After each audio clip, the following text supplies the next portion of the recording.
the lot of you have found yourself once again back at King Henrik's court. It has become quite the inn of repute for the new adventurers in this town to gather in. You've made a few friends on the outside while you were waiting to get inside.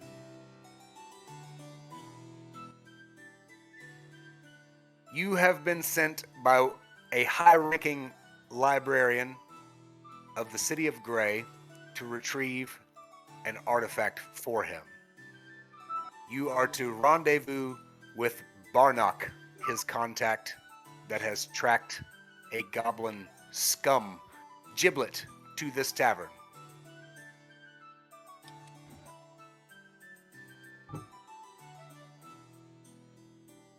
As you walk inside, there is quite the press inside this place. It is a very small inn, and it is packed shoulder to shoulder inside. Let's all go ahead and give me a d20 roll, everybody, please.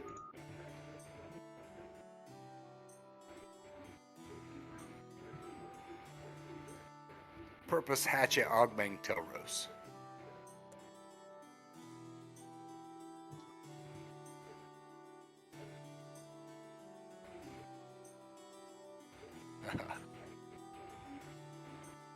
Purpose, it is your turn.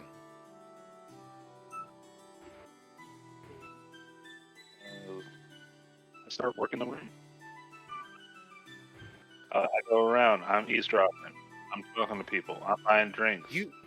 You've been doing this for quite some time, and you have made quite a few friends, especially, let's see, where is your token? Especially over in this area right here. These two beings and you have struck up friendship because they are quite the same as you. They are animated armors. Do they have names? Outsider and Arturius.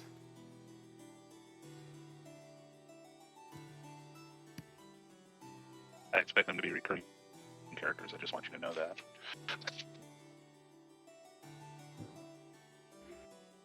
They are not very talkative, as ghost armors go.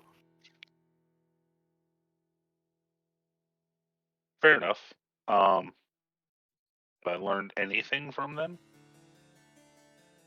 You have not. You just know that they are quite all right with standing close to you and not to anybody else. The one thing you have learned since coming into this bar is that there is a very, very large throng of people yelling, "Boo!" up towards this balcony here. There is a human and a goblin who seem to be arguing points back and forth. It's hard to tell what they're saying over the press. But the throng seems to be cheering for the humans' banter and booing the goblins' banter.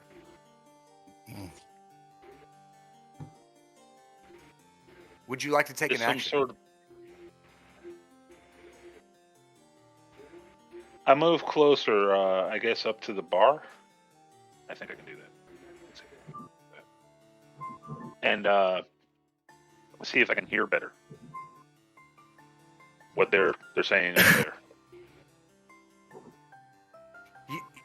It's not too hard once you move closer. You hear the human yell,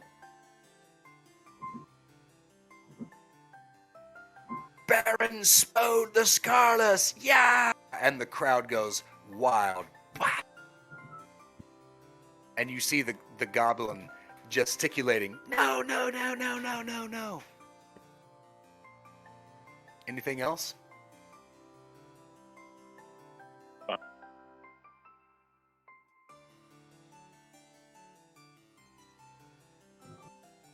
Hatchet, it is your turn. Hatchet will look around the room and see if he can spot anyone that is looking to cause trouble, like someone that's they're like sitting in a corner and they're shaking and tapping their foot a lot, like seems agitated or. Give me a wisdom test against that 11, please.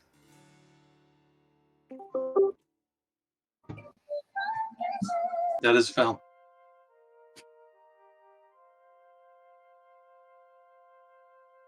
There are so many people in here that it is hard for you to discern anything strange going on. There's plenty of strange goings on in this bar. Would you like to move at all? Yeah, I'll post up at the bar. All right. Ogbane, it is your turn. Okay. First thing I'm going to do is I'm going to look for these friends that we supposedly had acquired with that pretty sick roll that we had done. So we made friends in the tavern.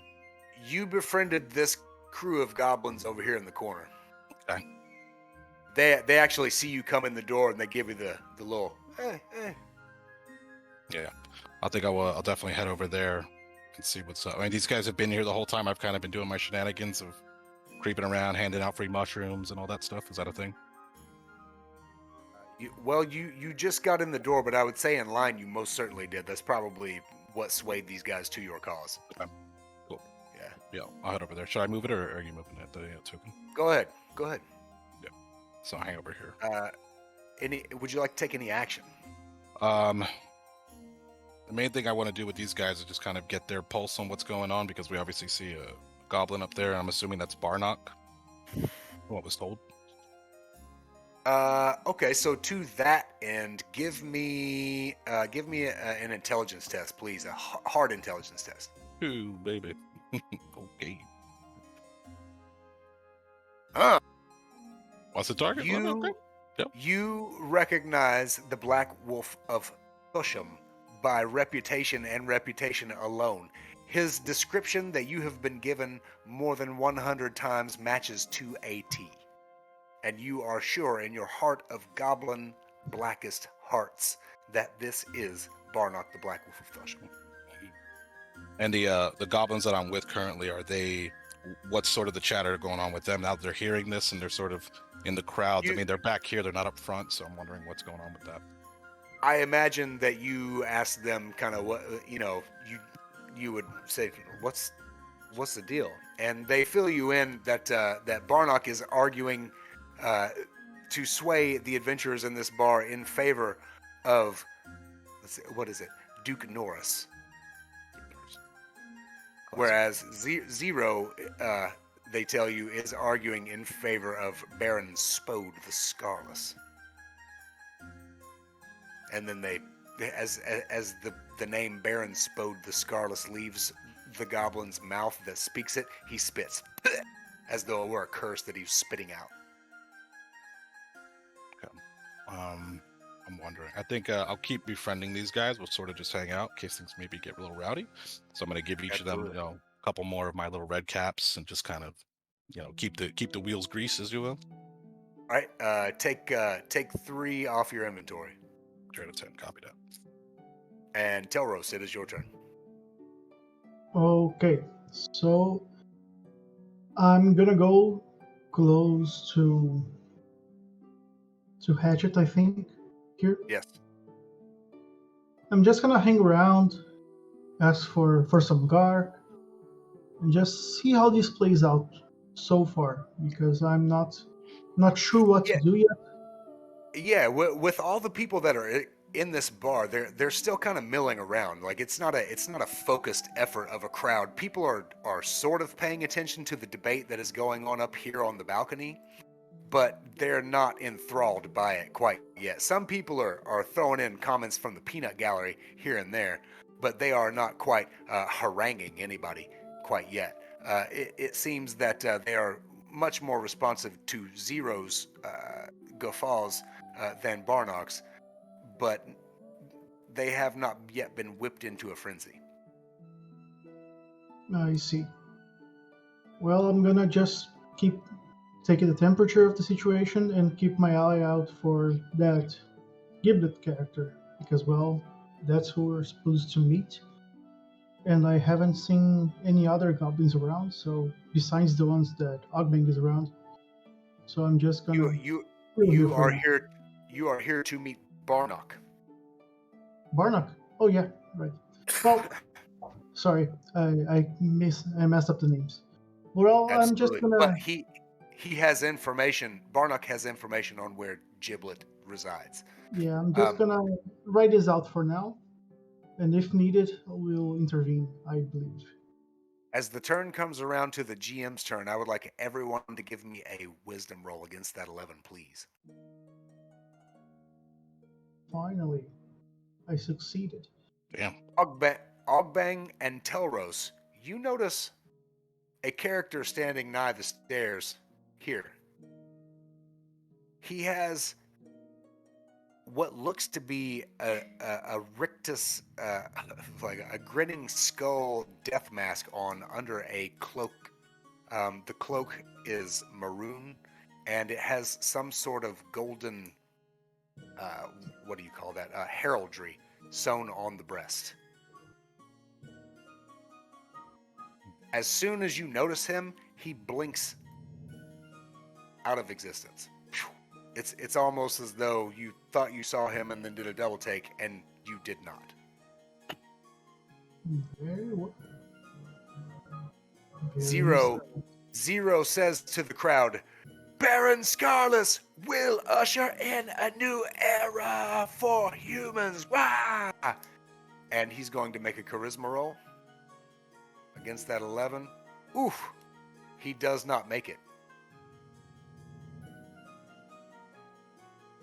He shouldn't have burped mid-sentence. Very unprofessional. Barnock says, for Duke Norris! Can I assist in cheering him on? Yeah, absolutely. Go ahead. Hit a hard 11. So 14. Yeah, anyway.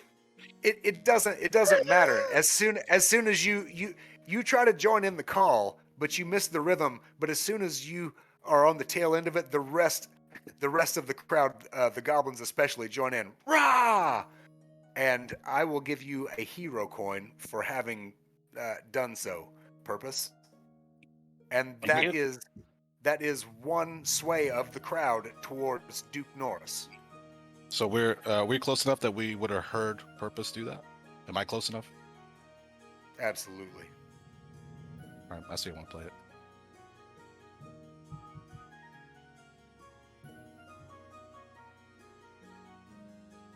Purpose, it is your turn.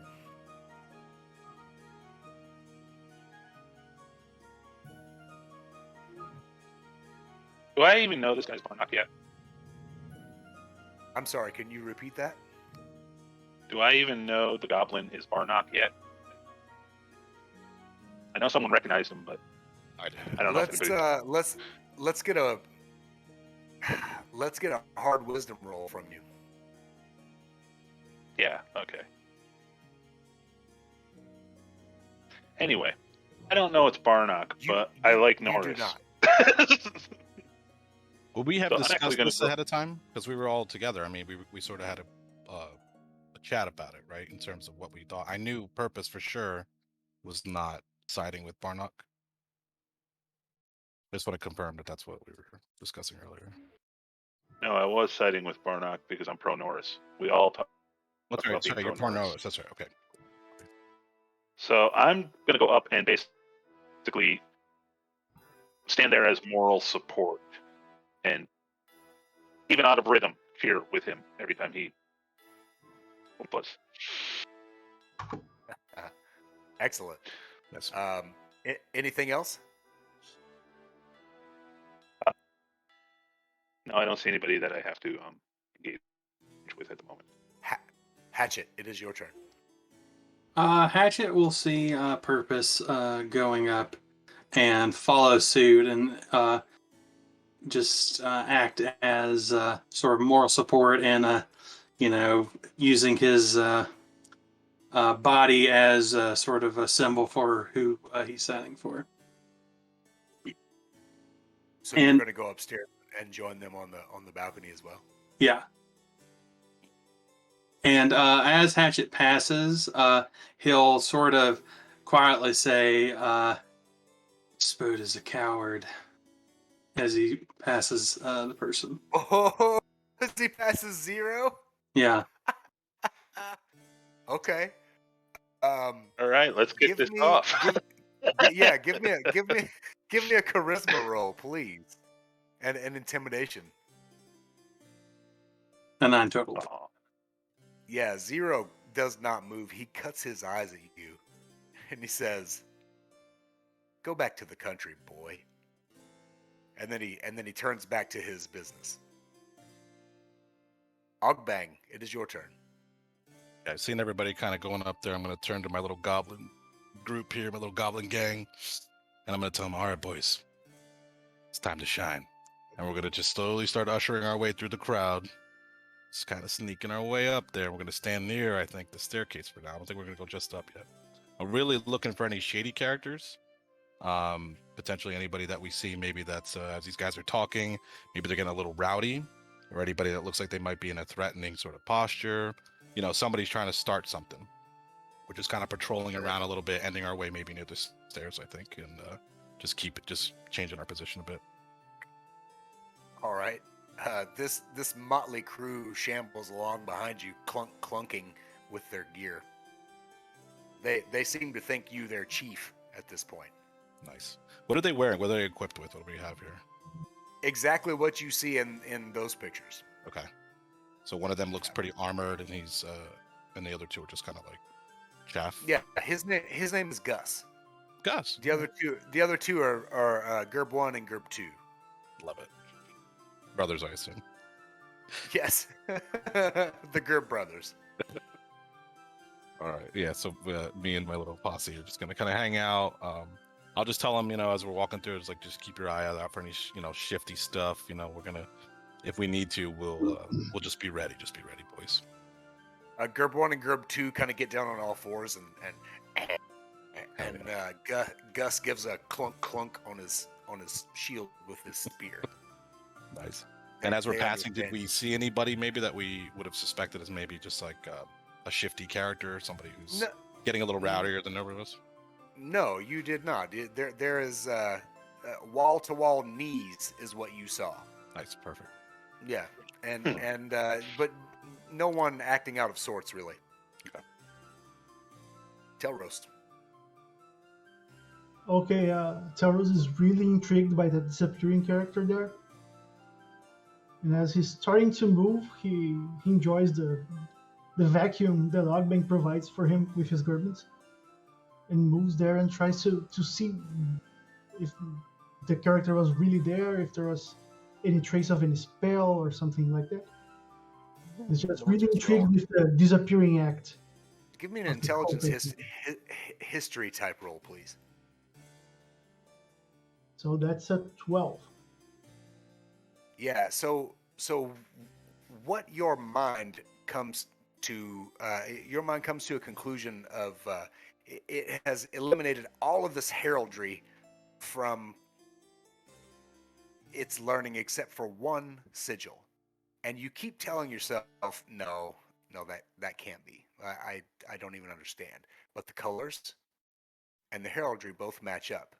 You have seen a figure wearing the heraldry of the House of Arden. Write that down here.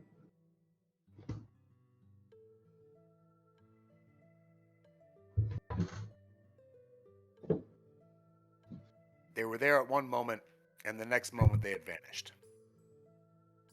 Well, it's not my turn, but I'm wondering if I would. No, go ahead. Okay, so same thing, because I had seen him from such a distance. Is there anything that I could glean from give me that? I'm shocked. give me a hard int roll.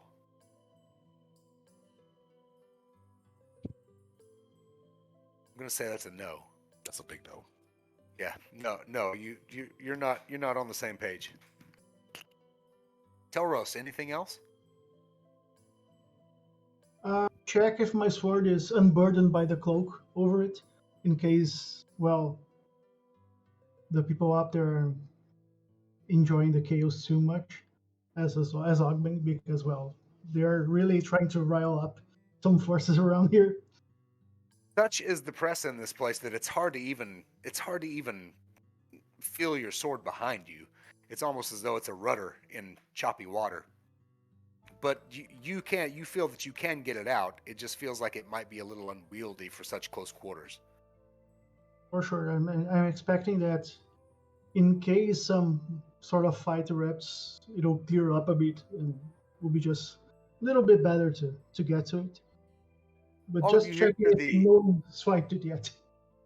All of you hear the familiar call of the bartender. Anyone want a drink? No one? I'll take 5 W20. He says, coming right up. And he turns around. He tends to the bar back here for a second.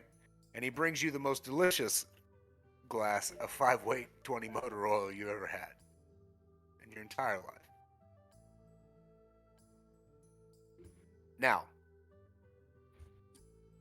Zero comes to the forefront, looks down at the crowd, spreads his arms wide, and says, Baron Spode would lead us into a new utopia. At this point, I yell out, "Free bird!" he looks down with some Thumbs spite. up! I yell out, "Free bird!" He says, a new utopia for humans. Yes. The crowd starts to chant, Scarless, Scarless, Scarless, Scarless.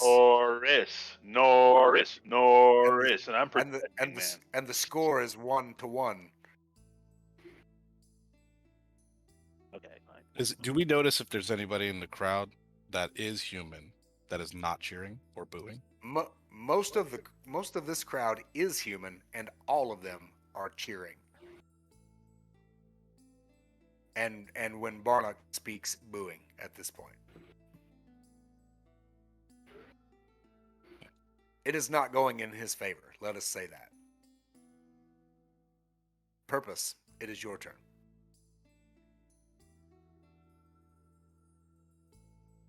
Anyway, like I said, I was trying to screw up his chant and so forth, and You know what? When he does that, I'm gonna have my Gerblins, my little buddy, my posse's here. We're gonna start cheering as well.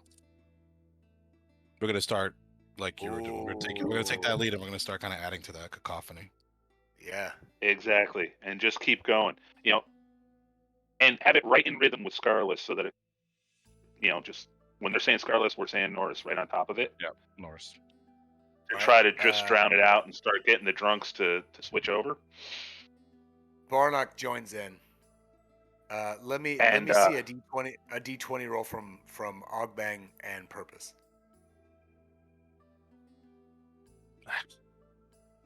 Do either of those hit an 11? Of course not. Can I use my dex? No. I'll do some I don't know. cheers and jump up in the air. Does my constitution allow me to project my voice better? I mean, Does my constitution allow me to project my voice better? This crowd is absolutely deadlocked in their support for Spode and Norris. You start to see humans turn on one another and like start to do the shovey that happens before a real fight. And I, as the DM, am going to go ahead and roll a D4 timer. And I thought I pulled it out there. Not yet. There we go. Oh, there it is. Oh. Delros. Wait. No, not me. Hatchet, it is your turn. Yeah.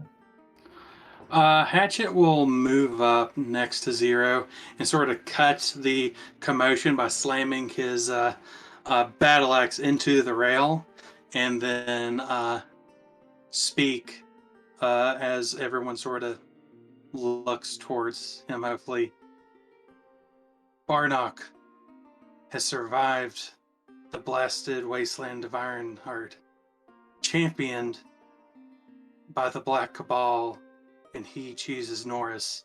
But Zero and Spode, they haven't even climbed the mountain of their mother's bosom. What are they worth? You know, and I'd have my little goblin buddies. They would cheer, be like, "Yeah, listen to him. He speaks the truth," and just kind of just keep it going. Oh yeah, give me an Just easy picturing it going charisma from roll. Scarless to Norris. Give That, yes, nice. yes.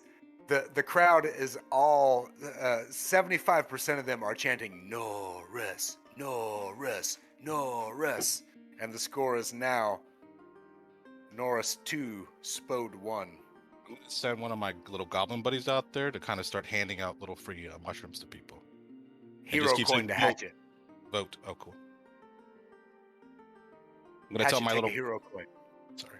I'll take it. No, you're good. Okay, I just want to tell one of the little goblins to kind of go out and just start saying, "Vote Norris," and I'm gonna start handing out little red caps to people. How many? got- How many do you I have a have few. left? And then how many do you want to have them hand out? I got 7, so I'm gonna throw 4. Very nice. Okay. It's always saying, "Vote Norris."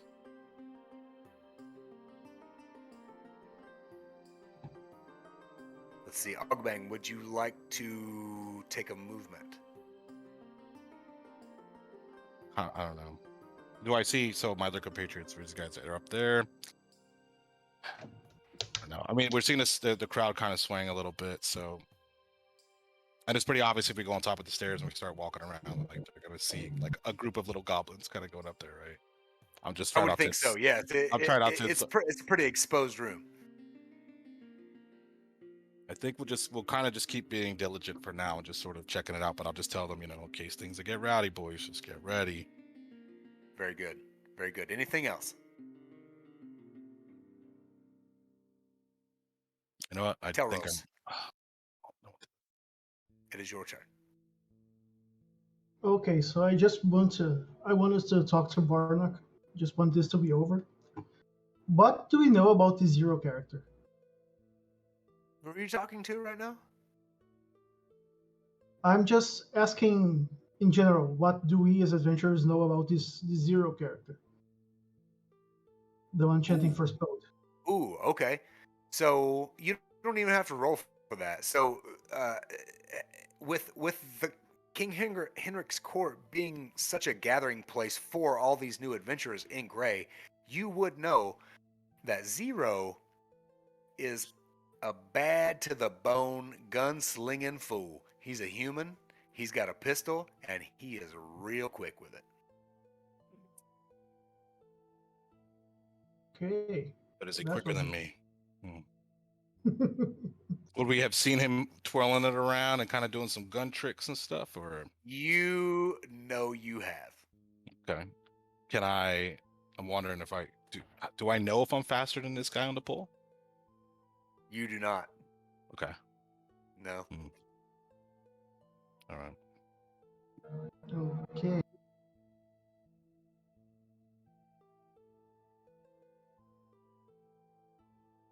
I'm thinking here, just trying to figure it out. Yeah. I'm gonna go up there also, just All right. circling the wolves, circling wolves as it is. I I'm like just to gonna imagine say that you're just kind of warming your hands at the fire. I'm more like I'm gonna try to cast a mutagen spell. Ooh, okay. Just trying to brew that little unstable potion. See how it goes. Okay. Yeah, it goes. Yes. Yes. Okay. With the heat of the fire and a small beaker and some reagents, you are able to put the concoction together. Please tell me, what have you done? I'm just stacking up the mutagen spell, so it's like a potion that will ball up all my stats into one single stat, which Yes. for now is charisma. Okay. Very nice. Very nice. As an action, you may drink that potion this turn, and on the next turn, feel its effects. Yeah, I'm just gonna, like a little tea, just give it a warm up and down the hatch it goes.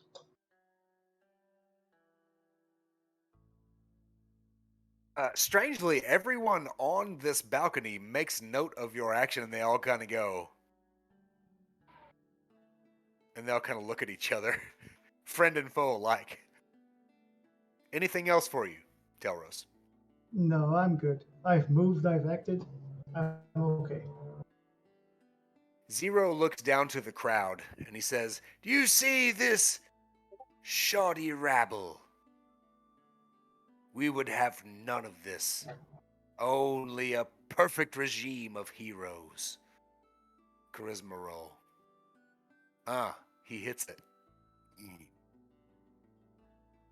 Spode, spode, spode, comes the response from the crowd. It is now 2-2. I will tell you, the first to 3 wins this debate. When my little goblin buddies were going around handing out, mushrooms saying vote, where did I see any kind of people that were swayed, or did anybody eat them, or did we get any kind of reaction from that? Let's so you handed out 7? No, total, or I gave out 4, but I've 4. You handed used out up 4. 7. Okay. You handed out 4. Roll me a d4.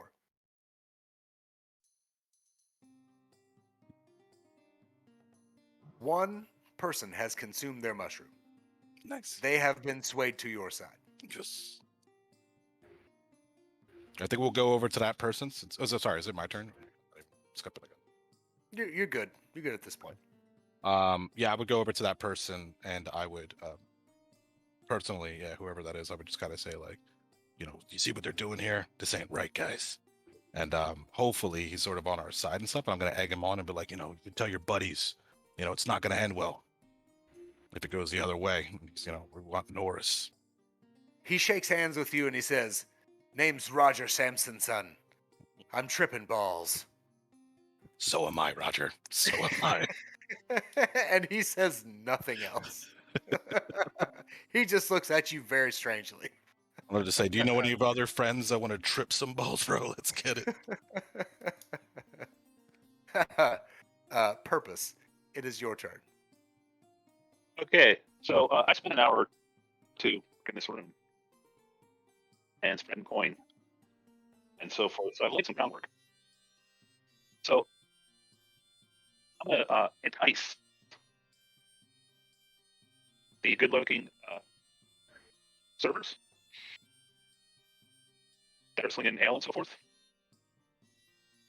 to come upstairs for extra coin, so they can be the cheerleaders of Norris and make a better spectacle than just 0. I like it. Very nice. How close are you to me? Can I see that happening? I just want to make sure I'm within range. Right? I'm up here. You're up the top, right? Okay. Yeah. Yeah, give me that easy charisma. Oh, yeah, I'll still miss it. I missed it.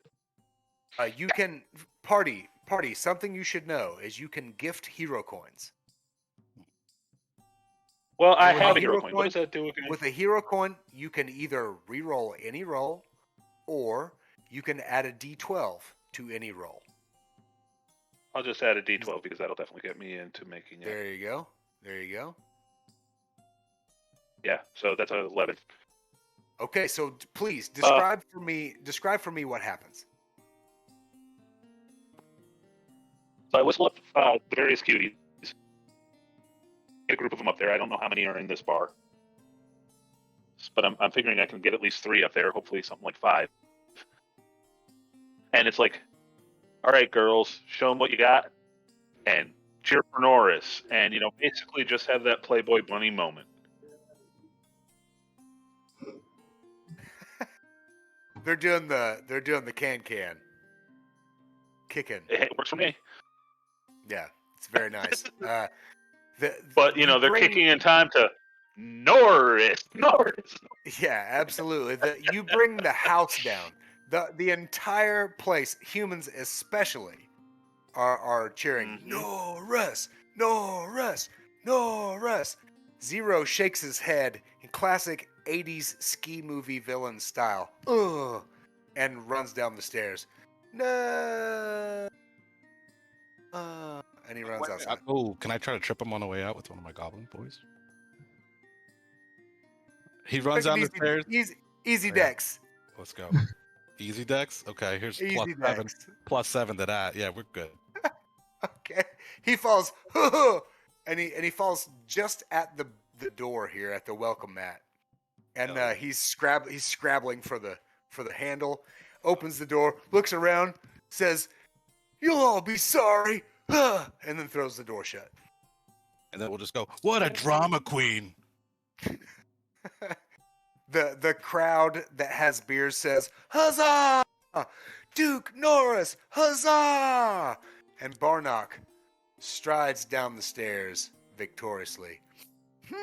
Fingers in his, suspenders. This type of deal. I'll tell all the goblins get there, start cheering, put out their hands for like a little high five action. He high fives none of them. Oh. No, he doesn't. He does not look in their direction. And he looks in your direction, Ogbang. He notes your Thumush gear and heraldry and looks the other way quickly. Black Wolf of Flesh. Okay. Purpose. It is your turn. Wait. I believe it. Yeah, it is. Okay. Are we sure? No, it's not Purpose's turn. It's Hatchet's turn. You just went. Sorry. There you go. Hatchet will pull his axe out of the railing and sort of just like turn around and look at the can happening behind him and shake his head. And he will follow suit behind Barnock. Anything else? I think just yet again looking out, seeing if there's like, any ones like looking suspicious, like Hatchet's worry that maybe someone that knows about this meeting we're supposed to have. Give me a whiz roll, please.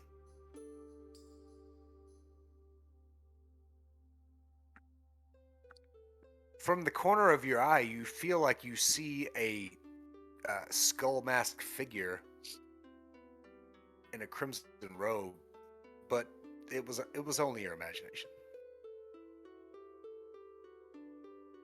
Must be those mushrooms. Ogbang, it is your turn. I think we're gonna. Well, there's still no sign of Giblet, right? Or Giblet, he's not around. Nope. I want to know why. The only goblins you see in this press are Gerblin 1, Gerblin 2, Gus, and Barnock. Yeah. No, I'm gonna take me and my posse. We're gonna go up to Barnock and we're gonna have a little chat. Ha. They all clunk, clunk, clunk, clunk, clunk, clunk, clunk, sidle up next to him. They do not get close to him at all. They show plenty of respect. Cool. Yeah. So I just want to kind of check in with him and just say, hey, we were on your side down there, buddy. What's going on? We're hoping that we got things to go your way here. Says, "Are you my contact? You sent from Wisdom of a Wizard?" Yeah, that's us. Says, "Word on the street is, it was a custodian what took the cube from the king's shipment. Somehow Giblet wound up with it. He calls me. We end up here. He's upstairs. He's crazy. Love that goblin. I told him don't play with it. No worries, love." But you haven't seen him in a while? When was the last time you saw him? I don't know, about 30 minutes ago. He's upstairs, the only room in the inn. We rented it. He's up there with that thing. It's like a cube or like a square, and it's all jiggly and wiggly and this way and that. Makes clicking and whirring noises. Yeah, and I'll make sure to address him as his proper title, the Black Wolf of Thusha. He looks at you sideways. What do you know about that? Only that you're a mighty, mighty goblin warrior, a provisioner, a caretaker of the old ways. He looks at you and says, as my human friend Matthew Colville would say, I am a river unto my people. But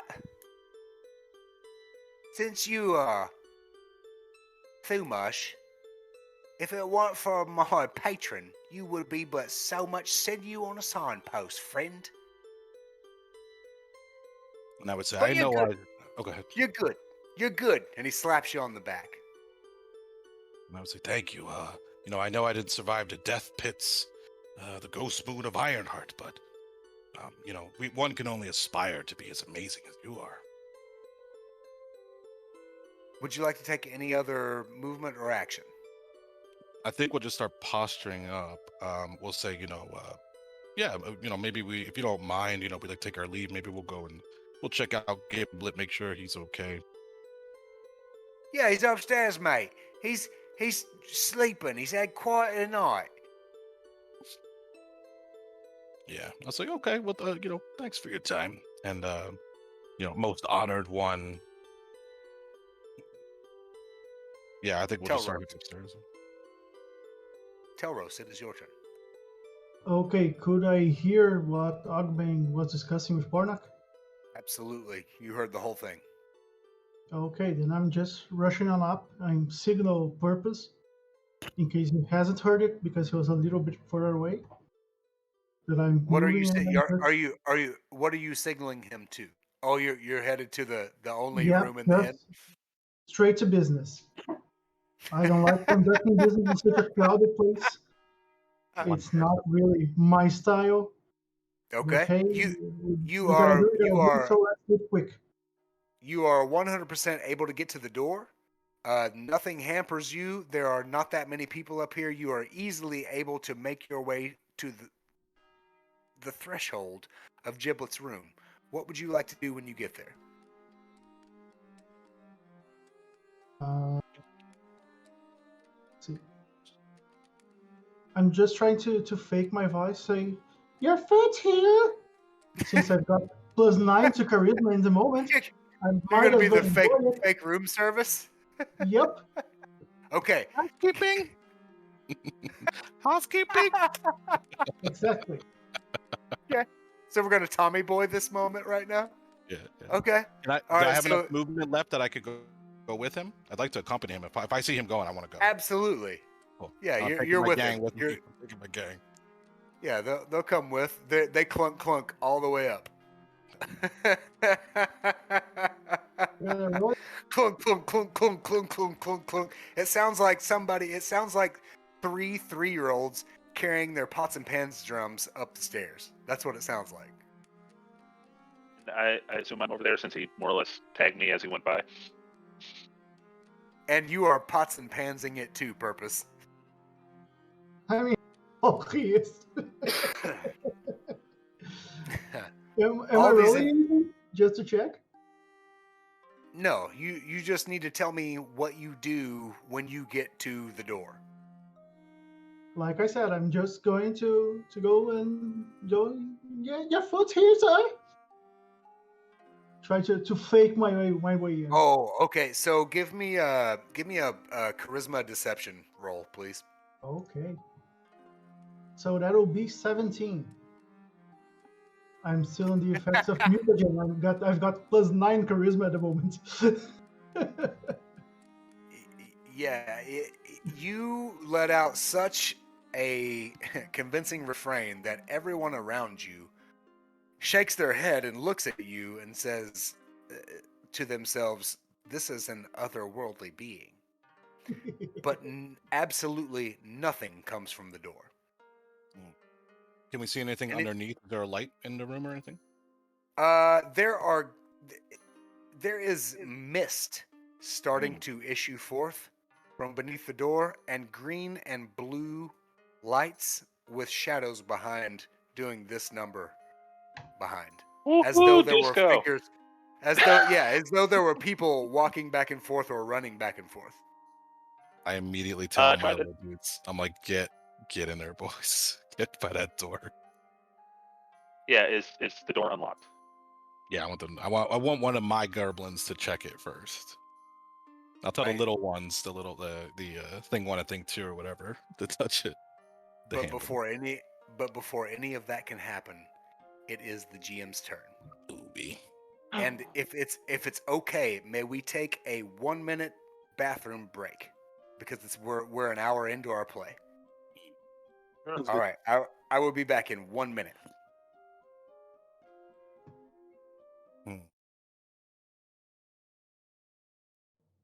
You know what? I forgot to Hatch. ask. Yeah, what's up? Go I ahead. wanted to bring Roger Sampson with us to be my tripping balls dude as well. Oh, Roger Sampson's son? Yeah, Roger Sampson's son. So Rogue Ixion that ran session last night, this was Roger Sampson's son, was his character along with Burger in the last thing that I DM'd. A couple Yeah, months and ago. you see that little red-robed, green-faced fellow by the bar? That's Mohin. That's one of mine. Nice. I Okay, played I him like- in Play by Post and cursed the hell out of some people because that's all I did. And it was really fun. Is We everybody started ready? with 4, now we're a full like war party here. It's pretty great. Yeah, y'all are headed upstairs, ready to make things happen, right? Yeah. Yeah. Okay. Yeah, we're at the door. Cool. Okay, I'm going to go ahead. The timer expires. The inn shakes at its roots. You are shaken almost to your knees. The inn shakes so hard. You hear the impact of stone on the roof of this place. You hear the screams of thousands from outside of this place. And all of a sudden, you can sense that this inn and the rest of the city of Grey around you are in absolute pandemonium. Shit. Absolutely. Shit is right. Sounds like time to go through a door. Yeah. Barn- I want to send one of those guys anyway, have a chance. It's... Barnock, closely behind all of you, runs through the press towards Giblet's door and says, "I told him not to play with it, the bloody bugger! Rah!" And he tackles through the door and disappears. Purpose. Disappears into the It is your fog, turn. or disappears as in vanishes. He barrels through the door. He basically smashes it into splinters as he does. And in this moment, seeing this small goblin splinter this door and go through it, you realize that smoke has gone inward as he did, and all you can see is blue light and fog beyond this door. Blue light. Oh boy. As I start seeing that, oh sorry, go ahead. Is he I don't know if we're still going turn order or how we're Yes, we are still in I think turn. we're still. Yeah. So it's a blue light. Yes. Well, that bugs me. So I am drawn to the blue light, and I approach. You're gonna step through? Yep. Alright. This scene ends for you there. Cool. Hatchet, it is your turn. Hatchet concerned that possibly our target may escape through a window. Like he's going to go out the front door and look up towards where that room should be, see if there's a window or anything like that, and also see what is going on outside. You can get all the way up there with no problem. When you get to the top, you realize that this very small tavern has no, there is no window into the room on the door, and there are no windows from the room in the wall. Okay. If I can, You I'll are step just- through. Excellent. Into the fog and blue light. Phew. You disappear. Ogbang, it is your turn. Okay, so I've got a lot of rope. And what I'm going to do Perfect. is I'm going to, and I did some Use research enough for to this, hang boys. yourself. I did some research for this, so I've got some knot terminology I'm going to throw at you. I'm going to tie a figure 8 on a bite, and I'm going to put that onto the railing. That is that is easy to untie basically when you kind of do a certain pull gesture. So I can have that. It's super strong as you pull it, unless you do a certain thing to get it undone. And then I'm going to Cool. take and basically make little handholds, like these are called clove hitch. I'll sort of make these little handholds so that each goblin can kind of have it. I'm going to Yeah. tie it around the waist of myself and have each one of them kind of grab onto a hold until my entire war party are like, let's follow these guys into it, and making sure that that knot is where it needs to be. Yeah. Easy 11 for me, please. So hit a 8. With any kind of mods or just straight? So we'll say wisdom. Nothing. No wisdom on that one. Man, Just straight. You aren't able to make it happen, but you and your goblin cohort do see 3 individuals disappear through this doorway into some blue light and fog right in front of you. And your cohort looks at you and goes, "Ah!" And then they just disappear into the smoke. Yeah. Boom. Okay. That we're going in. Boom. You said I was not able to tie it correctly, or just not could get around them. I just want to make sure what I was able to do with that rope. You threw it at the door, and Ah. it just kind of hit the side. Okay. You were able to make all the knots and everything. Yeah. You just missed. Got it. Cool. All right. I put my rope back in the pack and then I jump with them. I go inside with them. Telros, it is your turn. Okay, that door just burst up with mist and blue lightning just in front of me. So Theros just unsheaths the sword, keeps it in a kind of non-threatening position, like following the length of his arm, as he puts it played up, and just straight into the smoke, because we don't enter a very, very shady situation unarmed. That's just bad thinking. Right. And here's where things get crazy. You step through the door, and as you go over the jam, you almost lose your balance as you step out into an incredibly snowy, windy, cold place.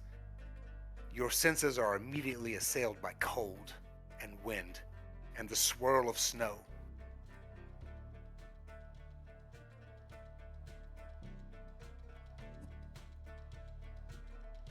Okay. Not again.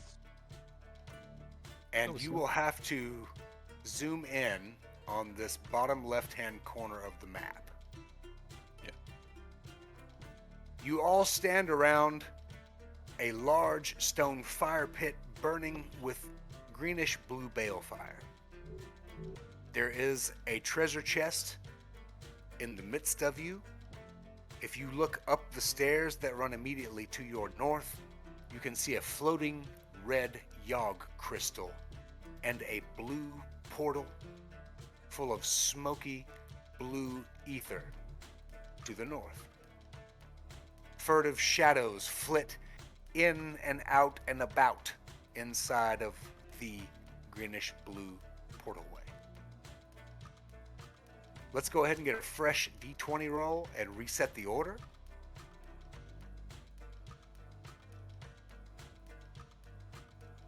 I'm never gonna be first. One more. Ogbang, You're not Hatchet, last. Elrose, Yeah. Purpose. It's the exact same order. Amazing. No, I was first last time. He was first last time, yeah. Ogbang, it Yes. is your turn. Immediately upon getting to this cold area, I dress for the occasion, right? Do we see ice on this place? I mean, it's snowing, but like, what are we looking at?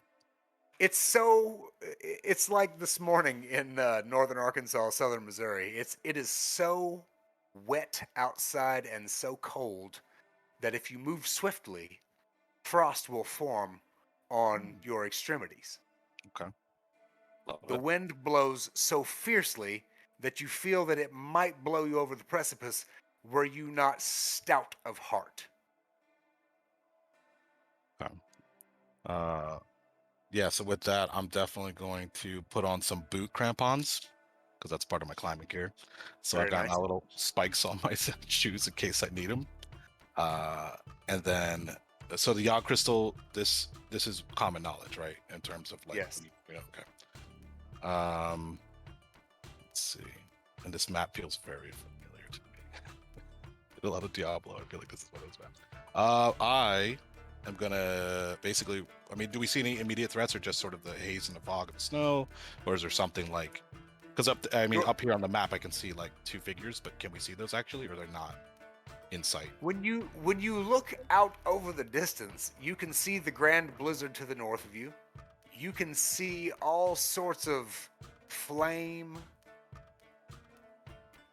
stone effigies. There is Yogg glowing dimly in the snow to your north.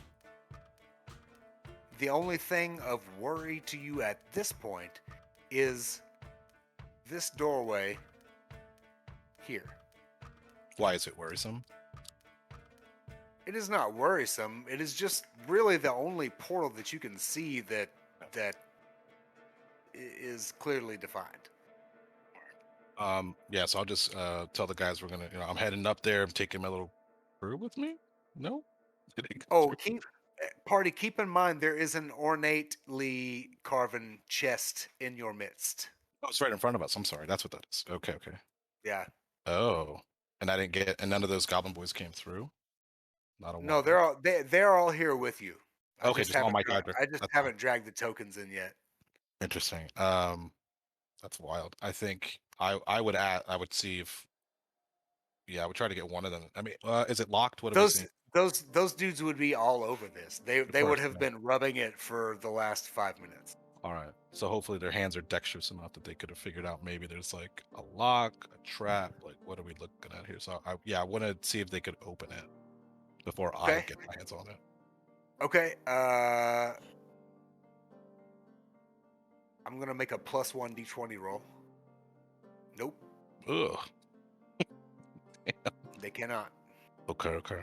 It is up to you. They look at you and Yeah. go, ah. Yeah. Let's see. I've got some things. Yeah, so I'll walk up to it first. I want to see what it looks like and what is on it. Is there any symbology or anything that we recognize for it immediately? Yeah, Or- it is adorned with snake and tentacle motifs, alternating, Interesting.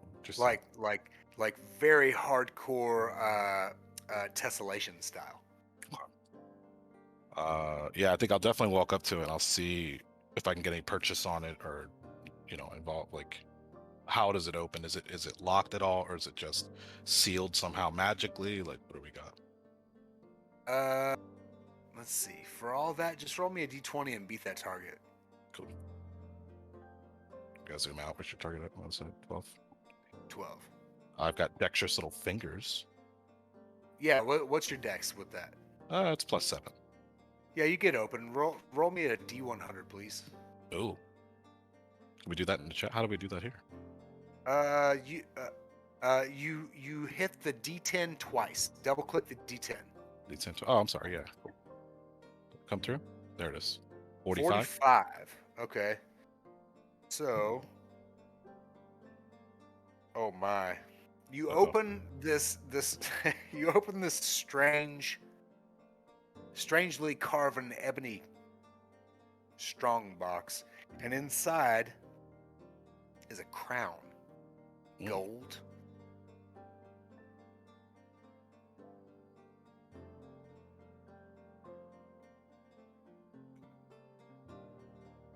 Does it It also is match? Oh, sorry. no, it's the crown of madness. Oh. So it's an item, and here's the description. Make a target take a random action. And then in parentheses it says GM's role. All right. But I'm not compelled to put it on, right? I see it. No, you are not compelled to put it on. You find a golden Okay, crown cool. in a black box. Maybe it'll just turn to Crow and say, well, it's not mushrooms, boys, but something. Just wave it around. Okay. And there's nothing else inside the box, right? That's it? Just a crown? That is it. Hatchet, it is your turn. Hatchet will pull out a torch from his adventuring pack and use the blue flame to light it. It is lit. And begin looking for tracks or any signs of Giblet, see where they went in this icy region. Okay, roll me an intelligence test, please. Roll me an intelligence test. 20. Oh my. You get to the top of these stairs and you look into this blue portalway here, and your mind is literally clicked into a vision that shows you Yogg crystals floating.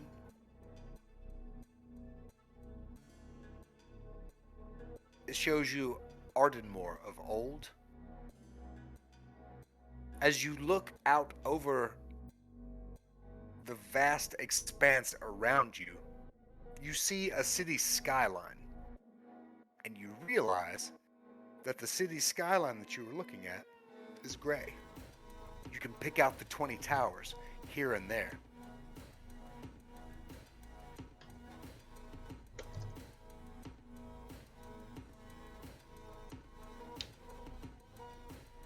Anything else, Hatchet? I guess Hatchet will just move forward as far as it can, and will unsheath his axe and carry in one hand. Excellent. Telros, it is your turn.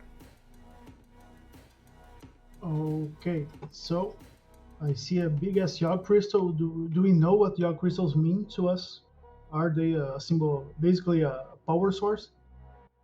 Yes, you know that they are magic fuel. Okay, so Mage wants power. I rush up to it and see, can I touch it? Is it low enough to touch? No, it's hovering over the ground. I'd say not out of reach, but probably around 10 to 12 feet. Shit. Wanted to draw power from it. Can I? In any way? Shit, yeah, you can. So give me a hard intelligence roll. Okay, I think we got it. It's a 16 total. Okay, so you can take on any roll, bank a D12 magic effort. Okay. What? Got it? Just get the dice roll. Didn't get it. The other works. cut out, please. Just That works. You can add D12 magic effort to any roll. oh, okay. Let me just write it up here. I've got Okay. a little notebook. Anything How else? big is this crystal? When No, you look at I it, moved and I tried to draw energy from it. If I can see anything else, I'd like to know. Otherwise, I'm just as you look at this crystal, you feel strangely compelled to walk into this bluish greenish lighted portal. You feel that they are connected very strongly. okay. He's compelled, but not like a possession. No, he is not. He is not. Strongly Purpose, it suggestion. is your turn. How big is the crystal?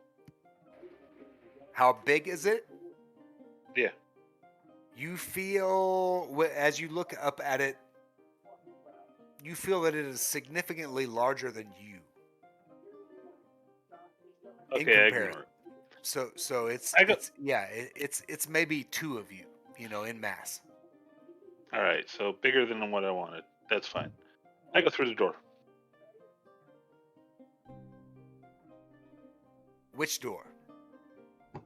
The blue-green portal. The only door that I see. You're gonna run up here? I'm gonna walk up, but yeah. Okay. As soon as you get to the base of this thing, Mhm. you look into the mouth of madness. And you see infinite possibilities and impossible happenings.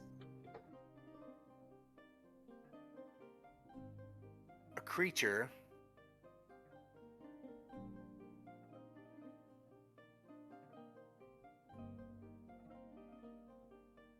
winds warm around your ankles. I need for you to make a defense roll against 11 for me, please. Can we see any of this? Is it possible to see what's happening? Only Purpose knows what's happening right now. Yeah, I blew that out of the water. Yeah. So these slimy water tentacles trace around your ankles and kind of caress your ankles. They grab for purchase and try to pull you in, but you deftly manage to tiptoe your way backwards from them. And as you are backing away from this blue-green portal, a red tentacle snaps out past your face and misses you. Can I return the favor with my gutting hook with its near range? I believe so. My notes here, I have that the door effects are close range. Okay, so I'm within range then.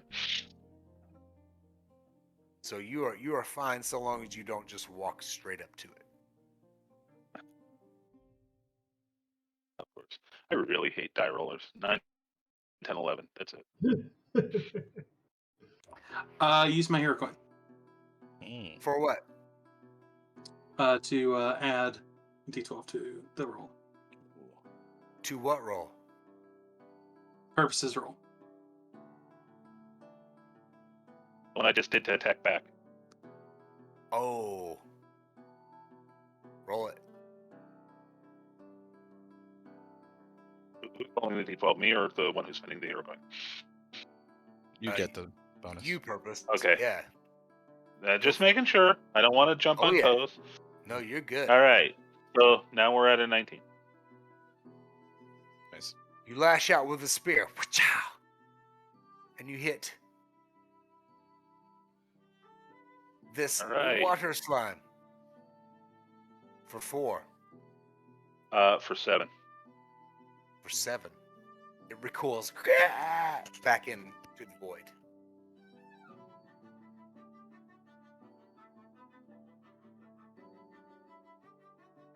See, I do believe it is my turn. This is my first GM turn with this map. And I'm excited. I need to roll a d6. 4. All right. From out of the bluish green portal comes 4 skeletons shambling their way along.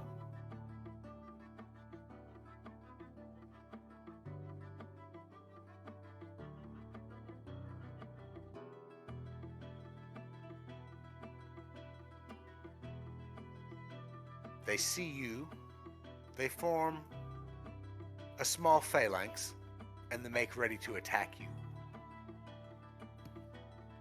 The wind blows.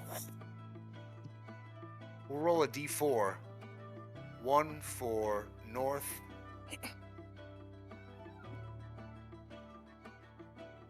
2 for east, 3 for south, 4 for west. 3. The wind blows from the south. This is consistent make with it. the group. Everyone make a defense roll for me, please. If I see it coming, do I have time to react? How fast is it moving? Wind? Yeah, because I asked for a specific reason. Who is asking? Sorry. Ogbang. Oh man. I don't think you quote unquote see it coming. Okay. I have a gas mask. That's why I'm asking. I want to pop it. if there's time, but if not, it's fine. There is no toxicity to the air. It's just a gale.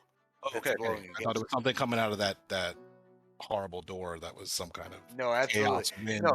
No, you think that initially. Ogbang thinks that, and then he breathes in fresh air and says, "Ah, fine." You know. I rolled a 5, so that's good. I rolled real low. Skeletons are coming out of this portalway here, along with water slimes. All right. We can see this now because I'm still at a lower position than these guys. Oh, yeah. You know that something's going on with these people up here at the top. Flashing lights are kind of giving it away. Yeah, there's some growling. There's some gnashing of teeth. There's stuff.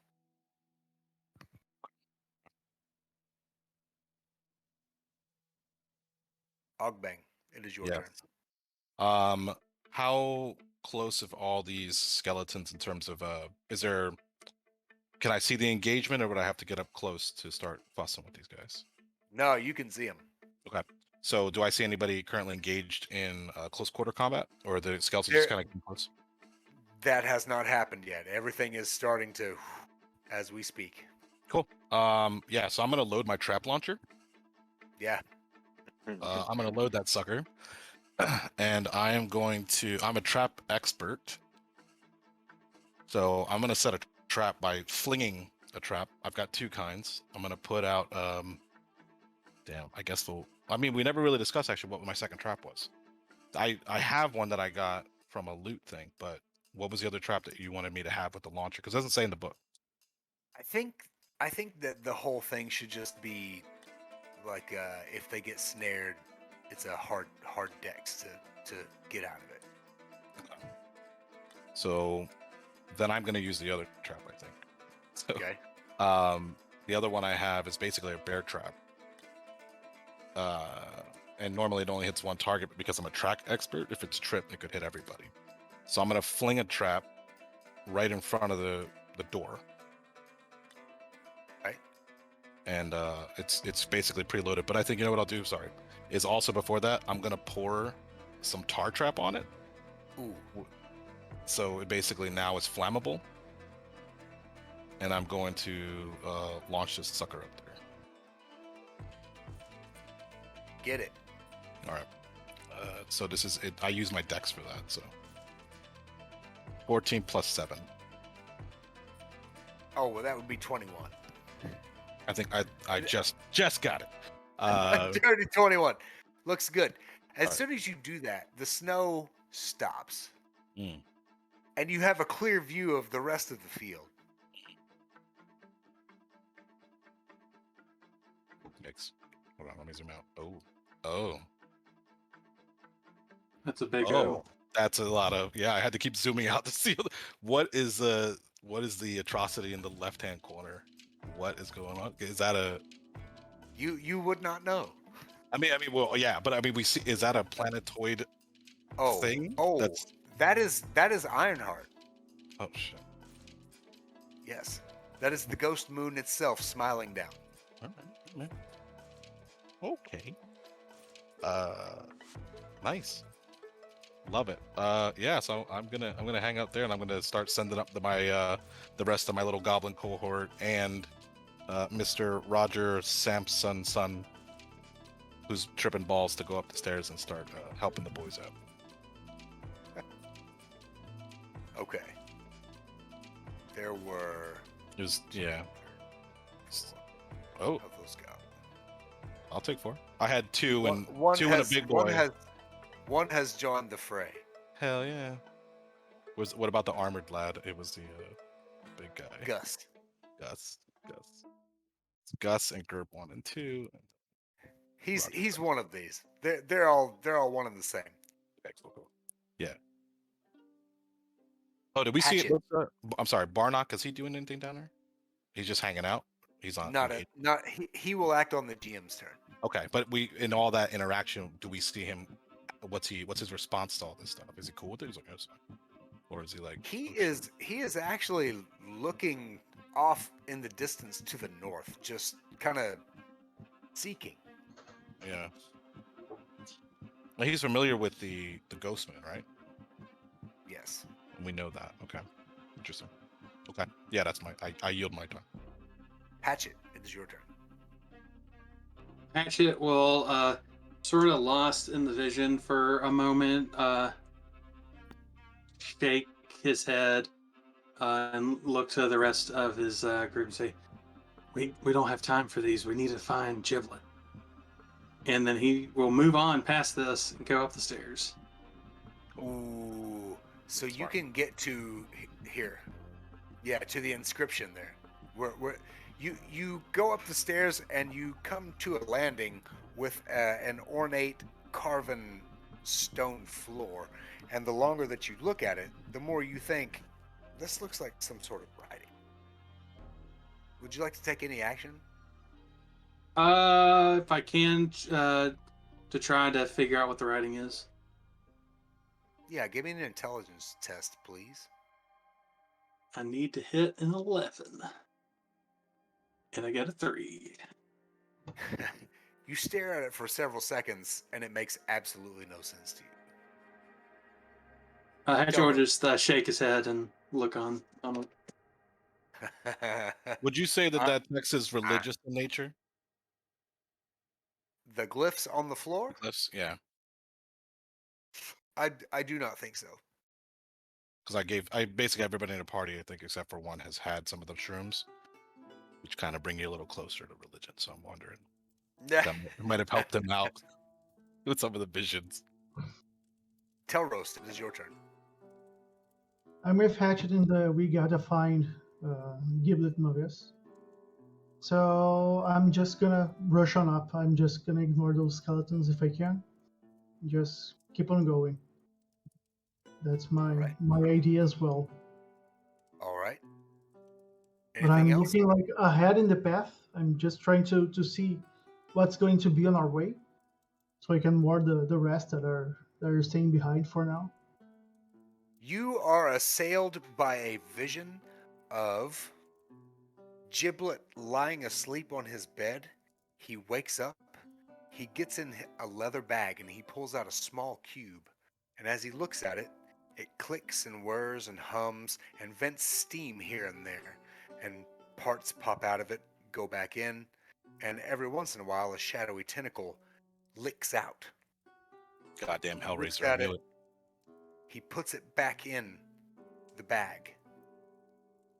And absolutely nothing happens.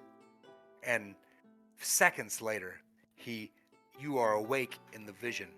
He looks into a leather bag, he pulls it out, and he says, "We will be born." And you see Giblet fall to the floor and the cube rise above him, and you see them start to meld with a flash of energy. That seems like a bad time. Purpose, it is your turn.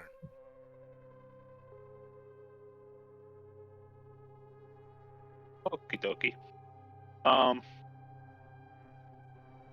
Yeah, if the skeletons are trapped in basically a non-issue, I'm going up the stairs.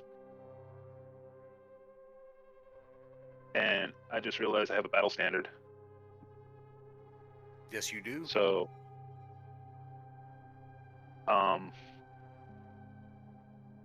was it Hatchet you tried to decipher the floor? I did. Well, But he's probably going to move on. He's not going to focus on it anymore. Okay. Well, if anybody wants to decipher the floor, tell me now, because I can give you it as an easy roll. I would try it as a gun priest. Maybe I could see something. Okay. So you're my ally, and your next roll is easy. Sweet.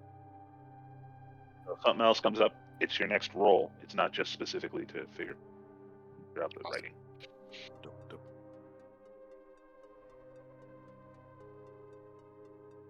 Anything else? And since I'm using a battle standard, I'm going this way and trying to achieve the lead from last initiative. Can you describe that standard for me?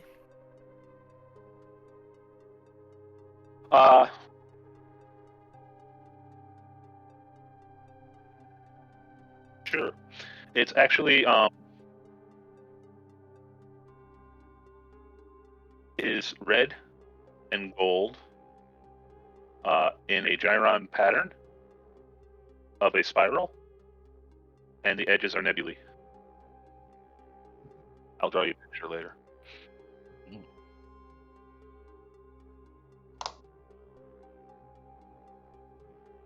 Is that your turn? Unless I can go further. The braziers that are burning around you gutter instantly, and they all seem to go out. Instantly, they light back up, and directly in front of, we will say, Ogbang is 1, 2, 3, 4 is purpose. Ogbang, he appears just before you. Jesus. Nice. Okay. And he swings his sword. Someone is screwed. He misses. Mhm.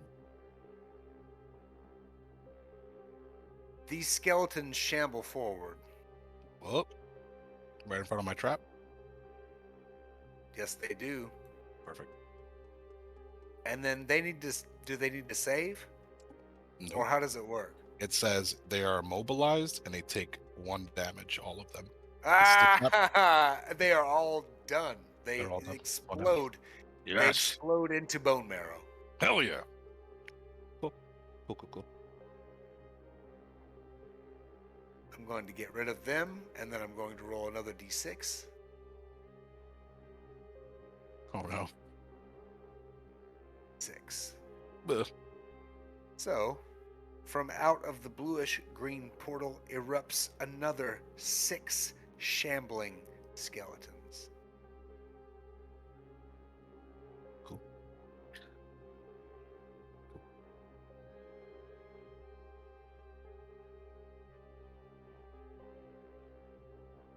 And this will happen every turn of the DM.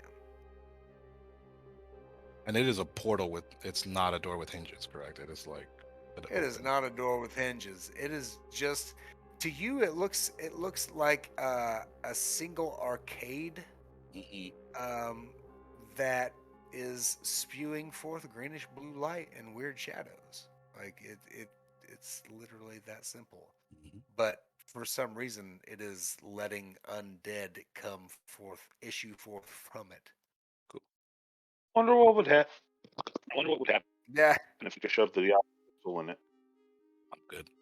Now the tar trap still remains, even though it's tripped. So it's still tar, still flammable. It's still sitting around that area, correct?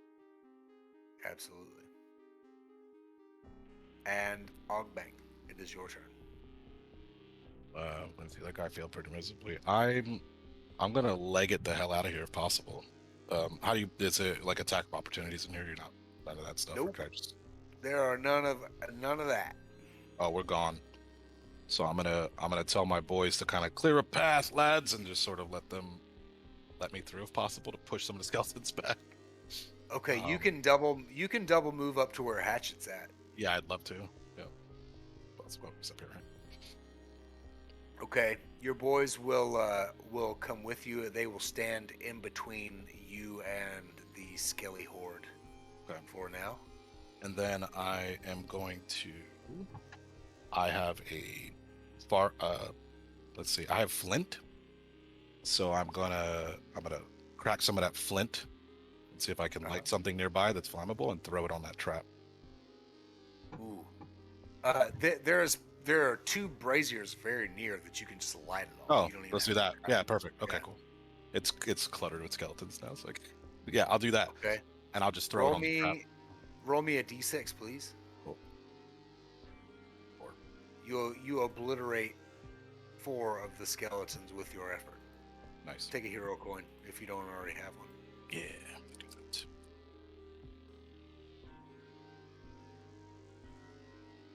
Anything else, Ogbang? Let's see, it's all getting kind of wild there. So we got that lit up, and then I think would we say that was my action in terms of like taking something to throw and do all that stuff, or can I do one other thing? Okay, I think with that, and the area is on fire, correct? Like we can say that's cool. Yes. Oh, just like a free. I just want to check my compass that I carry with me. I just want to see if it's going bananas. Is it spinning all over the place, or is it like normal? No, it's actually not. It's ringing true. So north is true on this map, and as you look out around you, you also take note of the 20 towers of gray. Yeah. So we're definitely there. We're not some weird astral plane or something. Okay. Cool. Yeah, I think it's. I'll just kind of idle there. I'm just gonna start getting my gun ready. Just make sure, because I've got oil. I'll just kind of make sure the weapon is ready to go. Hatchet, it is your turn. Hatchet is focused on moving forward. He'll sort of look to his allies, make sure to stay together so whatever that thing is won't get a drop on us. And he will move as far as he can forward. Get it. Oh, wrong. Yeah. Wrong person. Yeah, you can get to you can get to here. Yeah, absolutely.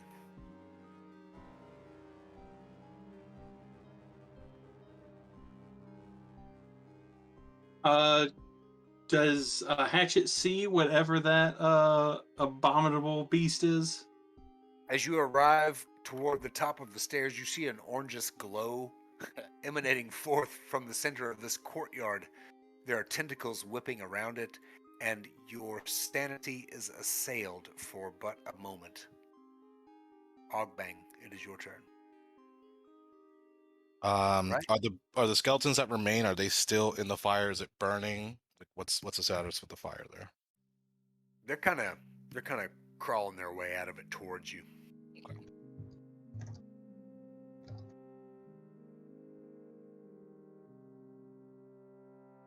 If we should leg it, or if we should stay here. I would probably, I mean, we're all close by, so I would ask the other guys and see, do they think we should just kind of push forward, or do they want me to sort of handle this door?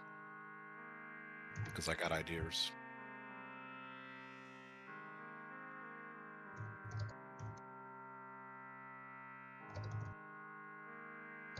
I have a feeling that if we defeat what's at the end, everything else goes away. Yeah, that's the normal. Yeah, and there's also, well, how much we're going to see down here. I just don't want stuff creeping up on us. I would say, like, I just want to make sure our backs are protected if possible. So trap the stairs, and then trap what? the stairs again. Did we see any reaction every time skeletons die? Is there some kind of thing with the Yogg crystal that's hanging out here? Every time you hit one of the skeletons or kill one of the skeletons, the Yogg crystal undulates. No problem. I shoot the Yogg crystal. I shoot it. With what? With my the brain biter, which is my rifle. Which is yes. Yeah. Yeah, you don't even need to roll for that. Just roll damage. Cool. All right, it's gun damage. So that's a D8, right? Yes. 7 plus 5. It explodes. And then what do we see? The skeletons explode as well. Dope. And the portal here becomes dark. Nice. Yeah, and then with that, I'll tell the rest of the goblins. I'll say, "All right, boys, it's fighting time." I'll just tell them to run up those stairs. Just go. Bah! They're getting it.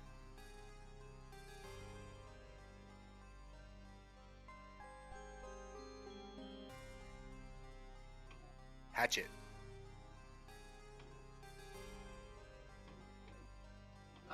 Did Telros and Purpose get skipped? Didn't we just go Ogbang and then was- Hatchet and then Teros and Purpose? Yeah, I was first. It's I been know I'm Ogbang, last. Hatchet, Ogbang.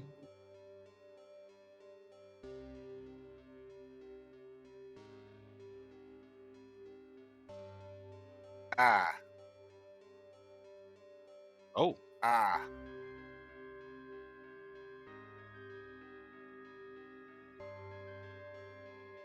God damn it. Telros, my bad. Telros, it is your No. turn. I'm just gonna rush up to where Hatchet is at because I feel we are vibing on our goal here. We gotta get to the bottom of this and quick. Try to find Gibbet or whatever has happened. Probably whatever he's become after melding with that thing, if my vision was true. Yes. You can get there with double movement. Yeah, no worries. I'm gonna double move there because I don't want Hatchet to face whatever that thing is alone. Excellent. Purpose, it is your turn. Okay. I move up and I give Hatchet. The next roll is easy. Very Is nice. it what's this thing? Or how do you make a ping? no. Double click.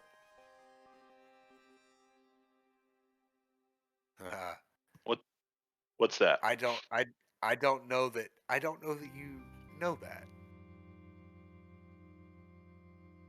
It's Is it animate? the magic creature for now. It's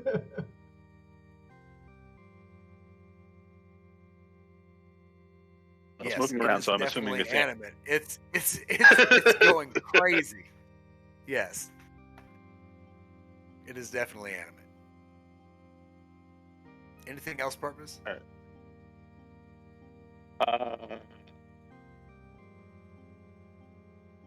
think at the moment I'm gonna wait. See if we can figure that out first. Or find another Yogg crystal. Shoot. Very good. Is that Yogg crystal on the right? This one? Yes. Is that on the stairs and blocking it? It is not. It is actually floating above this stone plinth here. Okay, just making sure. Anything else, Purpose? No, I ain't got none. We come to the GM's turn. The timer ticks down.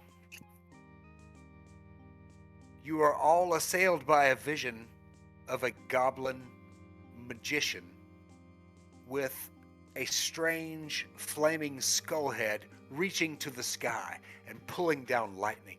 And as it pulls down lightning to D4 of the towers of gray that you see here in the distance. 2 towers are struck by lightning. Both explode. You hear a myriad of screams and tons of torture.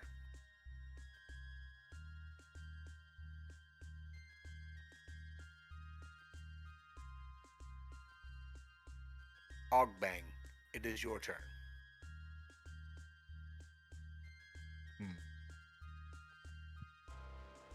I'll still glance over. Yeah, I was gonna say, where's he at now? Okay.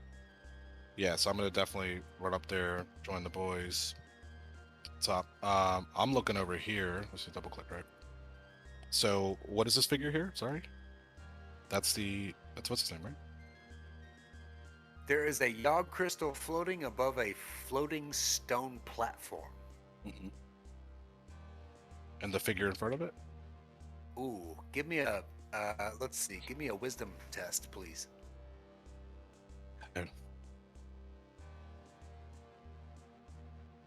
Nope.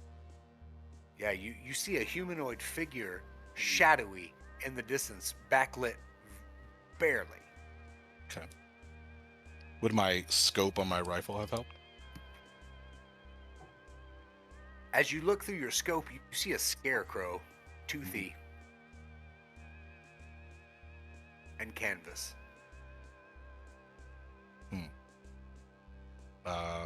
Well, it works well last time, so I'm gonna take aim, and see if I can maybe shoot at that next crystal, the one hovering above it. Right. Give me that dex. Now it makes all my rolls are easy because of my rifle, and I get +7. And you have +7 to dex, right? Yeah. So I'd say you hit that. You explode the crystal. Okay. And as the crystal shatters into 1,000 shards, you hear a raspy voice. And it says, actually, all of you hear a raspy voice. And it says,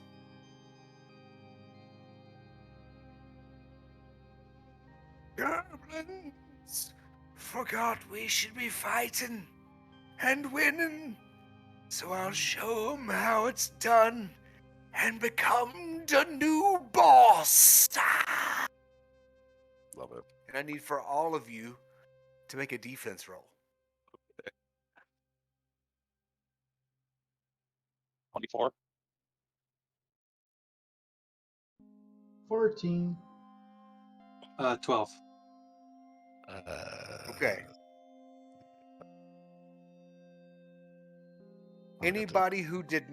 Anybody who did not pass, the deepest doubt and darkness are exposed in you. And you lose your next turn. Question: Yes. Is that considered an attack that was just done to us? Yes. Can I sacrifice my shield to absorb one attack, as it says in the master book? It's like it. Absolutely. Yes, you can. I will do Your that. shield is destroyed. Yeah. The psychic insult rails off of it, boing, and rends it asunder. Okay. And I immediately recognize those words being my own, correct? Yes. And everybody else immediately recognizes them as being your own as well. Is the figure that we had seen in that vision, was that clear to us, or that was more of like a silhouette of a girl? No, you don't know what happened. You were just assailed psychically. Okay. All right. Well, I'm officially freaked out, boys. Yeah. Don't forget to remove the Yag crystal. Yeah. And the scarecrow, what happened to him? He just vanished as well with the crystal? He gone. Shoo. All right. I think other than that, and just making sure the gerblins keep going up with me. And Oh yeah, always. they follow him. And Samson's son, I think as he passes me by, I'm gonna feed him another mushroom. And I'm also, if I can, sorry. No, go ahead. I also want to take one of the gerblins, and I'm going to cover them in fire-starting oil. Ooh. Okay. Just, pick your favorite, I guess. Just one of them, one of the little dudes, not Samson, and the other one was armored. And then I will yield the rest of it.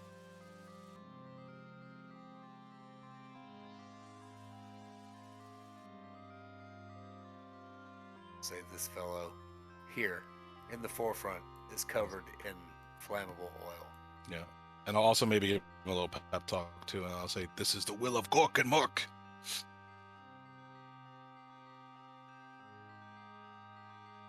He looks at you and says,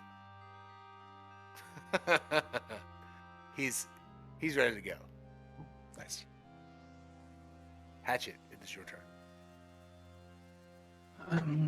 Hatchet, would I be able to move towards that beast and do an action, or is that too far away?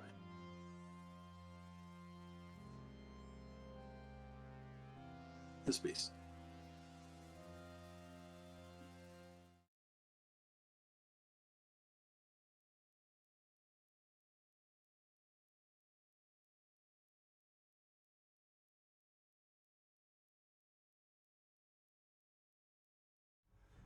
But at this moment, you are all blinded by a deafening white flash. And as that flash hits you, and like you're shocked, you're forced to close your eyes from just how bright it is. And at this moment, the noise that was around you suddenly stops, and instead, what you hear is alarms ringing.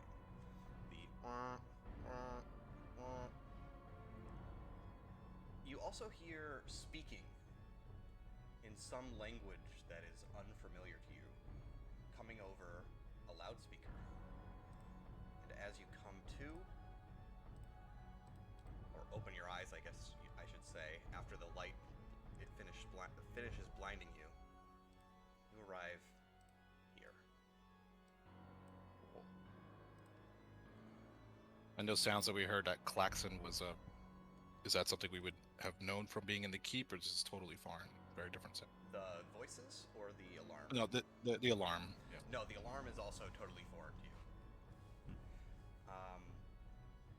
Ogbang, your crew of trusty goblins, says, not all there. So, one of them is here, along with Barnock. And you guys are awakening in this small, metallic room with a strange, glowing device in the center. And by all accounts, this seems to be some sort of yog crystal within this compartment in the center, glowing red. There are two doors out of this room, to your left and right. And what was a door to the north of you is, you can see that there's some damage to it, essentially. It looks like maybe the doorway has been sealed hermetically or by some special force. And in this room, there's no windows, so you're within an encapsulated steel room, essentially. These voices that you can hear, they're coming from the left, towards this, I guess we could call it a medical room. However, the doors are currently closed, so you couldn't see that it's a medical room right now. And why don't we hit us off with a nice, flat 20 roll to see about our order. Alright, Og, you are first. Cool. So this is totally foreign to... in terms of the room that we see here, this is mechanical, or this looks like dwarven make, or is this like out of character, but it's like sci-fi that we're kind of into now, or is it supposed to be? This okay. looks completely out of the realms of Alfheim that you are standing in right now. Nice. So Ogbang immediately takes out a bag of shrooms and just starts eating and kind of taking in the whole thing. Nice. Okay. Hell yeah. Cool. So in terms of like this one Gerblin, we're gonna call him Gob. So Gob down here. How do you ping again? Is like double click? Is that what it was, or alt click? Double click. Okay. So we'll call that guy Gob. So he's like I can control him on my turn. Is he separate? Are you controlling him? How does that work with him? I'm gonna say that you can make a suggestion to him as a character, and he may or may not do that. Copy that.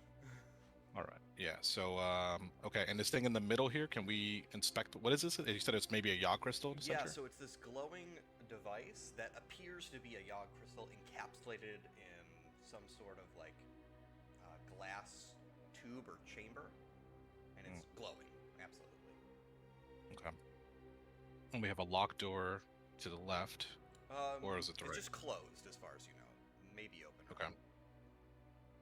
All right, and okay, so I'm just gonna first kind of look around the room, sort of orient ourselves. Obviously, we just kind of showed up here, and looking at those. If there anything, do we see any kind of windows at all, or is it just a totally enclosed room? Yeah, this room is enclosed. There's no windows. Okay, so I think yeah, what Og is gonna do is very carefully just kind of come up to the door, see what I see in terms of. Is there any kind of switches or levers? Is there a glass window there? Or what do we have? So there is a lever in the center of the door. It's like one of those like sliding pull levers that you would kind of pull down and open. Okay. There's no window, and on the door is also like a panel that is flashing red, and there's a word on it, but you don't recognize this word. It's not in Goblin or any tongue that you have seen before. Yeah. Is the flashing light happening on the other door as well? Or It just is here? as well happening on the other door. Okay. So yeah. So okay. And what's this down here? This area? Sorry, I'm trying to. That yeah. Oh, spinning all over the place. This one. Is that a door or is that just? It is a I door. can't really tell. So both of these are doors, but these doors, their lights aren't flashing, and they look to be like sealed in a more secure fashion. Okay. Yeah. So I think what we'll do is probably.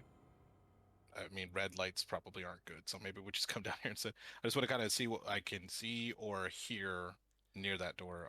Is there any kind of commotion or sounds coming from the other side? Yeah, actually, as soon as you get close to this door and like kind of put your ear near to it, you hear like this sound. Sort of a sound that stopped. Yeah, almost like wind, very strong wind is what you hear. All right, I'm gonna ask Gob to see if he can open the door, and I'm gonna stand back a little bit. Which one would you like him to open? The one that I'm standing near, the one southern door. He approaches this door, grabs the little handle, and you see him like pretty much putting all his weight into it. And just nothing is happening. It's not moving at all. No luck, boss. I think this one's good and closed. Okay. Interesting. Yeah. Okay. Was that sort of my action, or can I go check the one up No, north? you can also do something. Gob's just Okay. there. Do I think that maybe supporting him and helping to do that, we would be able to do it, or is it just looks like a futile attempt for sure? When you see him struggling, it looks like there's no point in helping. Point It looks like there's no amount of pressure or strength will open this door, unless you're uber strong, maybe. Yeah. What about looking up? Would we see? It's a closed room, but is there any kind of ventilation? What do we see up the top? Yeah, I would say there's probably some holes in the ceiling that would be for ventilation with the grates in front of it. Cool. I'm gonna take out my grappling hook and I'm gonna throw it Okay. at the ceiling and see if I can grab one of those and pull it down. Okay. Yeah, you easily, wing it up there. Let's make a strength check to see if you can yank the grate off. Yeah, Nailed so it, as you 18. pull down on that grate, it just clatters to the ground and you hear a ding ding ding. Grate is now open. Cool. Yeah, so I mean, if I, as another, I would just try to get it up there, see if I can secure the grappling hook. And then I guess I would, either let somebody else have it or start climbing, depending how you want to. Yeah, you can climb up there. It's a small shaft, so the goblins are probably the only ones who are going to fit into this sort of gap. It's pretty small. Okay. And we'll say that it's in this corner. Okay. Yeah. So I think at that point I would still want this guy to maybe climb up first before I stick my head into a dark hole. Okay. So I would ask Gob to go up there. So Gob kind of climbs up there on your rope, and you see him. He's like on all fours walking, and he turns around. Boss, it's pretty dark in here. It's a good thing I have mining gear. I think I have a helmet or something that has I have a lantern. So I would give him my lantern to go up there and kind of shine a light around there. Yeah, so what he sees is sort of a very narrow tunnel, and it appears to go, well, I guess I would say in this direction, and then veers again to the left in this direction, essentially. Okay. So yeah, I'll keep telling him to just kind of go in there and see what he sees. Just keep calling back to us like every so often. Maybe I would tie a rope to his waist, just in case I need to pull him back poltergeist style. Okay. Yeah, you put the rope on him. In this amount of time, I would say he kind of checked the door, he climbed up, so he's not going to be able to go around the corner, and we'll move to Telros at this point. Okay. First thing Taros does is look around, and sheath his sword, and say, "Well, I wanna learn this one. This seems nifty." Then I see Ogden. He kind of headed to the left there, and then just went up into the grate. But I think I wanna open that door. I think I'm gonna adventure that. So I'm gonna try to open this door on the left.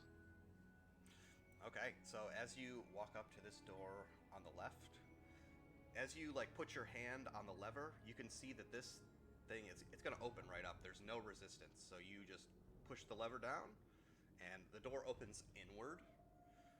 And as you look into this room, you're met with some smiling faces. In this room, there's a few reptilian-looking creatures. Drop these guys in.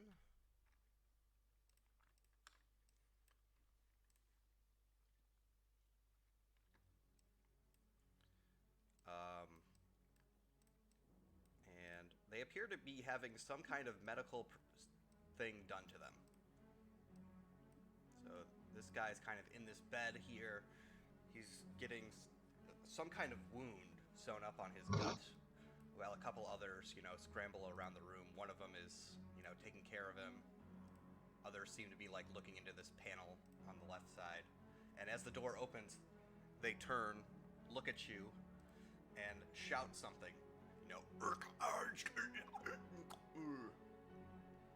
And from their tone, it seems that they are either scared or angry. You can't really make out.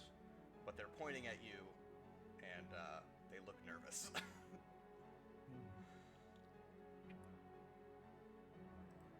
Would I be able to hear from that Move distance? the door back up. Yeah, you would Sorry. be able to. I tell Rose I didn't hear you, though. I'm just trying to nonchalantly close the door back up. You close it, lower the lever back down, and it seals. I just talk back to my companions. Well, lizard men. They have lizard men sorcerers here. I think Taros is way confused. I would say, what color were they? Apparently, I Ogbang have is no green. I think clue. we've established. I'm Were gonna say they that dark these gray are or light gray? yellow lizards. Yellow. Not green skins, huh? Yellow's a shade of green. Maybe I could work this out. Okay. All right, Telros, you haven't really made any actions yet. Is there anything you want to do? Yeah, as I'm leaning back against the door in case they start pushing, I'm grabbing some of my ingredients. I'm gonna try to create a potion for chain reaction, Okay. since it's not unstable. And it's basically a wisdom roll, like a spellcasting roll. Roll it up, boss. Did you roll? I clicked the d20. I don't There think... it is. Yes, it is. Yeah, that succeeds. You just mash some ingredients, throw them into a bottle, and stash it on my belt. Nice. You just drop some ingredients. That's Do an really old good. bartender shakeroo with Yeah. them, and now you check it. It looks good and ready to go. And we'll move to Hatchet at this point. Hatchet will speak up as for the shock of entering this new place. By Uzin's beard, what is this metal madness? And he's going to move up and investigate this where the yaw crystal is, see if there's like any buttons or anything that would do something. Okay, make an intelligence roll for me. Yeah, plus 4. You look So and 2. there's a panel in front of it with some buttons. You accidentally press one, the panel flashes red, and then a metal door slides over the glass, closing off the crystal. So now you can't see it, really. How long does he have to react on that? Instantaneous, No, or is it it's like pretty much when slowly he coming like down? leans over and accidentally presses it, and then it just Damn. slides down. Dang. Okay. Glass, you say? So it was it's like a metal Metal. guard that slides over the glass that was around the crystal. I don't know if that's good or bad. I'm sorry. Barnock is standing in the room, and he's kind of looking about confusedly. So, as he's looking, he notices that on the ground over here, there are some footprints that look oddly goblin-like, and they're muddy, so it's definitely not from Ogbang or Gabo. And the footprints appear to go around the bottom of the room and to this door. And he kind of informs you, I believe a goblin has been this way. And I'm gonna tick my timer down and we'll be back to the top of the order. Oh, yes. And, Teleros, while you're standing at the door, can you make a wisdom roll for me? Mm-hmm. Yeah, That'll be a 20. From this side of the door, you hear talking, and it's definitely close. You're not sure how close, but it definitely sounds like they have moved closer to the door. Maybe they're just on the other side of it at this point. Okay, we're moving, people. And Odd, you're up. So, yeah, I would ask Telros and stuff. It gives me an account of how many there are, right? So, there's 4 in the room, but I would tell Gob to kind of keep going through the tunnel work as much as he could, and then is that door that Telros says? I would ask, is it lockable, or is it anybody could open it at any time kind of thing? Because he was able to open it without any restrictions, right? I pulled the lever. I don't know if it's lockable or not. I don't see a lock. That's a lever here. Yeah, if you would want to find that out, you'd need to make some kind of check to see if there's anything that looked like it would lock it. From what Teleros knows, he pushed the lever down. That means it's locked, right? All right. So I would formulate a plan with Telros. I would say, we could either stand our ground here or we could push in. I'm good with pushing in for sure. I've got lots of tricks and things that we could do. I'm made for this kind of stuff. So, depending on how you feel about it, Telros and I guess I want to. is Hatchet, what does Hatchet want to do too? We need to find Giblet. Stop this madness. Agreed. But where's Gribble? He could be in any one of these rooms. So, because right now we could push to the east, or we can go and sort of defend this oncoming threat. But Ogbang was thinking that he would basically lay out some traps, home alone this, and basically just go in there guns a-blazing if you guys wanted to pull that off. And just have Gob kind of keep searching. Only you got guns, Dogbang. We What's got that? swords. You gotta Well, move. I got traps like nobody's business, and I just leveled up, so my milestone is pretty rough. So I think, I think that's what I'm gonna do. Just in case, I'm gonna run over here, and I'm gonna tell Teros to kind of just move back a little bit, give some space, and I'm gonna drop at the front of this door here. I'm gonna put in I think we'll do probably a tar trap. So I'll put a tar trap down, and then I'm going to load my trap launcher as well. Okay. So basically it's a range attack, but I can place another trap within line of sight when I need to. And the idea is to basically just kind of, be on standby and see what happens, what they do. But I'm going to have the trap loaded, and I'm also going to have my flint ready to be struck and put it on some of my my low burning mushroom wax, basically just launch it over there if I need to. And then I'll just kind of tell Gob to just keep going up there, buddy. Just keep doing your thing, and I'm gonna do that. The setting traps seems like that's my turn.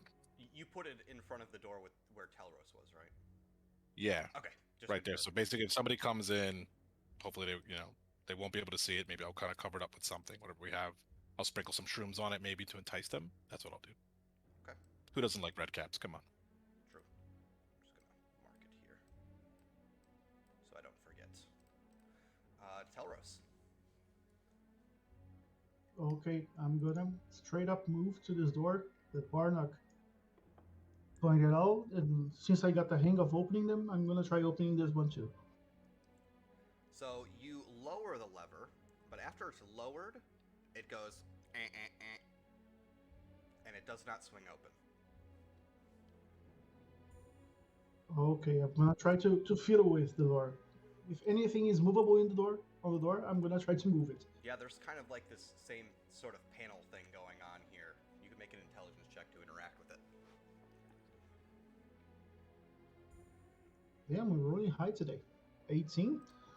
Oh, nice. Yeah, so you sort of inspect the panel, and all of those years at, studying various languages, for some reason, the light that is flashing red on it turns green, and the door opens. Okay, way's clear. As you look ahead, you see that there are two passageways that veer to the north and south. But that's all you see. It's just a small passageway, too. It's like just wide enough for one person to move through at a time.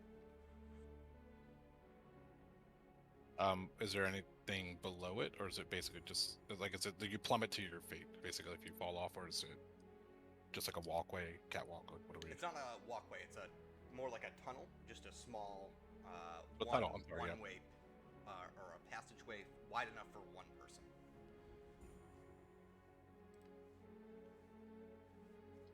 As I see that, I just look behind me and say, Hatchet, you're taking pointer here. Ogbane's gonna be the back, will be the rear guard. Sounds good. Oh yeah, I forgot to mention, Gob had also crawled along this passageway more. Since he's on his hands and knees, he can't go very far or fast. He's a goblin, luckily. But he just calls back to you. Still clear up here, boss. Good lad, keep going. Roger that. And we'll go to Hatchet now. Hatchet will enter here and get to the edge and then look north and south. See if there's any danger. Make a wisdom check as you come to the corner there. Hopefully my dice have chosen to like me now. Oh yeah. 13. So as you look to the north and to the south, you see this seems to come to a dead end. It's sealed away. You also see the muddy goblin, you definitely notice their goblin footprints, and they're going along this passageway. But the most harrowing thing is you hear the sound of more of these reptilian voices echoing around the hallway. You don't see any, but you certainly hear them. And the voices are coming to where the footprints are leading to? Yeah, they're definitely coming from this corner here. You can't tell if they're coming from the north passageway or the eastern passageway, but they're coming from that direction from where you're standing. I will move up to right here, and then I will hold my position. Okay, as you come to the corner there, you definitely can notice that they're coming from this direction. I just hold my position with the axe out and just waiting to chop. Cool. All right. At this point, the door on the far side of the room where you guys had left from opens, and as it does, Barnock sees this reptilian creature. He goes, That doesn't look like someone I want to mess with. And he quickly gets into the hallway behind Hatchet. And call back, coward. A couple reptilian creatures muddle through the door, and Ogbane, at this point, I will say that if you want to throw your mushroom, now is the prime time to do so. Oh yeah. So whoever comes out first immediately springs the first trap.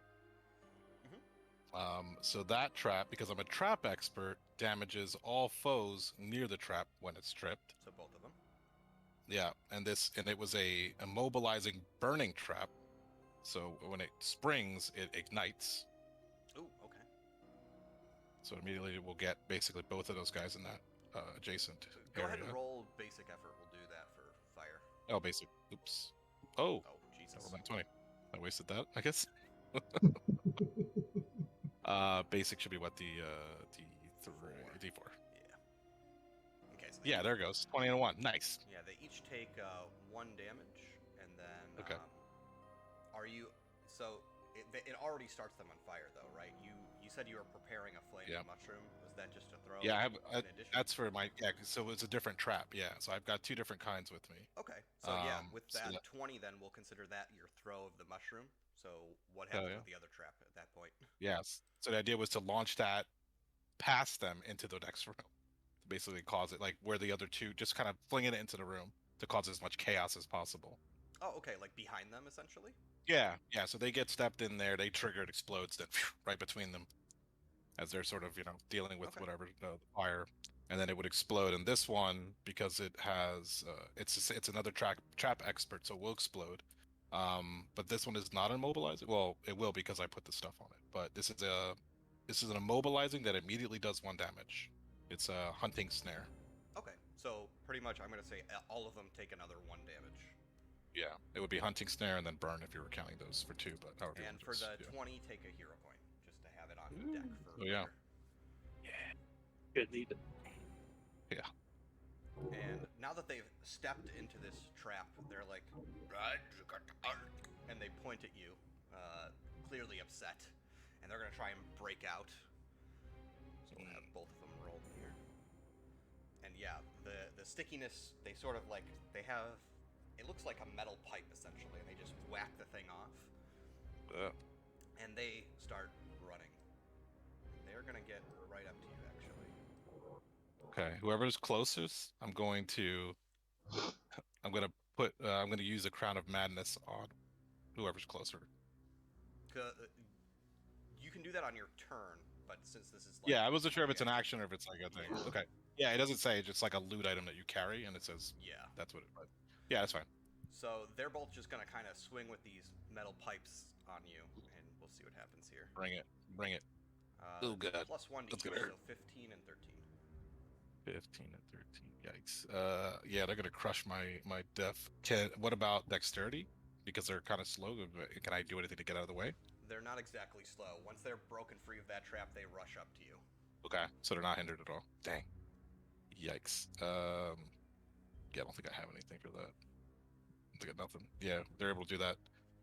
So both hit, or just 1? Yeah, I'm a 12. So you rolled, I think, Okay. up from both. All right. So with their metal pipes, they lay it into you for 7. Ugh.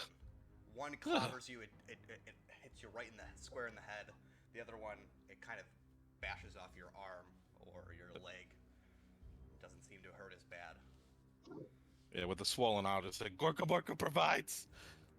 And I'll just call out to the boys. They're coming! As you call out, you hear God go, "Do you need my help, boss?" Keep going! Okay. Find a way out, please. And we're at the top of the order again at this point, so... Jeez. Ogbane. Yikes. Jeepers.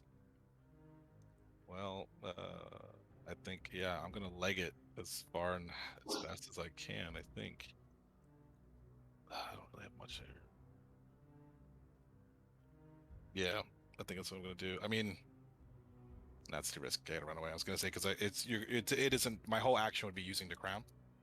No, you can still move, of course. You can move. Oh, then I'll move away first, yeah, at least in the air to get behind Tailrose, and then I will totally, whoever's closest, I'll try to use the Crown of Madness on them. Yeah, just I mean, one it just thing happens. I You wanna decide what it does. reiterate is that this hallway where Hatchet is, this is a single One person. wideness. So if you go into the hallway where Barnock is, no one else is going to be able to get in front of you, per se.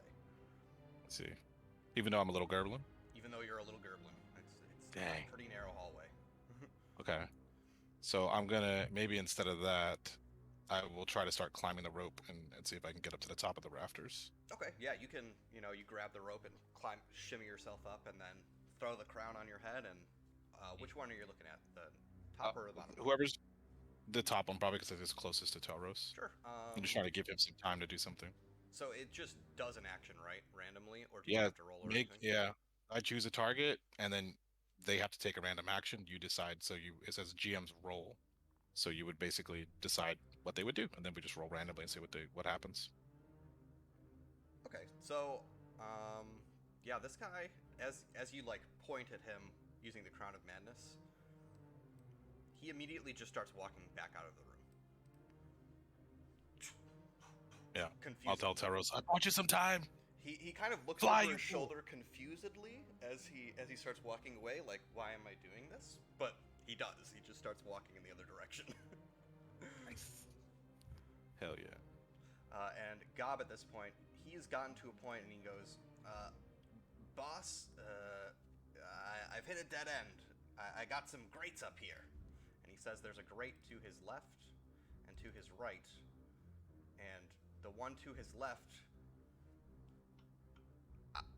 is it space? Boss, I think I see space. Don't go into space. Don't do that. Go the opposite way. Space is pretty. Away from space! And I'll pull the rope a little bit just in case to reel him in. Alright, Telros. Okay, so I'm gonna be.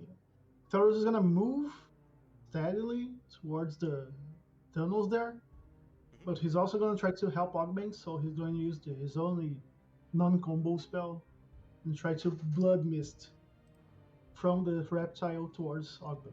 Cool. Roll it up. At power 2. Power 2. Since I got the Eye of Azathoth, it just costs half. Just So I 1 basically point. casting, basically getting the 1 power free. Mhm. So let's do this. Damn. Let me grab the book. I'll give my hero coin. I'll give him my coin. Reroll. Ooh, nice. Oh, okay. I love that. I was going towards the mercurial effects already. Yep. Don't want to use those. Yeah, way better. Okay, there we go. Alright, roll up that damage. Marker provides! Now, Blood Mist is So one of those weird he's ones gonna that says take- D8, or am I mistaking it? Yeah, I don't know. I can't figure out if it's a D8 or a D10. It's just a legacy of the old one. I rolled 13 on the D10s. I rolled the D8s because it's 2 D8s anyway. Okay. 4, 1, 5, 6, I think. Yeah, 6 damage, 6 magic effort And then 3 on the goes to reptile, Ogbank. and 6 healing to Ogbank. Perfect, nice. Thick healing. Oh, yeah, baby. Yeah, so this reptile, he's looking pretty hurt at this point. You see his puke green colored blood, erupt from within his skin and just flow to Ogbank and sort of meld into his skin, and he's just rejuvenated. Hell yeah. Does my my green skin change to yellow a little bit? Though? No. That's all I. Okay, It's good. blood. So it just, Perfect. you're Oh, great. absorbing it. Well, just DNA. I don't know. It's yeah, it's a yeah. whole thing. Alright. Hatchet. Do I hear these not lizard men any closer Yeah. than I did previously? They sound like they're pretty much around this corner. Hatchet has done a lot of banditing in his life, and he knows it's always better to strike first. So he's going to rush with his axe. And since he doesn't have enough room to swing, he's going to be using his axe almost like a thing to punch with, where he's punching with the I gotcha. the blade. He's kind of holding it like this and just... Yeah. As you round this corner, you come face to face with one of these creatures. He's startled.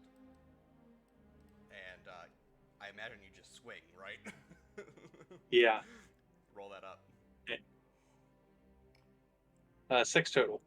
Yeah, as you swing at him, his shock as he like jumps back suddenly, and is quite startled by this, but he avoids the blow.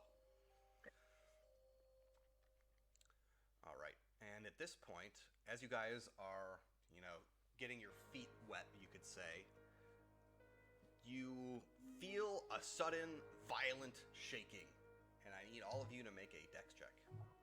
Yes. Or con, either one, actually. Oh God.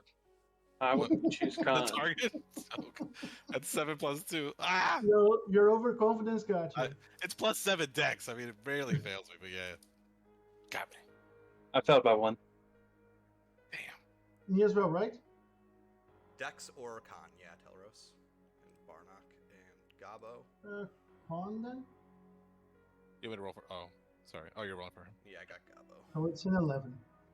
Okay, and Hatchet, what was your total? 11 as well? Yep. Oof. Alright, so little Gabo here is the only one who succeeds. Everyone Nice. else, the violent shaking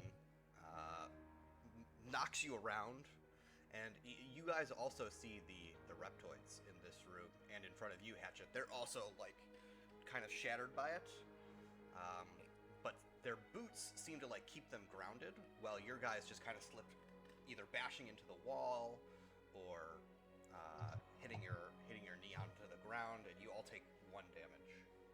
Would you say, because Ogbang is an expert climber, that there's anything I could do about sort of getting my footing there? Because he does walk around with boot crampons on and iron spikes, extreme rope. He's got it all. The Is there anything that crampons you- won't grip the steel floor, unfortunately, so you're still Dang going to it. take that 1 damage.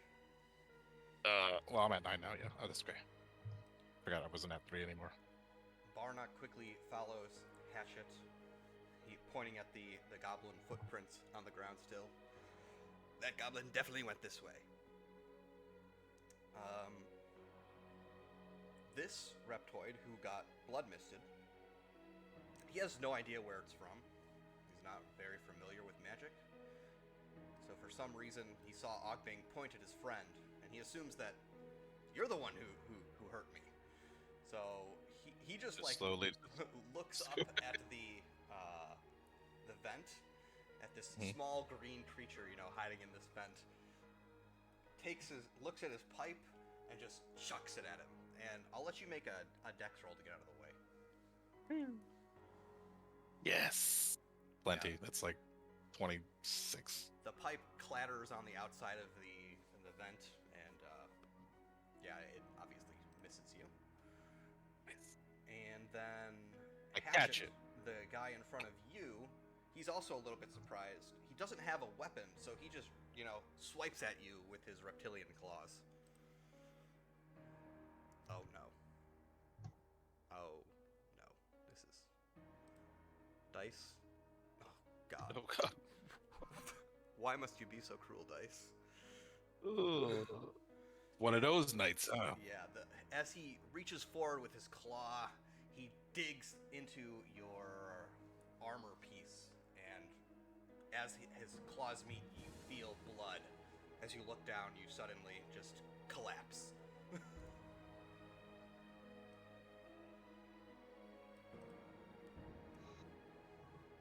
Curse the gods for these rolls. Yeah. No coin. Alright, dice, you can relax now. We don't need any more of those. And we're back to the top of the order with Ogbang.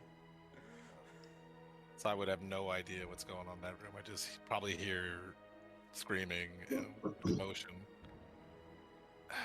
I would ask Telros. I would say, "What do your eyes see? Should I join you, or should I keep going for?" Because I think I would want to keep going, but I would definitely want to consult with you because you can see Try what I to can't. flank them. You want me to come down? That's what you're saying? Seems Hatchet found some trouble up there, so try to flank them. Yeah, it's this one Whatever that's giving me God trouble. found must be another way, right? Yeah, I'll jump down, or I'll rappel down, and then I want to make my way here, and then I'll try to use the Crown of Madness on this guy in front. Okay. I use it. Yeah. You point at this guy. He is very shocked, and he walks up to this panel, and you see him just like starting to do things on it. I peek over his shoulder to see if I can find the password. Is the password password? I'll let you make an intelligence check to see if you can pick up on Yes. what he's putting in the device there. 16. Yeah, you pick up a couple of the, reptilian letters that he used to turn the panel from red to green. And Telros, as Ogbane is kind of like looking at it, I'm going to say that you also see it, and it corresponds with what you used on the door. Okay, I'm gonna try to remember that for the next red panel you come across. My squig skin notebook, and I'm writing this down, and then I put it away. So it's up, up, down, down, left, right. AB. Select AB. Yep. Select start. Got it. Gob here, he is looking at the vent panel on his right side, and he's struggling against it, trying to open it up. I'll just shout some words of encouragement to him. I'll be like, Gork believes in you. Use all your mork. So this vent panel seems to be a little bit more well secured. So he's kicking at it and he's doing some damage, but it's not quite open yet. Use this to track my biz here. Does he have? Oh, we didn't even ask. What does Gob have with him? Does he have anything up there? He's got his hands and fists at this moment. He was at the bar drinking, so he didn't really come prepared for this. Yeah. Should have given him something. Yeah. Maybe a hammer. Your other friends, the gob with the spear and the human guy that you met, they had items with them, but they are nowhere to be seen at this point. Classic Gob. All right, Telros, we're to you again. Okay, so Ogbane doesn't get locked in place here. I'm gonna get locked in place over here. And I see Hatchet is down and say, fuck.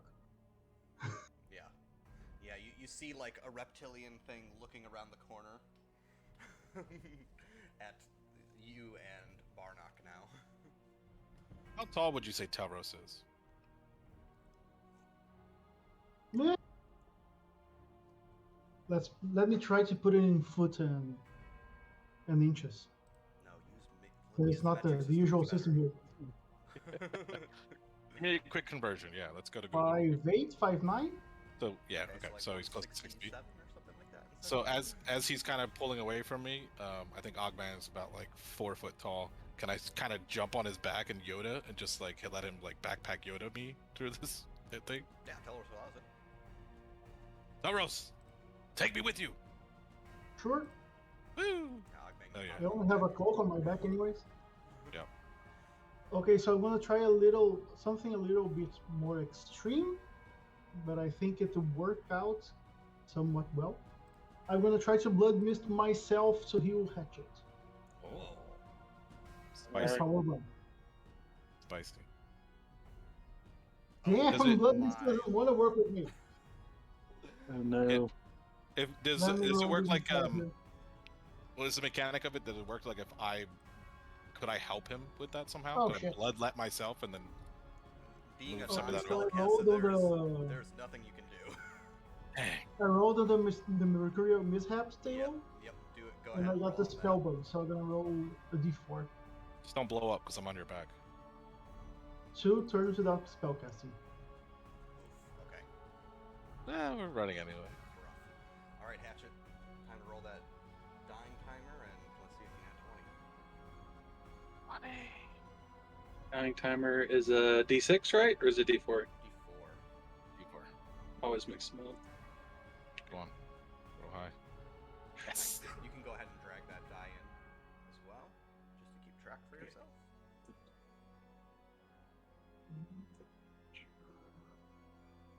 Beautiful. Shabik. All right. Oh, you yeah, have you're two going to. for your spell thing too. That makes sense. Okay. I'm gonna get a little bit more comfy with Telros, and I'm gonna sort of turn opposite of him, and I'm gonna use all my climbing gear and sort of face backwards while he's going the opposite direction. Cool. All right. I want to cover his back. So, Ogbeng, as you leave the room, you see this guy. He's totally focused on this. Whoa. That's a big D4. Let me just shrink that down. There we go. Guys, is He's just hammering around away on these keyboard. He is completely uninterested. However, the one on the far side of the room, he's kind of awoken from his mystical slumber, and he starts running across. You hear him clacking in his heavy metal boots across the room. Hatchet, this reptoid, climbs over your body, looks Barnock in the face, at which point Barnock, pulls out a dagger from someplace, you're not really sure where, and tries to shank him. And he hits. Yep, he shanks this reptoid. He puts up a hand so it just catches him in the forearm. And then the reptoid immediately responds with a claw of his own. And he will miss. And at this point, there is another violent shaking of the ship, and I need everybody except Hatchet to make a Dex or Con save. We got Cobb and Barnock. They both fail. Yay. 15. 14. Alright, so you guys don't take any damage, but both the Gob and Barnock do take 1 damage. No, Gob. And we're back to the top. So we're back to Ogbeng. So I'm chilling with Telros, and I'm going to take aim at the first lizard at the doorway. Okay. Yeah, I'm just taking aim. Yeah, you're like, meet your maker, sucker. Gork. Time to meet Gork and Mork. Time. Gob will keep kicking at his door. I believe in God. He's working at Doing it. it. Telros.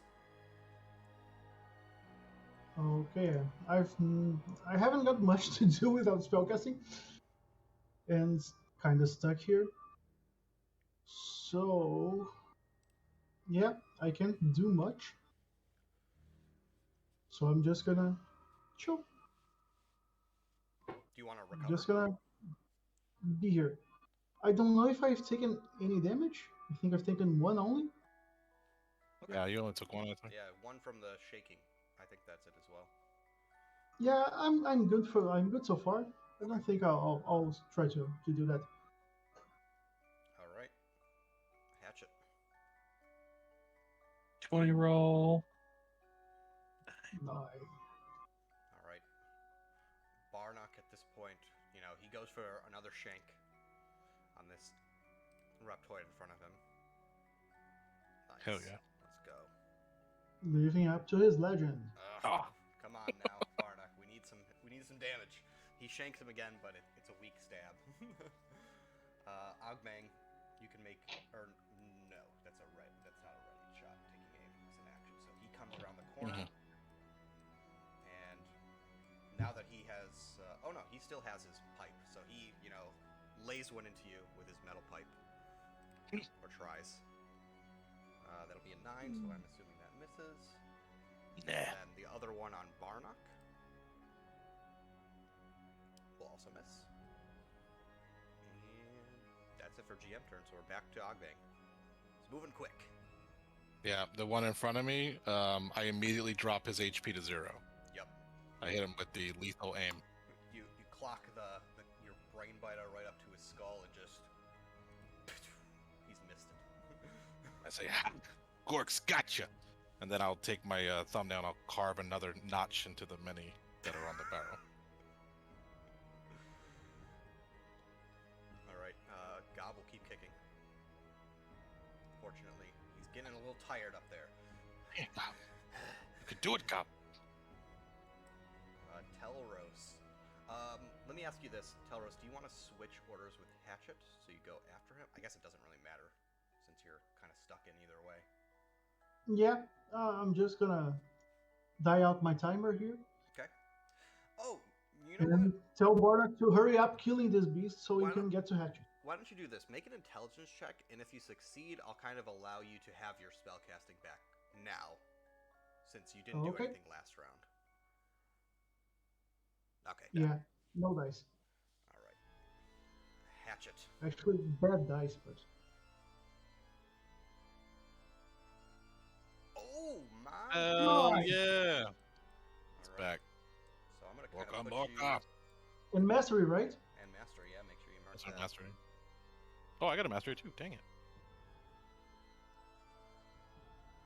And yeah. Do I get my turns that happen at the end of the turn? So you are up with 1 HP, but that is it. You are awake. Okay. Well, this timer goes right. And at this point, the Reptoid also hasn't noticed you. You're kind of like laying on the ground. And then, like, maybe your head stirs and Barnock sees that you're awake. He goes for another stab. And I'm going to say now that you're awake, it's easy because he's, like, empowered by it. But 5 will not matter for that.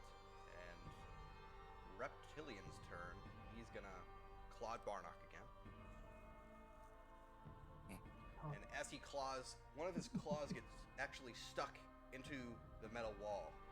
And he has to, like, yank it out.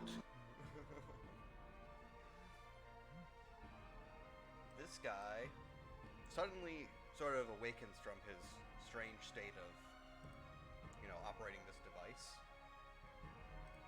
He looks over his shoulder and sees the corpse of his friend lying on the ground.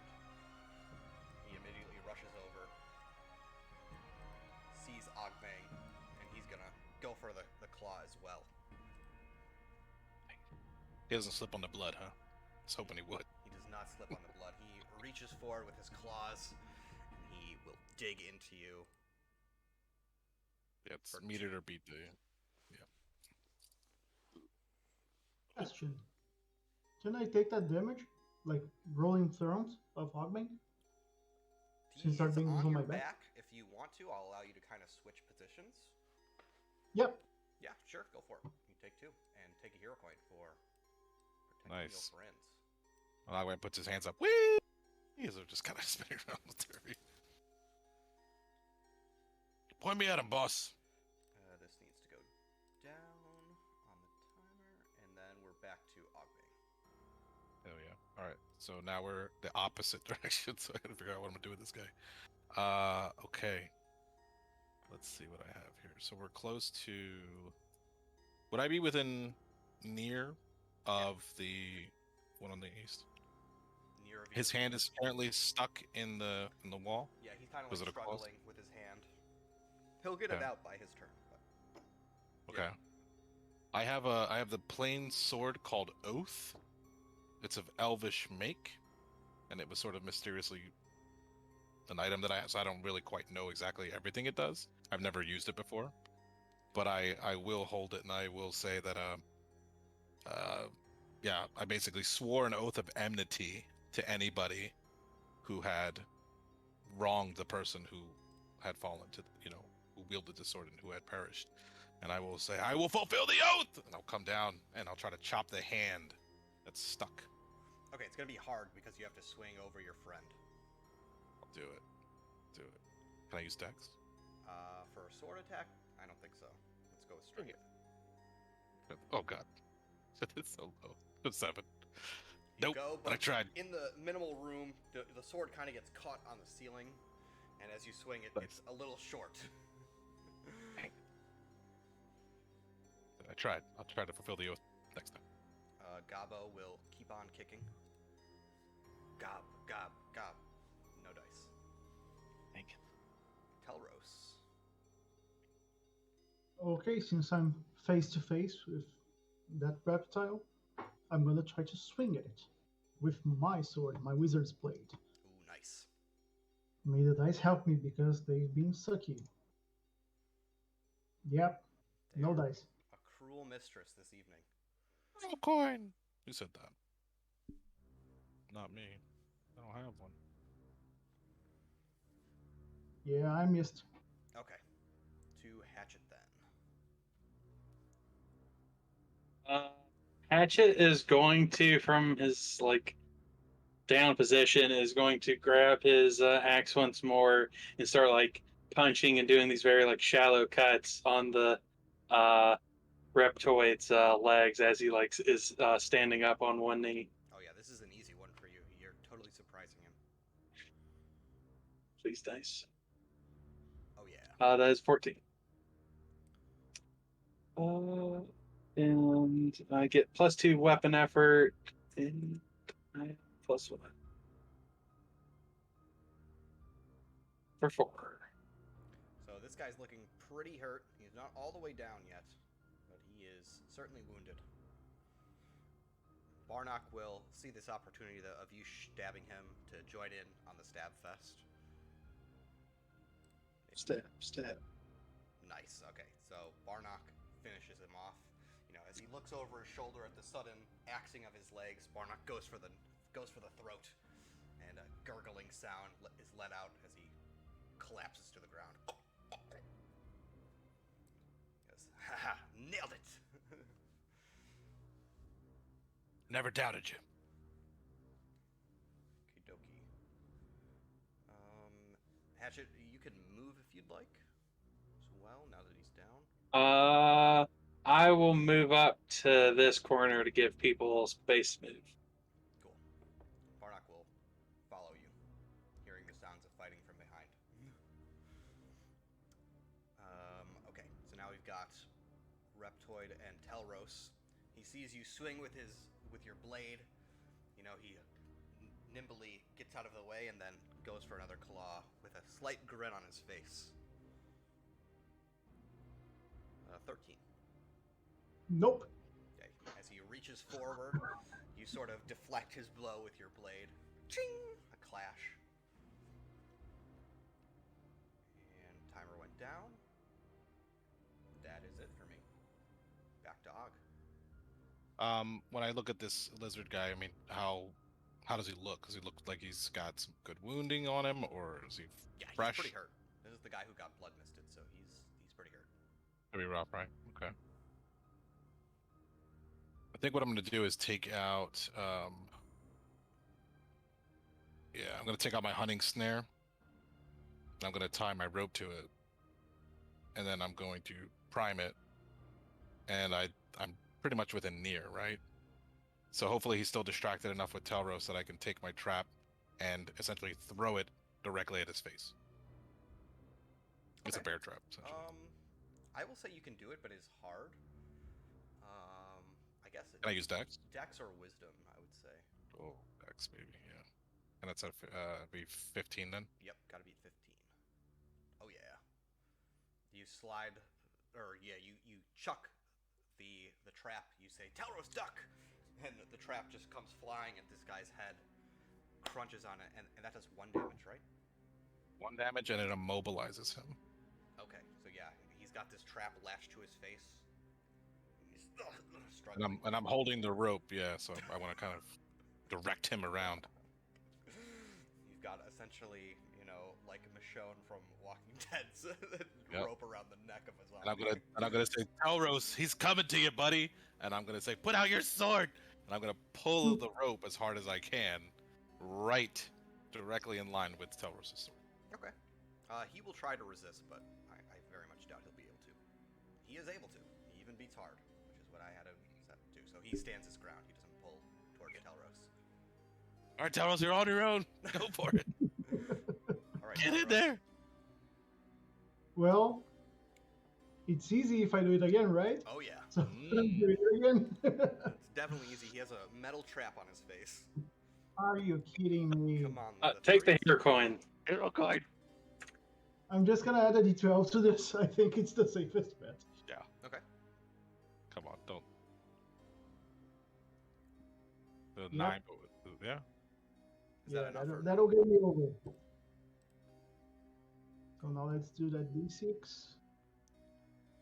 5 effort Yeah, you with my sword. You slash with your blade. It whistles through the air as it chops him in the collarbone, and he collapses against the wall. Nice. And Nogman says, "Get over here!" And I pull the rope and the head back. The head pops off. Hell yeah, it does. Okay, and we're tailing it. Come on.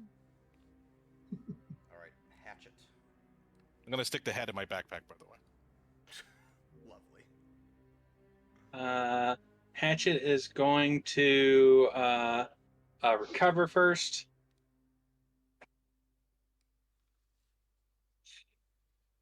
An 8. He does not recover. So Hatchet's going to be like holding, have his hand up against one of the walls to keep himself propped up and like tracing blood along the wall, and he's going to stagger into this next room, unless there's a door. So there is a door here, and it has the same flashing red light. Do you want to try and pull the lever? Yes. You pull it No. down. Can I warn him? And This you is the one hear- that Gob was talking about? No, this is not the one Oh. that God was talking about. Okay. Well, this is like the airlock. Jeez. As you pull the lever down, you hear the same that you heard from the other door. This door is locked as well. I'll say try password. We saw him type it in. I'll let you try to explain the symbols using an intelligence roll. If it ain't If I Dex, can help. it's gonna be rough. 14.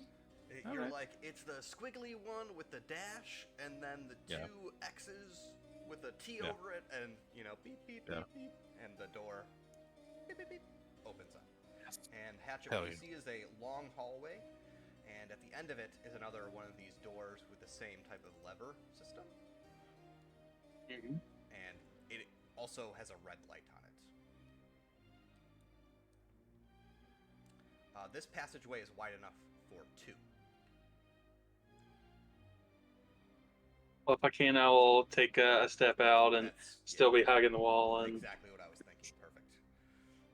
Barnock rushes forward, and as he comes here, he looks up to his right and he sees the little Gabo. This is where he's kicking at this airlock, essentially, right in the wall here. And he goes, need some help there, friend. And Gabo goes, Gabo strong! And he'll kick again. And Barnock, seeing that he's not having much luck with it, will, he's got to reach up pretty high, so it's hard for him, but he's going to also try and pull on this thing. But he does not succeed on pulling on it. Gob strong. Gob sprained ankle. He forgot to bring his soapbox to stand on. Damn it. All right, timer goes down, and that is it for me for GM, so we're back to Og. Okay. So I think at this point it might be, well, I still have to kind of check with Telrose here. Is there anything in this room, what do we see that's sort of north in this area? Is that anything? All you saw was a passageway. You didn't go around the corner, so you couldn't really tell. If you want to investigate it, I will allow you to, though. Not really worth it. I feel like we should just get out of here. I'll ask Telrose. I mean, do you think we should check one last time before we leave? Because it looks like everybody's legging it out of here. I want to leave. Yeah. So I agree. I think what I'll do is I'll just set a trap just in case. Okay. I'll just put one basically down here in case something wants to get sassy with us. Yeah, you kind of throw it over your shoulder and keep moving. Yep. I was like, go, and I'll just go, and I'll just kind of kick Telrose on the sides. Go. Hey, don't kick. I'm not wearing my spurs. It's all right. I just pull up near Hatchet. Yeah, I would Now, say would it that's- work because I'm on his back that he and I can basically occupy the same space, essentially? So there's like... Oh, yeah. Sure. No problem with me.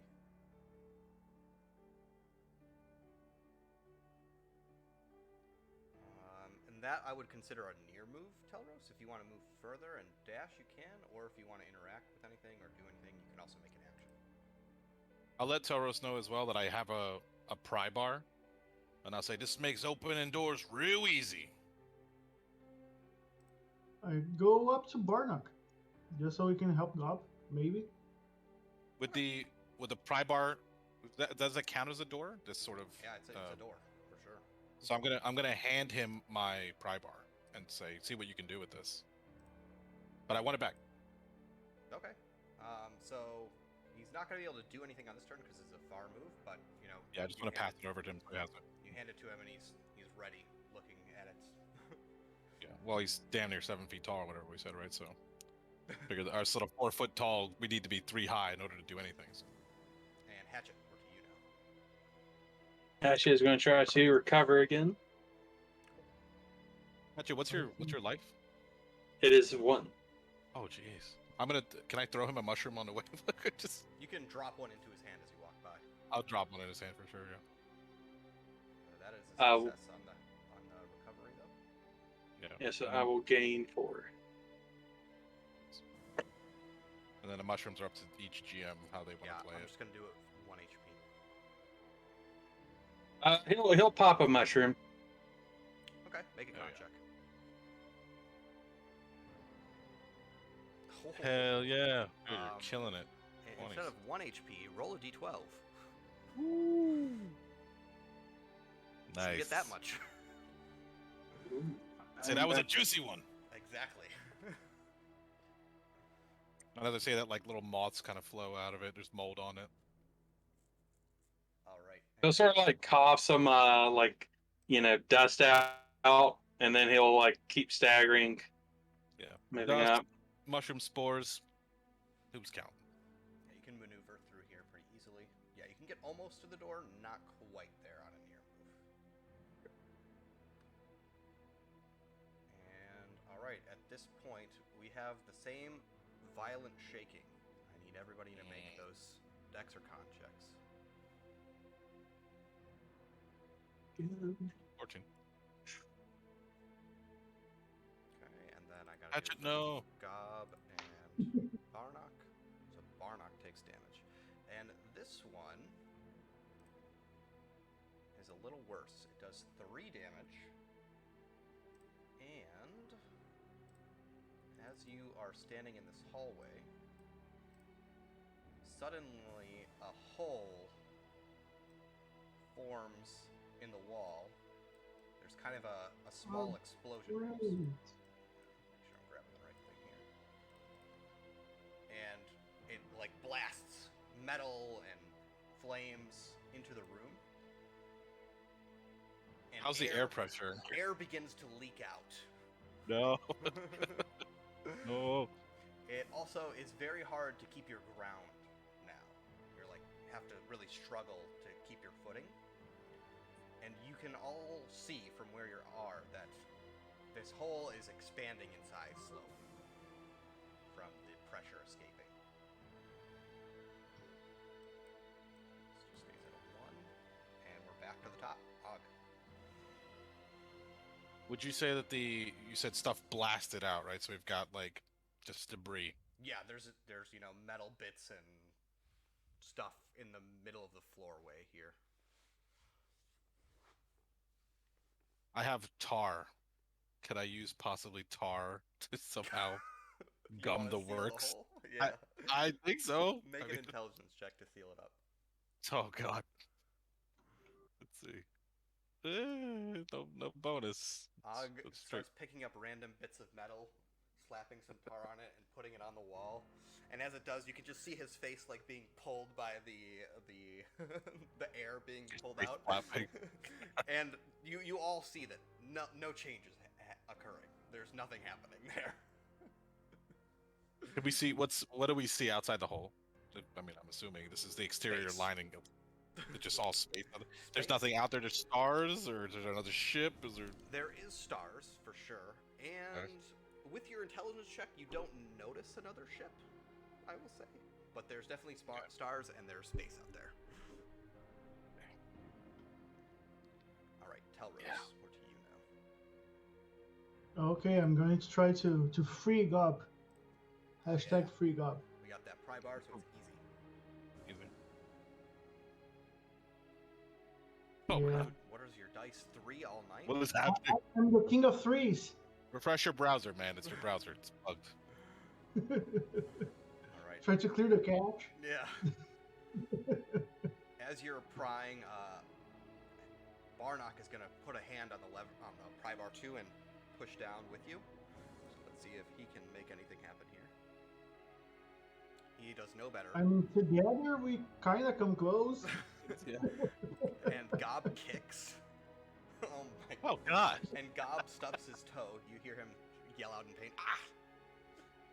Like, it's fine. You have 9 more. Go. Well, he has 7 more at this point, actually. 7 more. He's been hurt a couple times. Breaking all his feet. Oh my God. And we're to Hatchet now, unless Telros, you're just staying there, right? You're not moving. Yeah, I can't do much of anything right now, so that's it. Hatchet. Hatchet will continue moving up, and he is going to pull out a rope from his adventurer's pack and tie it around his waist, and then just let it fly behind him. Oh no. I just imagine the hole. The hole. Yeah, so as the rope lays out behind you, like Ogbang, it kind of like rattles across your face almost, and then you see the end of it I'm holding it. go out the window, or the Oh. hole, I should say. Can I make a dex check to catch it and stop it from doing that? I mean, it doesn't fly out the hole because it's attached to Hatchet. Oh yeah, he's got like tied to him, so I'm thinking the loose end is what's going out the hole, and it's like Yeah. a spaghetti string pulling him through. Yikes. It's not pulling him, but it does go out the Oh. hole. Okay. If you Oh, want so to the- grab it okay. to keep the end from going out, you can definitely do that. Yeah, no that's check. what. Yeah, that's what I'm doing. I Yeah. do not want it to go up the hole. Yes, that Alright, seems yeah. like a. So I'm holding the rope. And this is a door right here, right? Yep, Is it blinking red? it is blinking red. I'll press the same weird symbols. Unfortunately, this Oh, door no. does not react in the same way. It goes and does not open. Password 123. You can make an intelligence check to try a different combination, Hatchet. Hatchet will do that. He is supposed to be slightly smart, but My Hatchet. God, this guy with the 20s was today. funny. Yeah, It's a you problem, opened it. Telrose. See, Telrose? Big numbers. That's what we need. Oh God. As you What's that? open the door, what you see is a portal.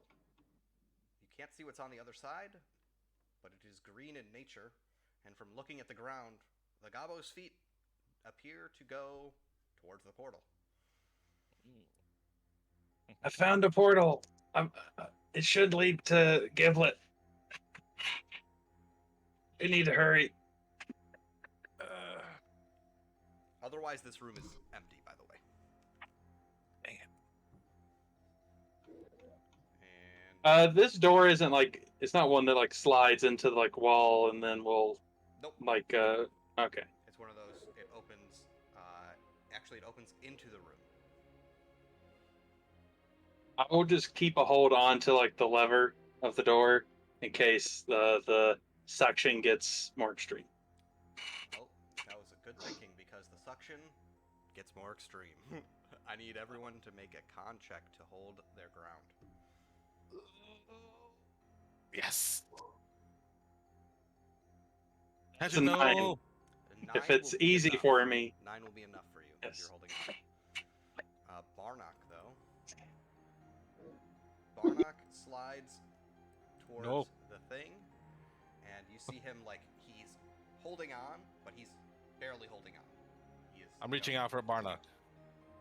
Okay, cool. I'll use. So I got one hand on the rope and then one hand trying to go for Barnock. I'm still strapped to Telrose's back here, right? I never let go of that. The goblin in the airlock, as the air starts pulling, he tries to throw his weight into the vent because he knows he needs to get out of here. So he bashes it. It's going to be easy for him. Okay. Yes. Let's freaking go. Gabo, time to get out of here. Nice. I'm not Alright. messing around. Gabo is getting out of here, I think. He bashes it pretty good. You see it's quite weak. Probably just needs one more, pull or kick to get him free. And we're to Ogbang. Oh my God. And then how close? So right now, do I see Barnock is? It's like halfway out this thing, or is he just getting close He's to it? essentially at the opening, but all of Okay. his body is still within it. You can see him like holding on to the interior of the hole, though. So if he fails again, he's out the window. Yeah. So I'm gonna Jesus. I mean, because the rope it's attached to Hatchet, Mm-hmm. and I was holding it, so I can tie it around Barnock, because that's what I'll do. Okay. But I've got some pretty expert stuff here, so I'm also going to add to it. I have extreme rope. It's good for climbing and stuff. I have iron spikes. It's a metal hull, right? So this isn't really gonna work much. I got much for grandpa. Okay, so I'm going to take the rope, and I'm going to tie it around Barnock to make sure he's at least secured the hatchet, who's up there further. And then I'm going to take my extreme rope, and I'm going to double fisherman's knot on it, and I'm going to throw it, and hopefully see if I can get something on where Gob is, because there's like the grate that's there. Okay. So I'm see if I can hook it onto that. So I've created this sort of triangulation of ropes. Got a cat's And I'm cradle just going trying on. I understand. Anchored, yeah, cat's cradle, anchors everywhere, just like in case one goes out, it pulls the other one. Yeah, so that's what I'm doing for sure. Okay. Yeah, that's pretty much your action here. Is you're throwing it up around, you're tying him up, you're holding. Circus your Soleil ground. here. I'm going wild, yeah. Going wild. All right, Telros. I'm gonna try to help Gob again. Easy. It's And, easy this I'm time. gonna say it's extremely easy. So just don't roll a 1. Nice. Roll a 5. All right. So Woohoo. go ahead and do weapon effort because you're using that pry bar. Yeah. And the grate comes out, and Gob jumps to the ground. He's panting. Gob's not a fan of these small spaces. You call yourself Gerblin? Metal You're box. born not in fun. small spaces. And can I still try to dash to the other side of the hole? Yeah, you can move near. You can move right up behind Hatchet. Hell yeah. So, because I'm attached to him, and Barnock's attached to me, and also Hatchet, hopefully we all can be pulled. Okay. Telros, make a Nice. strength check. Yeah. Come on, now! I thought about that. You drop off his back as he's unable to pull all this weight, and the suction of the air escaping. You can't hold on, and his grip lets you go right next to him. Oh. Damn it. Barnock hold on to at this Barnock. point is struggling. He's going to try and climb back in with all his might. I'd say grab the rope and just pull yourself towards Hatchet. Yeah, he And then I'm pulls gonna try to himself back grab him. in and starts running down the passageway. Oh god. Goblins aren't meant for space. No. I want to. Oh, dang it. I mean, my idea was if he's running past, I want to see if I can grab the rope, and I need to grab Gob too, and see if I can I pull everybody together, just kind of. Well, your rope isn't attached to Gob. It was attached to the. Yeah, I want to see if I can grab Gob, grab okay. him by the collar, and just pull him with us. I'm gonna say you let just the rope out a little bit, and you're just attached at this point. Okay, cool. There's the kind of a daisy chain of Hatchet to Ogbang to Barnock. Back to Ogbang. Climbing has never been so clutch, yeah. Yeah. All right, and at this point, guys, we have our classic rumbling of the Earth, I should say, of this metal device that you're in. I need everyone to make Dex or Con checks. Next, please. Okay. 9. Okay, so Barnock succeeds this time. Gob does not. Oh, no. And we have a very similar explosion happening, but it's back here. And you just see this space opens up into space. There's an explosion. As you open your eyes, you just see space. And Gob starts sliding back. He grabs onto the wall, his goblin claws scraping along it. Og, you also failed, correct? I did. Rolled 9. Yeah, so you start sliding this way as well. Everyone else succeeded, right? Telros, you succeeded?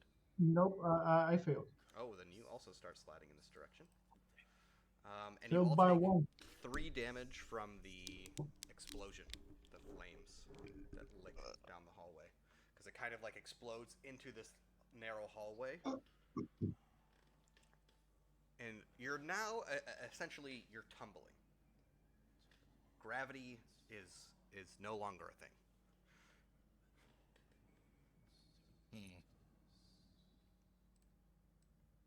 back. I think I need to look up how do explosions work in here. Like there's no oxygen being pulled out. Yeah, oxygen is very limited at this point, and Ogbang, we're to you. All right. Well, Hatchet's all the way down there. There's still that little vent above us, right? There is, yes. I did have a grappling hook already attached to that, but I guess I'm not on it. It's on the ground now, technically. Oh, down, yeah, because it came down with it. I could be cruel and say that the grate flew out the window, but I'm gonna be nice. Dang it. I'm running out of gear. Oh my god. I don't know. I think I'm wondering. I might have to be. I don't want to lose that though. Thinking if I threw something out the airlock maybe and let it naturally pull us closer to Telros. Maybe that's the way to go. Because Gob is getting pulled backwards. We're all getting yeah, if we're dang it. There's two air we're stuck between holes. A rock and a hard place. This one's here. more powerful, so this is what's pulling you more now. Okay. I don't think I wanted to use that, but I think I have to. How big is this hole, would you say? Oh, it's about as wide as a doorway. Okay. That's a doorway. Wondering, because I have... I don't know, because I don't think... I have a cloak, but I don't think the cloak is big enough. No. You're a small It's probably goblin. for... Yeah. Dang. I don't know. It's gonna be more Circus Soleil, I think, for me. I don't know. I unless I can somehow cause a backward explosion that pushes us forward. I mean, that's what I would go You're for. part of the one. I have a plan. Yeah, what are you saying? But I have a plan. I mean, I'll assist you. What do you got? What are you thinking? As we're like screaming at each other in the air is. Mutagen to strength. And Oh, check you over. okay. I like that. I've got a lot of rope. I think so I'm totally gonna try to resecure. I'm gonna get my grappling hook. I'm gonna try to get some to Gob, and then I'm gonna throw another one towards Telros and see if I can get another chain going on here. Okay. Yeah, you do that. Okay, so it's easy. All right, so I'll do that, and then I'll tell Telros, all right, man, whenever you're ready, let's go. Yeah, I'll tie it up, fasten it. no roll even. You're next to each other, so you just do it. It just takes your action. Okay. Cool. All right, Telros, let's see it. Okay, so I'm grabbing that, and I'm going to burn mutagen for 2 power. So I'm gonna have 4 rounds of +9 to strength. Mm-hmm. So I'm gonna burn it, and I'm just gonna create that potion and just chuck it and swig it up. Oh yeah. And my body starts to change and muscles grow, and I'm gonna start to pull it back and back and back and back. Yeah, Telros suddenly gains 8 swole levels. He is now buff as shit. A look of bewilderment just kind of comes over Ogbang, and he just goes, "I need some of that juice." You're That's the Burley Soul. You're walking in the direction of Hatchet, right? So yeah, you just are. Do you want to move near, far? How far do you want to go, Telros? I've used an action, so Oh, yeah. near. That's all I got. Okay, so you get. Because I gotta use an action to cast a spell. Gotcha. So you But get not to to like drink it. here, I would say, and then Og and Gob are close behind, attached to the rope. And if there is anything that I can use that prying bar at to like secure my position, I'm gonna try to, if I can. Do a strength check for me as you like lay it into the. You're pretty much just taking the pry bar and slamming it into the wall. Yeah, you. 17. Yeah, you sink it into the wall, and you're good and secured. So at this point, we got Hatchet. So is currently everyone attached to or holding on to the rope that Hatchet has attached to himself? Essentially, All yes. but Your one, rope I is think. attached to Ogbang, and Ogbang has a rope that's attached to the other 3. So there's a daisy chain. Okay. On, but everyone's Yeah. connected. Hatchet's not sure exactly how this is work, but he thinks it'll work. He is just going with the rope still attached to his waist, make a mad dash to the portal and jump through. And hopefully that will suck everyone with him. If it doesn't, I pull everyone using strength. Something doesn't close as we all go in. As you We just rope us rush cut. up to the portal, as soon as Hatchet's hand touches it, all of you just get, you know, toilet drain sucked into this portal. Ooh, nice. And are we aware of this? We get to see all this coolness as it's happening. Yeah, you get to Because I see think it. I'm closer to Gork and Mork kind of thing. Like Yeah, I've seen things. you definitely get to see it, and as you guys are, you know, sucked out, as you look back in the direction that you were looking, you see just this spaceship being blasted to pieces by another spacecraft of some kind. And, yeah, that's where you were. Nice. Ogbag gives out a little salute and a little tear rolls out of his. So much carnage. It's just so beautiful to witness. Alright, so this Gabo is in here. You guys all appear at the end of this long bridge. And as you land, rope still attached to all of you, you kind of land on your hands and knees. You immediately hear the sounds of fighting, and Ogbang, you would recognize your human friend and our goblin with the spear here. They are tussling with a mound of ants. Oh. That is not freaky at all. And I need to roll this. And I need my timer, and why don't, since we're in a new scene, we'll all roll a d20 again. We'll switch the order up a little bit. Jesus. Okay. Did we? We Nope. switch it up slightly. Yeah. And What's to up? give a little bit of perspective of space, this bridge that you're on currently is about 3 bananas. Okay. Yeah. Okay. And other than that, yeah, we're gonna start with Og. Okay. So that big burly guy over there, I'm assuming that's Roger Sampson, son. Correct. Samson's son, Okay. son. All right. So I'm gonna call out to them. Hey boys, found you. Roger goes, And then- a little busy here, as he's, deflecting blows from this whole mass of ants. I go, you're doing fine work, lads. Let me help. And I'm gonna immediately launch with one of my traps. I'm gonna put it not close enough to hit them because it just says I can place it anywhere within line of sight. Okay. So I'm gonna put it essentially as they're sort of dancing around and maybe the ant creature thing is stepping down. I'm gonna put it so that it would be near their back foot, away from the other two. Okay. And I think this time we'll do. What do we want here? Yeah, we'll do another tar trap. So as soon as they were to step in that, that's gonna immobilize and burn. Okay. And this since- one, it's This is one mass creature. of ants. It's gonna be only some of them that get stuck, not the entirety Oh. of them. Okay, but as a trap expert, it says my traps damage all foes Ah, okay. near the trap. Then yes. Cool. Yeah, so I launch it there. It's just primed, and then I can either tell them whenever your boys are ready, just give them a little push, and maybe they could back them up into this the trap. Okay. Sounds good. Hatchet. Do I see little muddy goblin footprints? Oh yeah. Make a whiz check. You do not see little muddy goblin footprints. Barnock sees what you're doing though, and he will also investigate for muddy goblin footprints, and he does see them. It's And Gremlin, I hope. they are going in the direction of this bridge, so down this bridge. Okay, I will move near and recover if I can. So you investigated, so you're not going to be able to recover this round. Okay.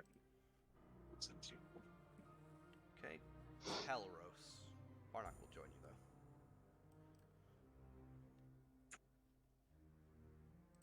Mutagen has affected Taros a little bit, so he's not gonna think too much for these. Oh, let me put out the.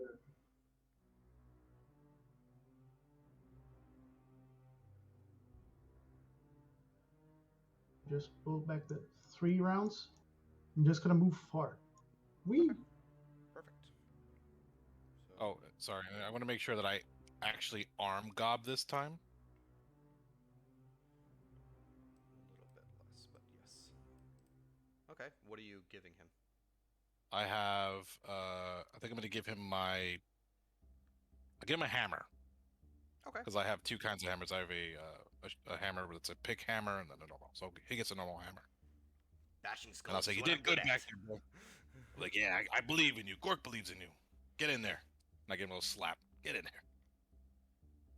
All right. Now, and how far is that next area? I mean, I lobbed the thing over there, and I'm assuming it's, I don't know. I guess we'd have to. So It's hard to tell. essentially, this stairwell over here comes up to the bridge. So it'd be like a far move to get down here if you're going by the stairs. But you could also like leap into this platform, and that would also be a far move. But to jump, it wouldn't be more than like average difficulty. Is there, in the back of those, there's a wall there. Is there anything that you could find purchase on? Is there Like ledge, roof, there's no roof. something? But Awning? there's definitely like the windowsills, essentially. Okay. I don't know. Okay. All right. At this point, the ants are, as they are climbing over each other, Roger, tries to give them a push into this trap. We'll see how he does. Come on, Roger. Yes, Roger. He pushes them into the trap, and they all get sticky, and they take 1 damage, right? Yeah, it's a fiery trap, so it's gonna explode with flame and get them all. Oh, so this And is they are the one that mobilized? does more. This is fire damage. It's not just the regular trap. Okay, so Yep, let me do it's damage. fire damage. So it doesn't do any damage. It just says mobilizes and burns, but my okay. trap damage is all foes. Okay, so no damage Yeah. yet, but on its turn it's Yeah. gonna burn. So I'm just gonna mark that 1 for its turn. Yeah. That's when it They starts should to just burn. be stuck in place, hopefully. And yeah, the other goblin who has his spear, he's gonna shank with yeah. the Oh. no. As he reaches forward with his spear, one of the the ant-men swing their axe, and you just see the spear tip get chopped right clean off, and it goes clattering down this hillside over here. And at that point, the ants now try to free themselves of this tar. They begin like spitting profusely on their own things, their own ligaments, but they are good and stuck. However, their spit is also putting them into a frenzy. And you see this mist start to pour out of their carapaces. And these guys are going to have to roll a con here. So Roger and our second goblin, who you haven't named yet. Yeah. Roger Oh, that's will easy. succeed, but the other one Yeah. will not. No, he has an official name. That is Oof. Okay. that's Gus. Gus, okay. Gus, as you see him gets like kind of swallowed by this mist, he takes some damage, and part of his armor starts to melt away from this mist. You see it just like kind of bubbling and dripping off of him. He's very worried at this point, so he starts to back away. I say, there's no shame in being naked. You're born into this world. Don't let it take you out. And Telros, as you move closer to the center of the bridge, from below, some sort of plant creature, vine of sorts, reaches its limbs up over the edge, and you see it kind of make a wall here. So I'll kind of use its body to represent that it's not there, but there are vines that are kind of now reaching over, feeling around, looking for something delectable. And that brings us back to You Poppy. will. I don't like the acid. It's not cool. Well, What do I want? Is Roger still engaged with them, or is he? He pushed him. What's he? And he wasn't injured by the mist, so he stood his ground. All right, he's far enough back. Okay. This is weird. Okay, so this is like a weird question. I guess when I go to take aim, am I taking aim at the entirety of these ants, or would it, like, if I take aim, I kill one ant? I'm gonna say, since it's a mass, you're kind of aiming for the center of mass, and you're going to kill probably all of them by doing that. I'll take aim for sure. Yep. I need to get these boys over here. Yep, I take aim, and then I'll just tell God. You know what? I think because I can't do both. Yeah, Gob's on his own. What to say? Do what you can. Okay. Gob starts just gonna following perch up. Barnock. And he's gonna make a recovery roll. He's gonna be smart. He recovers. Nice. Good lad. Okay. Hatchet. Hatchet is going to try to recover and move up. Okay. To moving on the path. What are you at, Hatchet? I'm at 7, but I have a +3, so that's a 12. So I'm back at 10. He's full health, and you can move just in front of Telros as a near. Okay. Barnock at this point, he kind of leans over through some of these, looks through some of these holes, and he just lets one of his many daggers fly at the ants. But he misses. Waste of a good dagger. Telros. Okay, there's a kind of plant barrier in front of me, right? It's not so much a barrier, it's just there are vines now creeping along the ground, and they're kind of reaching up. They look like they're searching for something. Does it have 2 little pods on it? Is that what's at the top? It does have 2 little pods on it, but that is below the bridge with that. Like, Okay, so we just see like the tenderly. Yeah. If you were to look over the edge, you would see that for sure. Oh, you see. But yeah. Yeah, I'm focused on those ants. I don't see anything. Theros is on a no-brain moment, so he's just gonna try to dash through. I think he can feel Hatchet and Barnock were searching for the footprints of the giblet, and just gonna try to run through that. Let's go! Okay. As you start to rush forward, make a dex check to avoid getting grasped by the vines. Is an 11 enough? 11 is not enough. You are suddenly grabbed, and you just feel one of those tendrils wrap around your leg, and it starts pulling you towards the edge of this wall, or what are these called? Banisters? Words fail me at the moment. Now, technically, Telros and Hatchet should still be attached with my rope, correct? Technically, yes. Okay, cool. Just want to put that out there. Yeah. I'm going to say it's pretty much at its max length, though.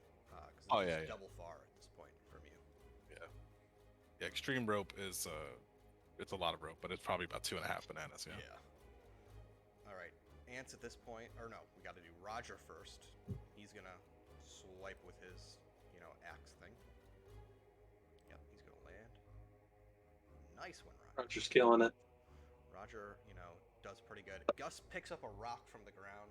He does not like these ants, so he just chucks a rock, Hobbit style. Hell yeah, Gus. Get him. The rock does not find its mark, though. All right. Flies through. The ants try and break free of their tar yet again. They do break free now. And in a swarming motion, they start to scatter out across both Roger and Gus. I'll shrink these guys a little bit. Yeah, I was like, oh no. And they're going to attack both of them with their, their many tools that they have. Weapons of all different sorts of adventurers that they have massacred. But with the stickiness still on their bodies, they can't seem to swing quite right. Roger and Gus deflecting their blows and holding their ground without any issue. Now, the vine, which has Telros.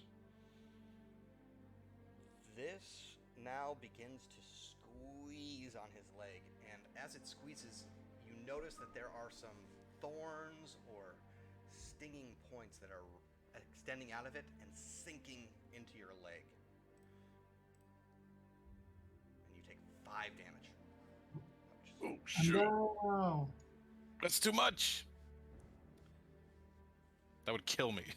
I mean, no. Oh, and at this point, you guys see at the end of the bridge yet another portal. It just Gabble's going to get a stern opens. talking to get them. And we're to Og again. Damn. All right. And then, so I've got aim on this thing, and I say, "You can run, ants. You'll just die tired." Bang! And just let it go. The bullet, somehow gets a perfect alignment to, either shatter the heads or the abdomen or the bulbous part of each ant, and just ant goo now is all that remains. Hell yeah. And I put I start taking out, I scratch up the whole barrel, start counting ants. How many was that? I don't know. Yeah, you assume it's 15 to 20, but you're just Nice. frantically scratching. Orca provides. All right. Are you moving at all? Can I? It was a shot. Yeah, I guess Yeah. I'll move as far as I can, just to keeping up with the gang. And Hatchet. Or to You let me know. Okay. Could Hatchet make it to where Telros is and make an attack on this vine creature? Absolutely. Hatchet will do that, and he'll chop down right next to where Telros' foot would be. Trying to free him. I like it. Yeah. My Hell yeah. God, Oh my this God, man these with the 20. 20s. Dude, you want to give me some 20s? Chop away, boss. I got them. Okay, so with ultimate, do I add the ultimate base that I have? Ultimate Okay. and weapon. You're going to add that to So bonus as well. +3 on the D6 and +3 on the ultimate. Okay, So plus 8, 6, 12 and damage. then So you chop at this vine that was holding Telros, and he just drops back to the floor of the stone bridge. He's now completely free. Barnock follows close behind. Gus and Roger start making their way up the stairwell. Running at a breakneck pace. And we're to Telros now. Okay, at least that. Oh, you're KO'd. Damn. Yep. Oh, I thought he had one. Oh. And Oh. that 22. Let's see if you. At least you had the 4 on the timer, yeah? Why don't we just put the dying or your mutagen? I'll put this one over here. This one's for mutagen, and you can leave that one for dying. There. Because I don't think you can label it and have a number. Yeah. Okay, so I'll be dying. You be dying. Yep. All right. Damn. And the. Remember, the rope's still attached. You can drag me through the portal. Yeah. Weekend at Bernie style, just limp body, just trailing behind. The vines, now having been cut, are very, frantically reaching out, and Crashing about. they begin to swarm around Hatchet. No. This is a very strong creature. Yeah, it grabs you. Is it more plant-like or flesh-like? Oh, it's a plant for sure. Okay. How I would describe it is it looks like something from the jungle of hell. Hmm. And as it grabs you, it deals 4 damage, kind of yanking you and, giving you a little bit of whiplash. And then it also shoots nettles out from its base. And I'm gonna need Gob and Ogbang both to make, I think it's a dex check. Let me double check. Yes, dex. That's gonna be 14 for me. Okay, so you pass, and then Gob. Oh yeah.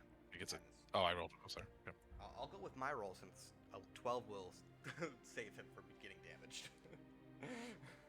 Gracious GM. So yeah, you avoid these flying thorns that just shoot out from the base of the like trunk, I should say. And yeah, that's that. Now, Ogbang is pretty much a naturalist and herbalist. He's always kind of rummaging around in fungi and foresty things. Do I recognize anything about this creature? You may have heard of this creature before, known as a razor pod. It's a very carnivorous plant, known for killing adventurers. It does have lots of needles, lots of vines. So, it's my turn. Yeah. Yeah, it's your turn. Okay. So I'm going to. Currently, is Hatchet entwined by these things? Is he being held by it at all, or can he He's- like? It's just like a loose grab, No, he's grabbed. He's held by it. and Telros is KO'd, He is Correct. unconscious, but but he's not grabbed. correct. Okay. So I'm going to take out the severed lizard head, and I'm going to pour flammable slick oil in the base of the neck, Okay. and then because I'm an amazing trap launcher, I'm going to launch the head at the carnivorous razor pod. Cool. And I'm aiming for its mouth, whatever I think would be its mouth, or since I know something about it, however it would grab this head. So it's carnivorous. Here's some meat, and then I just launch it. Do a dex throw just to throw it at its mouth. Yeah, you throw it. Yeah, that's just enough, right? Yes. Now, Yeah, it's just line of sight. You see from the side of this creature just what looks like flesh, like just skin or bark, I guess, opens up inside her teeth, and it just swallows it. Nice. Yeah, so it's with the trap, so hopefully the trap will spring and that will ignite. Okay, yeah, it ignites Hell inside of it. Yes. Gob follows Barnock at this time, slightly concerned about getting too close to the razors. He's just going to recover again. He succeeds. Barnock's going to kind of like run along the top of this banister or railing. That's the word I was looking for. Railing. So he's going to try and like nimbly. Unfortunately, he slips. No. And immediately, a tendril of vine grabs hold of him. Damn. So it's able to get on both sides of the bridge. Yeah, it reaches all the way across. It's kind of like doing one of these. It's like reaching around like this. Jeez. So, Is the fire? Do I see it affecting it? Is it kind of recoiling at all? I mean, it's still getting purchased, but what is the fire? The flames are inside it, so you can't really tell what's happening. But it does seem to be reacting. It's like a little bit more violently wiggling. And Hatchet, what do you know? Am I able to slash or chop at the vines that are around me? Yeah, absolutely. Trying to free I yourself. will. Yes, I will yell to one of the mini goblins that I can see around me. Someone get Telros. I will deal with this hellvine. Slash. That hits. Damage. So close to Almost another double.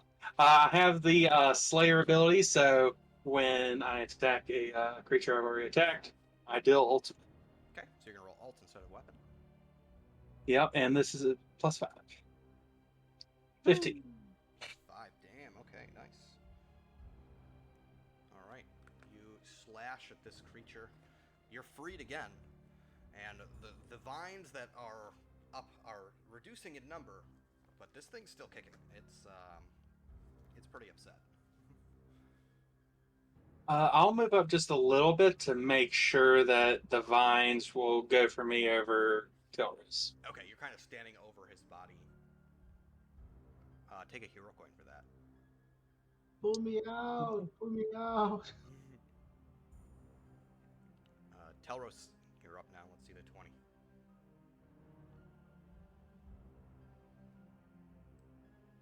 All right. The dice are not my friend.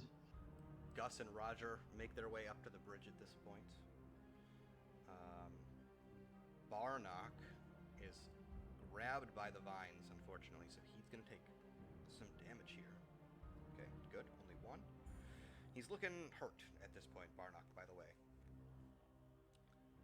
And then the vines are yet again going to reach out for Hatchet. That's a 17. Ooh. Almost missed me. So that's going to be for 3 damage, and you are once again grabbed.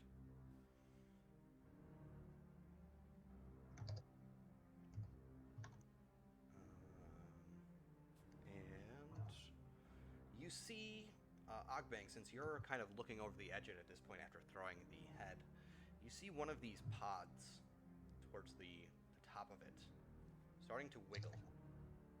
I It's don't making like that. a little bit of a noise too. Yeah. So I think there's something that's definitely inside of there about to pop out. And you're up. Yep. Jeepers. Actually, if you guys can, I would like to take a quick bathroom break. So Yeah. call Go ahead. 5 real quick. So good. Yeah, we'll plan out the next 5 moves so we can win this thing. Let's go. Perfect.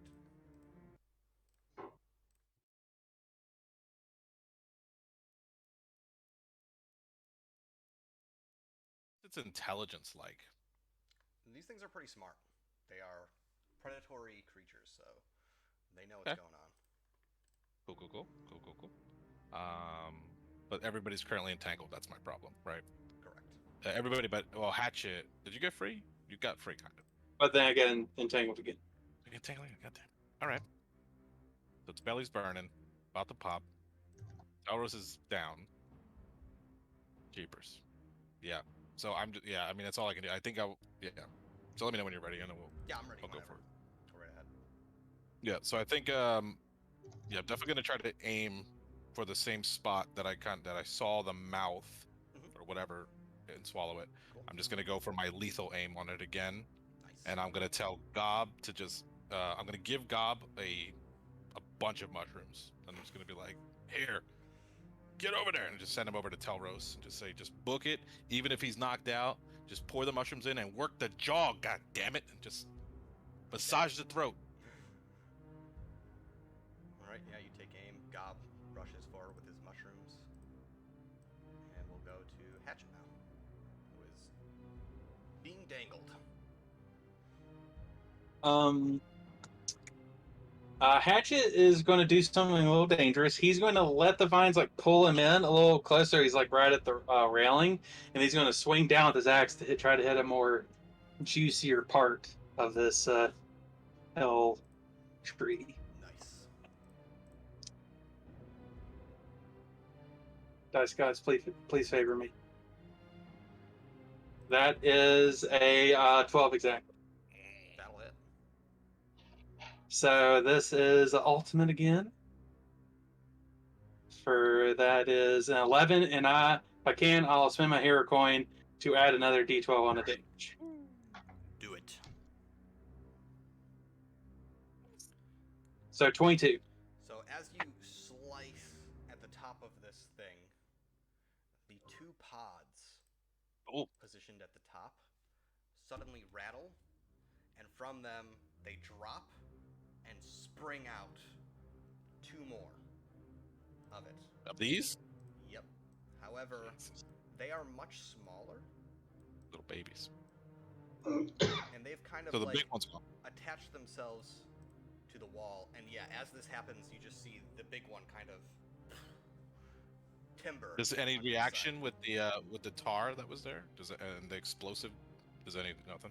You see maybe a little bit of smoke emanating from it. You probably can assume that it's still ablaze. It's going to continue burning, and it might spread to the other ones, but that's all you see at the current moment. Does that change my targeting at all? I'm going to say you can just switch to one of the other ones now. Yeah, whichever one. I guess is if neither of them are touching anybody. I mean, I'll go for the one that's closer to the hatchet. The vines that we're grasping have now released because that was from the main trunk there. So Barnock is free. Yeah, Barnock's free, and Barnock sees Telros on the ground. You're gonna try and help him out here. All right, you're stabilized. You're not dying anymore. No HP though, because he doesn't have a healer's kit, so you can remove the dying timer. And now you're just making a recovery roll to get back up. Barnock just has a sword. What's he using? He's got daggers. You can't really tell what else he's got with him though. He does not have a healer's kit though. Yeah. I guess I'll just move up a little bit more. Okay, cool. Telros. Now that you are on recovery mode, you can just make a recovery check to get up.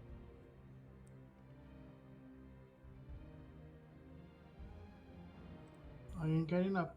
You're no longer dying though, so you can remove that time. Oh no? Yep. No, Barnock stabilized you. You're just incapacitated. You're like passed out right now. Yeah. Oh, okay. It's like that. Don't die on me, man. Yeah, he did the don't die on me, so you're not going to die, but you have 0 HP.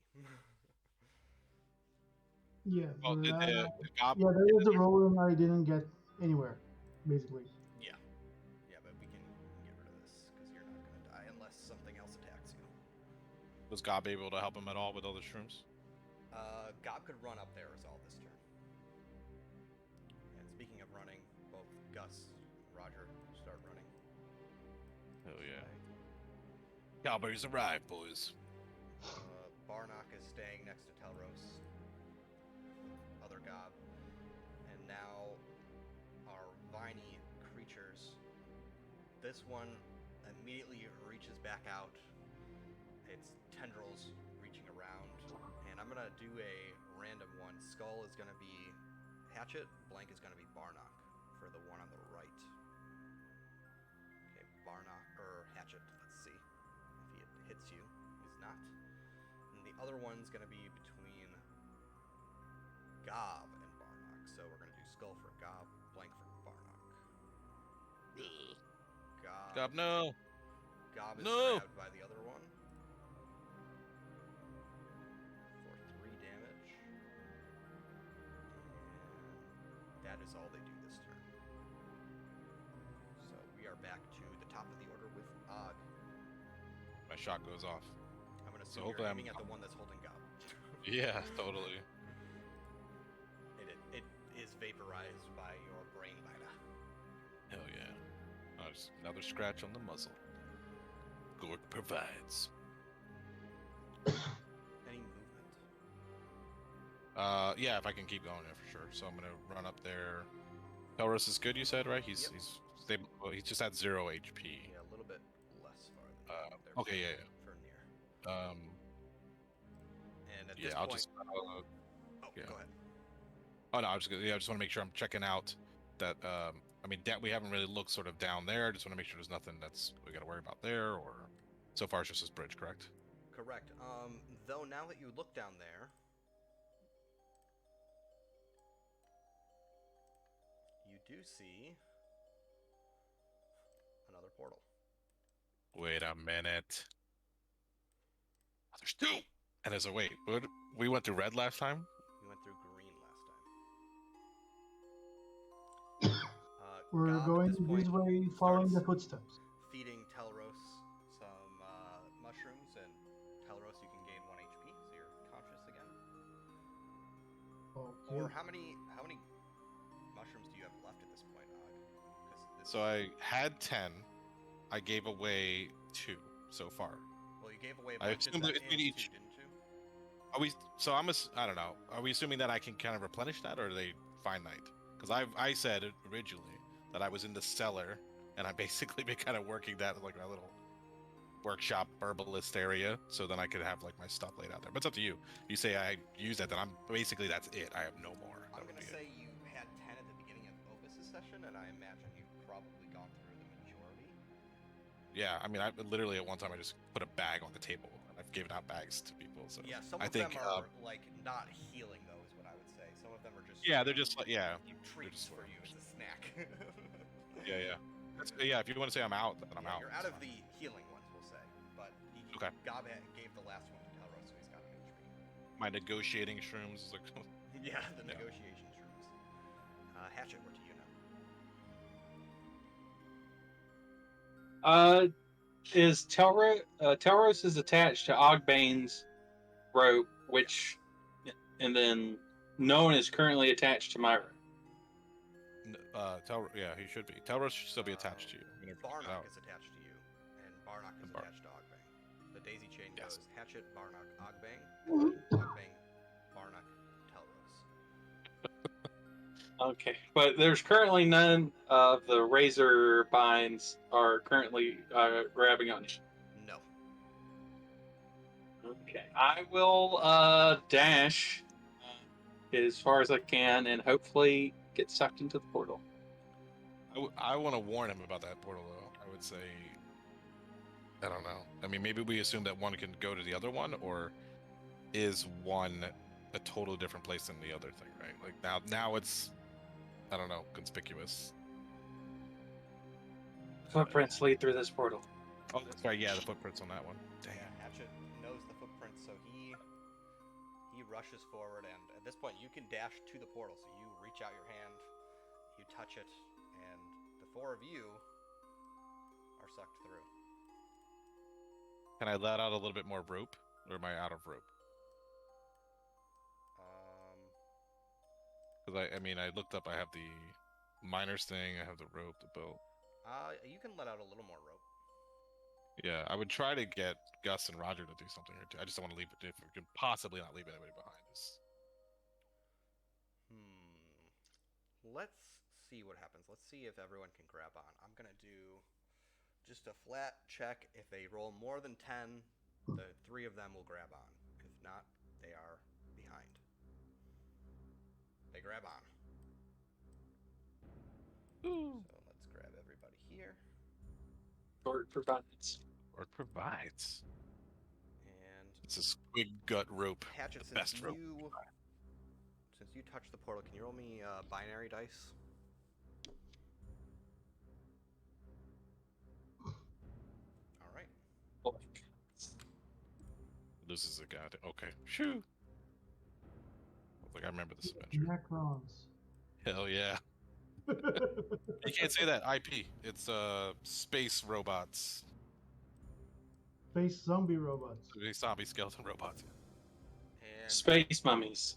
You guys find yourselves inside some sort of stone temple-like structure.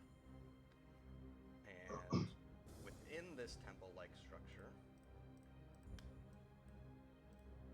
there be some portals. Oops. Oh. Color. Hell yeah. Alright, so we know green takes us back to Doom, because that's a ship. We don't know what blue does. Blue is attached to the lower portion. Oh, sorry, yeah, it was attached to the other one we were at, but right, so that's blue. Red is where we came from, supposedly. Yeah, so we'll call it like the Bridge Town. And green since was we've face. changed scenes again, let's roll up that 20 again and see what happens. Jesus. Hatchet's first. And Hatchet, that makes sense since you were the first one to arrive. You suddenly see where you are. And to give you a visual description of this space, this platform, I guess you could call it, is about 2 bananas wide. 2 fars to get from one to the other.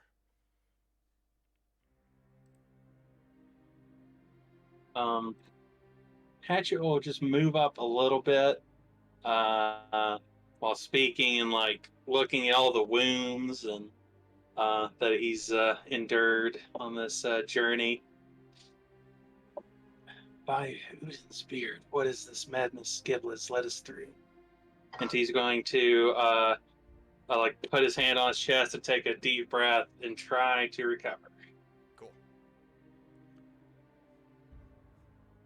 Both trying to recover physically and from the stress, but failing. Target's 15. Goodness. All right, Og. Yeah, as you I'm notice looking around, as you notice the target 15, I will say that the reason why this room feels more dangerous is you all have a very ominous feeling as soon as you enter this area.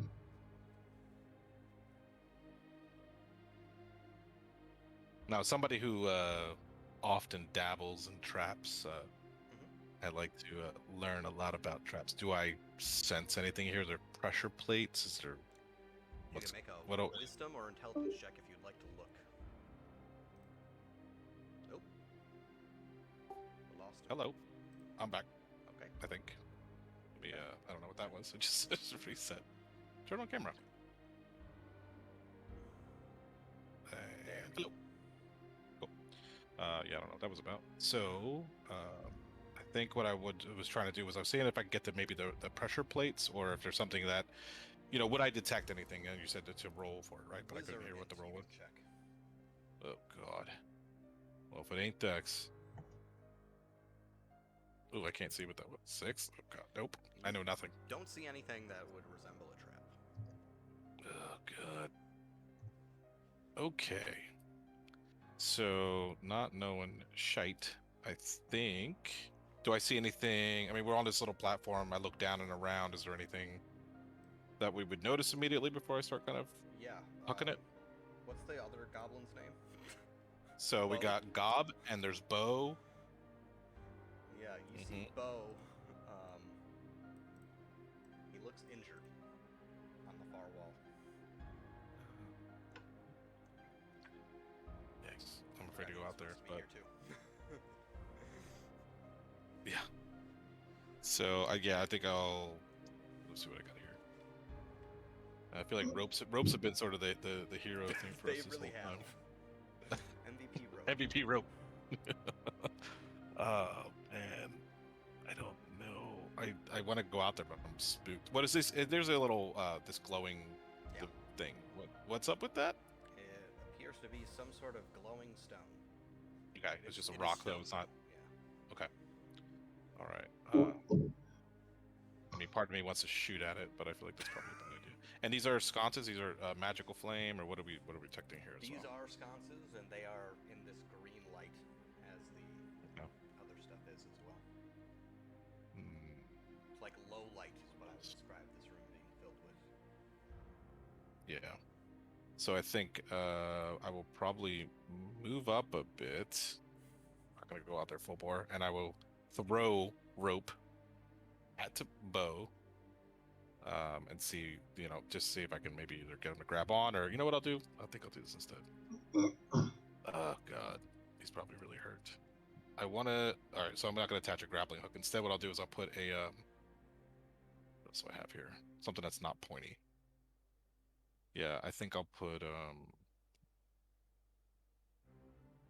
Yeah, I don't know. Oh, you know what I'll do? Okay, I'll take one of my. I have a. Where is it? So I have a. It's just called a. It's an iron spike. I want to grab him, but I don't want to hurt him. How bad does he look? Is he bleeding out? His eyes are closed. He's laying motionless. Okay, but we don't see any damage to his body or anything. There's some sort of wound on his chest. Dang it. I think that'll probably hurt him if I did that. Yeah. Yeah, I think I'm just gonna leg it. Oh God, I have no health. This is so spooky. Yeah, I'm gonna throw a rope. I'm just gonna see if I can throw a rope at him. It lands close to his feet. He does not react. Okay. And then I will just, I don't know. I guess I'll move up a little bit more if I can, but... Yeah, you can move kind of to the center-ish of the room, I would say. All right, I'll go that far, yeah. Move far? Yeah, I think it's as far as I'll go. All right. Somebody's gotta go out there.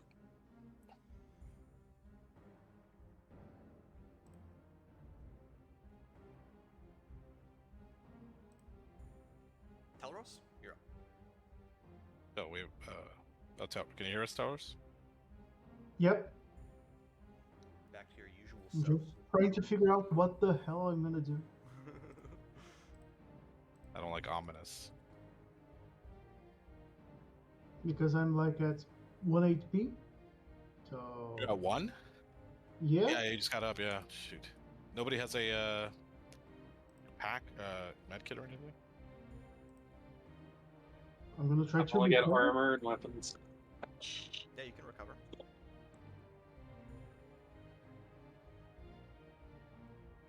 16 on the roll. So I'm gonna get 3 total. For 4 total HP. That's it. And I moved up a little bit, so just so the rope doesn't snag on me. Okie Gus, Roger, Gob, and Barnock all enter the room, and Barnock immediately starts looking for our familiar goblin footprints. And as he looks around, he notices that there are definitely no footprints in this room. Not from Bo or any other goblin. It seems we've, lost the trail.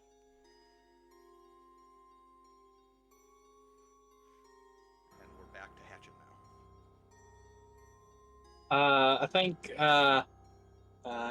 like the adrenaline and everything's like sort of worn off. So Hatchet's just like has his axe like at his side, and he's like sort of bent over. He's just taking a deep breath, and he's going to try to recover again.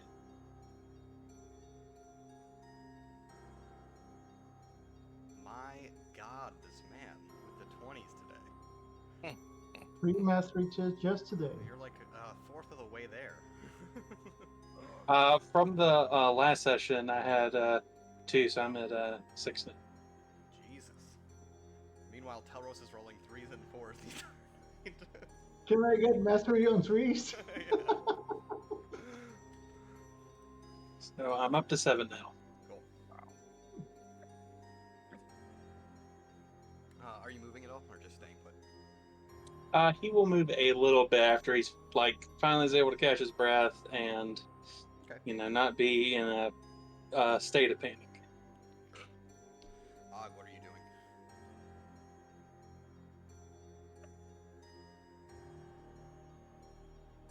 I got 5 health, but I have more than some of these other guys. I think I'm gonna risk it for the biscuit. I'm gonna run over there to Bo. You rush over to Bo. You can see he's breathing quite heavily, but as you walk up to him, he still doesn't move. But he's alive. Breathing heavily. All right. He still looks like himself, right? I don't detect any. Looks like himself. Yeah. You can see his wound a little bit better now. It looks to be like 2 puncture wounds in his chest. Oh, yeah. I want to investigate those wounds. So they're puncture wounds. Did it look like they came from any kind of weapon? Yeah, I've been around a lot of combat. Do I recognize it, or it looks very different? You can make an intelligence check if you want to discern. I do want to discern. What's the target? Oh, 15. Yeah, I don't know nothing. About Nope. What would cause it? It looks to you probably a knife, maybe Okay. a sword. It's not super deep, but it's a good couple stabs. Okay. I'm gonna help him out by taking some of my gunpowder. I'm gonna put it inside of his wounds, and then I'm going to ignite it with a small spark. Okay, you can do that on your next turn since you kind of moved far and investigated. Oh yeah, sure. Yes. At this point, as you touch him, he stirs a little bit. And he opens his eyes and he sees it's his friend. You can actually see a little bit of worry in his eyes. It's a trap. He lets out. So my beautiful Bo, who did this to you? That's all he can say at this moment. No. Telros.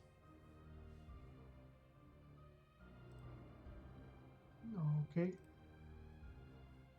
I'm gonna investigate that purple portal there. Cool. Just gonna move closer to it. Yeah, the You can get purple about one. halfway across the room if you move far. Nah, I'm just gonna get a little bit closer. Don't wanna get too far away from everyone, Okay. and I'm gonna try to recover again All right. because Nice. well, I'm still below half. So Yes. yeah, up to 7. That's better. Do we notice any height differences between those portals? Like I see the purple's placed near like an altar or plinth or something, but is that just a thing that we should be thinking about or no? It's not. They're all on the same level Okay. of the floor. It's kind of more to the right of Yeah. the, like here. I should, if I can double click. No, it's all good. Yeah, Yeah. theater to mine. Yep. All right, and Telros, as you are now recovering, I would like everyone to make a wisdom check. Oh God, can it be Dex? You owe me a 20, you bastard. 16, I'll take it. Ah, It's Nice. 20. got it. And Borka. Telros, as you are recovering, you're kind of like taking in your surroundings, and you hear a slight tink, tink, tink, and you look up at the ceiling, Nobody ever looked up. and this is when you notice the spiders. God damn it. Damn robot spiders. They are at Very top normal of the spiders. ceiling. I'm just gonna put them in kind of the center of the room here. No. There's 3 of them. Okay, we rush purple, rush purple, rush purple. And they drop from the ceiling, and at the same time, Ogbang, you see from the ledge here another one crawl up to claim its prize. Oh. Are these mechanical or are they actual flesh? They We are heard the tink flesh tink. spiders. Their tinking was more on this like stone thing with their like sharp legs, I should say. They're like And- carapace. Okay. And these are totally foreign to all of us? This is not something we've ever seen. You So I may did roll have a seen it 6? before. Okay. But they drop down and they start to move towards the group.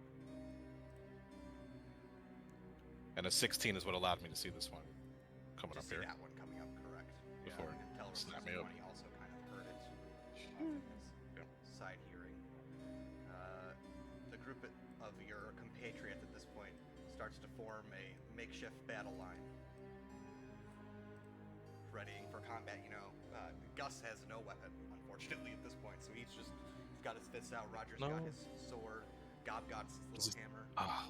And his armor got all jacked up too, His right? armor's also all jacked up. And then Barnock, he flashes his 2 daggers. Hatchet. Hatchet sees that his good friend Ogbang is looking like it's going to get flanked. So Hatchet is going to move as far as it can towards Ogbang. Yeah, you can All right, move here. to like here if you're dashing. Oh, okay. And I'll try to like curse at the spider that's over here, get its attention. Sure, make a charisma check. Let's see. +1, send me a 14. God, I wish it was a nat 20 right there. Look at me. And the spider seems to be intelligent enough to go for the one that his friend is also coming for. Ogbang. Okay. So I'm gonna see. Okay, so we rolled it that if I use the Crown of Madness, that is my action. Yes.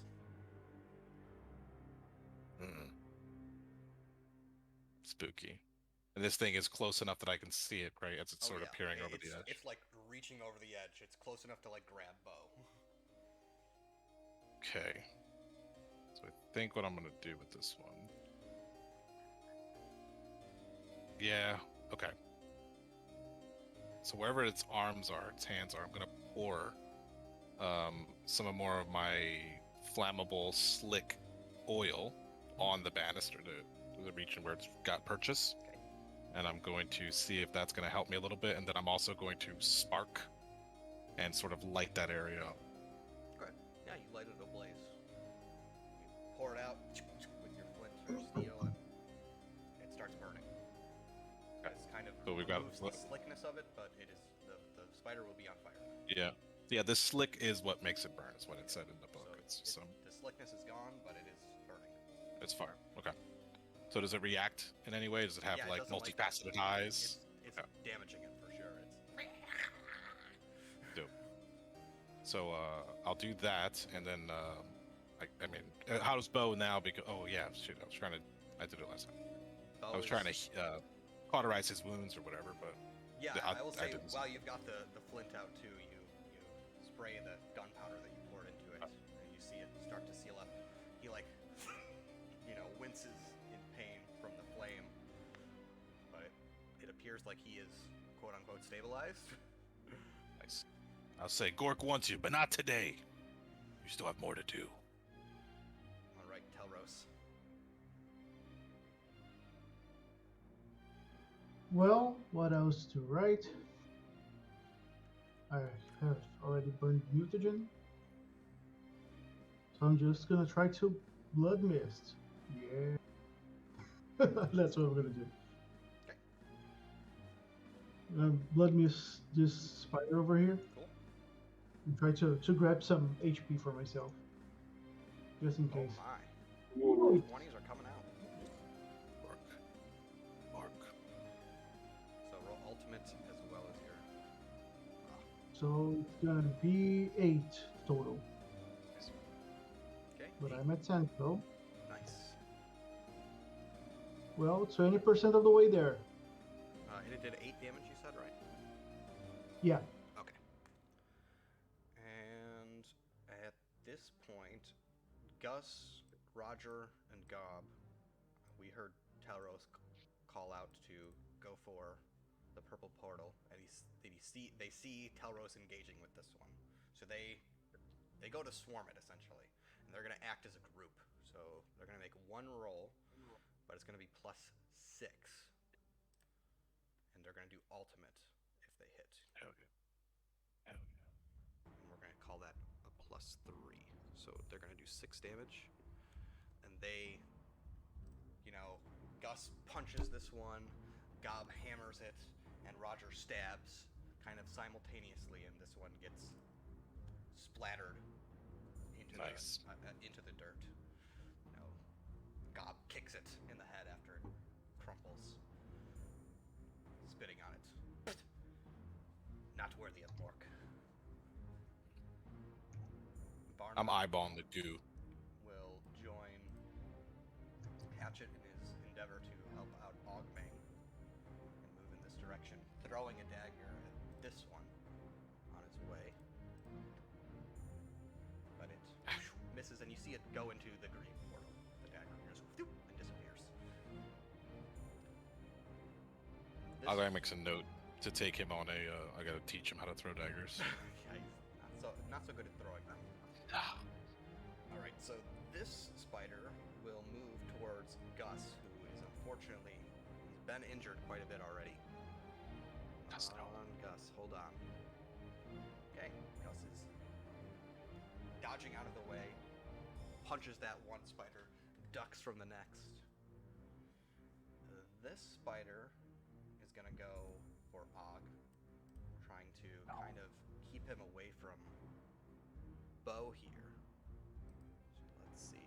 We've got a +3 is all, so 11 doesn't hit you. Correct? No, it's a 12. Just making sure. And this one, it climbs, it jumps out of the flames. It's taking some damage from the flames. And it, with its 2 pincers, it scoops up Bo and starts to make off with him. You son of a bitch. I had a rope near him though. He did have a rope near him. Unfortunately, Bo was not conscious enough to grab it yet. Damn it, Bo. Starts to scuttle away a bit. And yeah, that's me. So we've got Hatchet again. I don't think I can make it to the spider with bow and attack it, right? No, not with a near move. I will just move up and swing at the one next to Ogwing. Hatchet was sort of carrying the axe at its head, and he launches it at the axe above his head, and he'll let it slide until his hand catches the bottom of it, and then he'll swing down at the top of the spider. So 60. Yep. Well, this has not been attacked yet, so it's just a d6. But that's 9. Nice. Okay. Ogbang. Yeah, as you lay your axe into it, one of its legs goes flying off. Okay, so it's gonna be it's a crazy move, but here I go. I'm going to ball up my cloak of crushing weight, and I'm going to put it in my trap launcher, and I'm going to immediately launch it at that spider that's crawled away there, Okay. so that it unfurls and lands on top of it. The one that's got bow, right? Oh yeah. Okay. Go ahead and make a dex check to shoot it at him. Oops, what was that? That work? What did that do? I made a giant 16. Well, okay. Let's try that again. 13 plus 7. Yep. So yeah, as this trap, shoots out, the cloak extends and lands onto it, and the cloak, it makes all rolls hard, right? Everything hard to. And it's hard to remove it. Okay. Yeah, so it's bearing down the weight. It's crushing this thing, basically, pinning it to the ground. Gotcha. It's a makeshift net.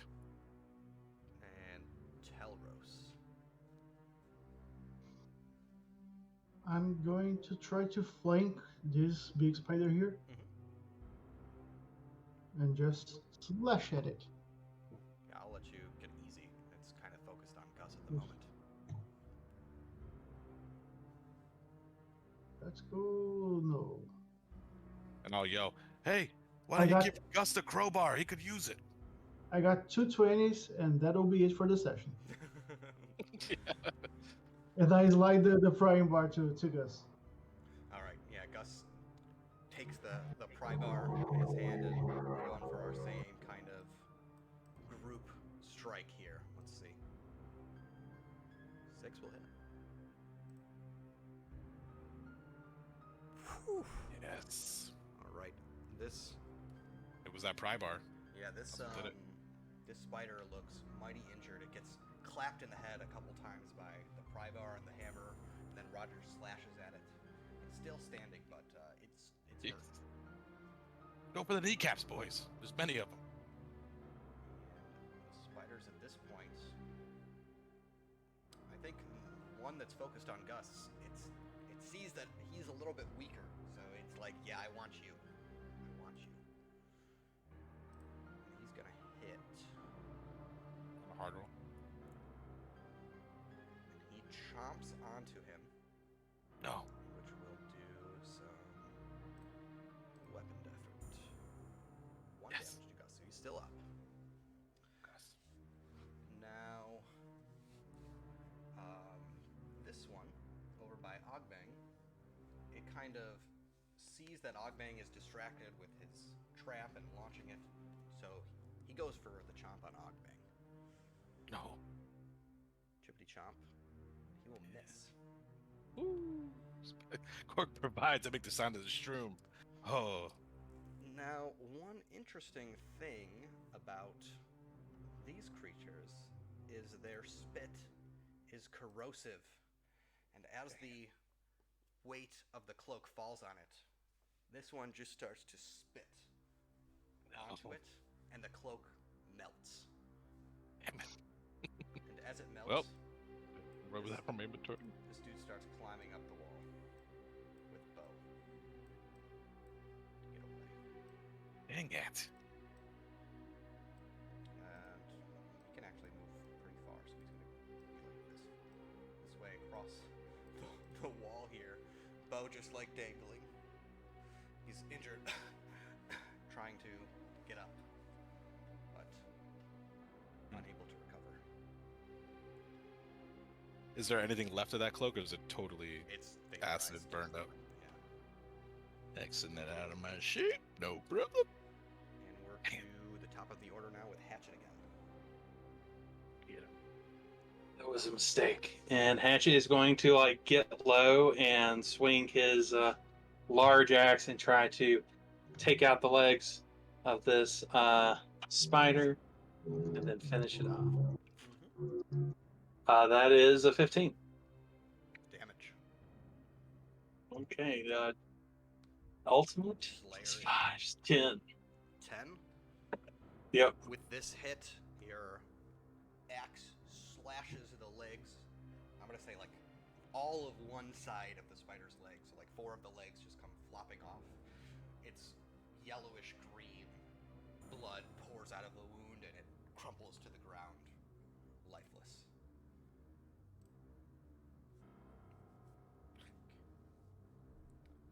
Ogbang. So how far away is this? Is it far? Oh, yeah, it's That definitely distance? far, yeah. Hmm.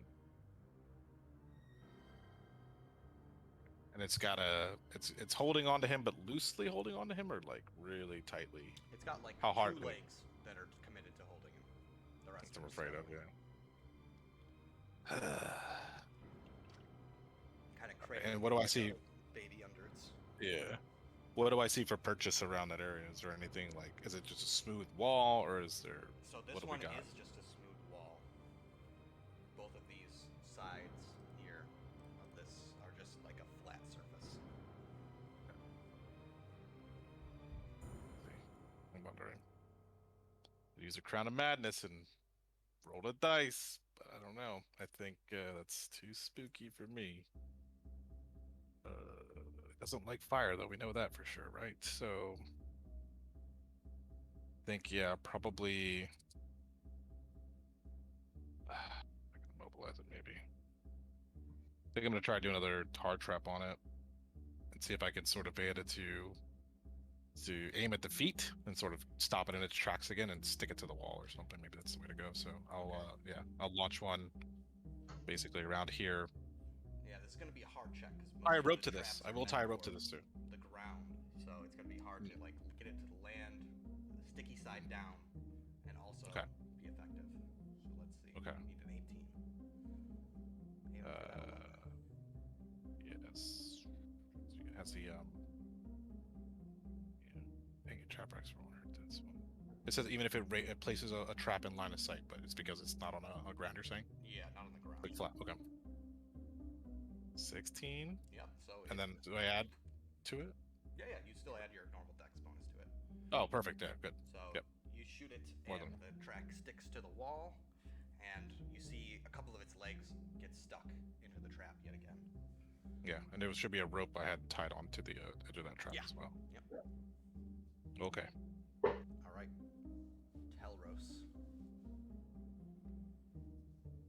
I'm gonna try to slash at that spider again, so we can Easy. get 3 and help Ogbang there. Yep.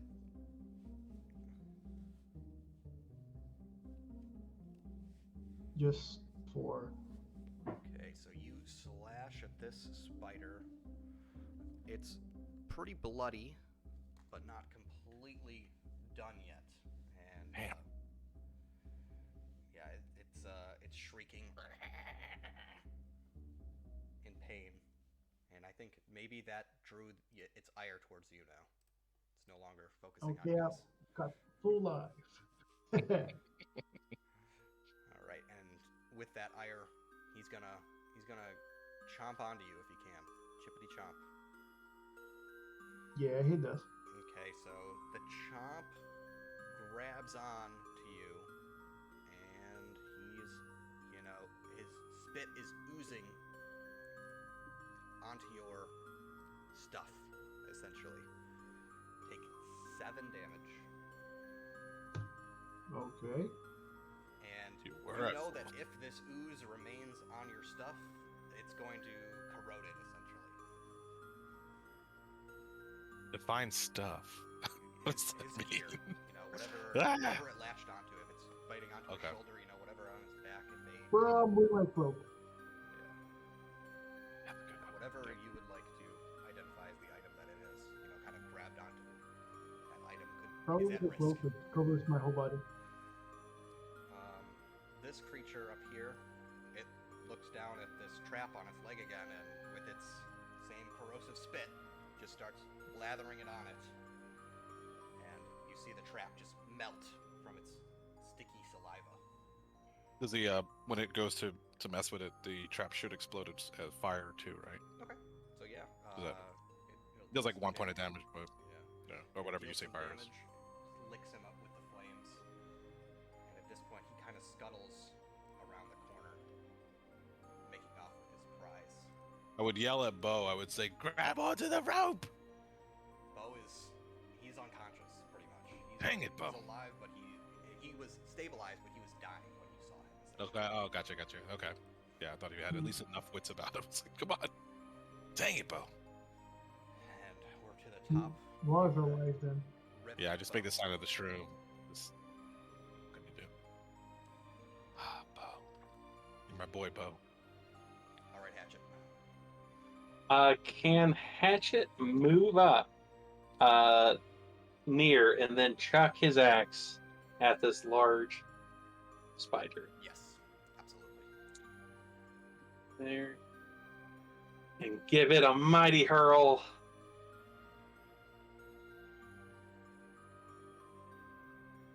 That is 14, so that's a miss. The axe, you throw it, it spins through the air, but it kind of goes a little bit wide and clatters across the ground to the right of the spider. Barnock, I forgot to move him last turn, so he's going to throw a dagger at this one too. Kind of following it. suit. This is it. Yeah. This is it. He does literally the perfect amount of damage to land right in between the spider's massive eyes, and it collapses. Defeated. I said, yeah, that one's for you, Bo. All right. Reverse purple. Jesus. So no sign of him. He's totally gone. Yeah, Bo he kind of like went around a corner and up higher. He's gone. Yeah. I feel like it's a Keanu Reeves moment. I just unload all my ammo into the air. Ah! Yeah, bow. Jeez. All right. Well. Shit. I mean, yeah. I guess if we're all going for that purple portal. And yikes. Yeah, I guess I'll just run as far as I can. What this hole is this anything? I keep seeing this. Is that a hole? It is a This, hole. It appears that there's something missing from the hole. Interesting. So I will peer down said hole and see if I can decipher any of that. It's just a shallow, like what do you call it?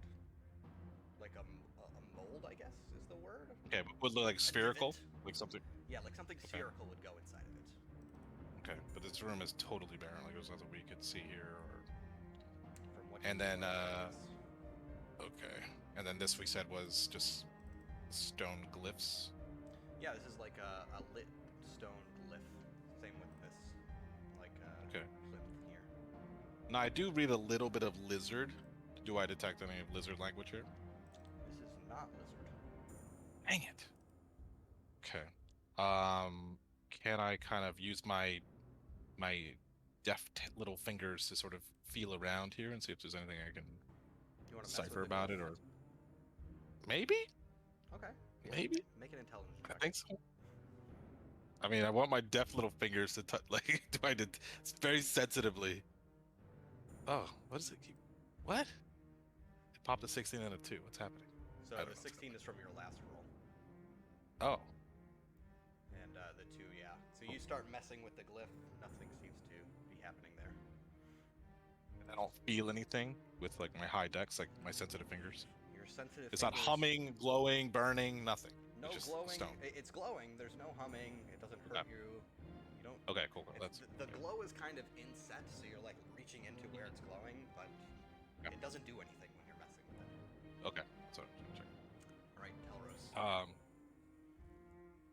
Unless there's something else, Zog, that you need. I don't. I mean, I'm just kind of checking it out. I mean, as far as these portals go, it's literally just like, are they moving, spinning, or anything? They're just kind of hanging out in the air. That's it, right? They're just hanging out. Slightly different Yeah. mode, but all the same. Yeah, I'll tell the guys. I don't see nothing here, boys. Somebody else come look at the stone. At a higher whiz. I was in this party. Telros, what will you do? I'm going to do what I was telling you guys I was gonna do. I'm gonna just go move along to purple and recover again, Mhm. and Yeah, see it's if I true. can. Yeah, I should have. Yeah, I need to rest. Something.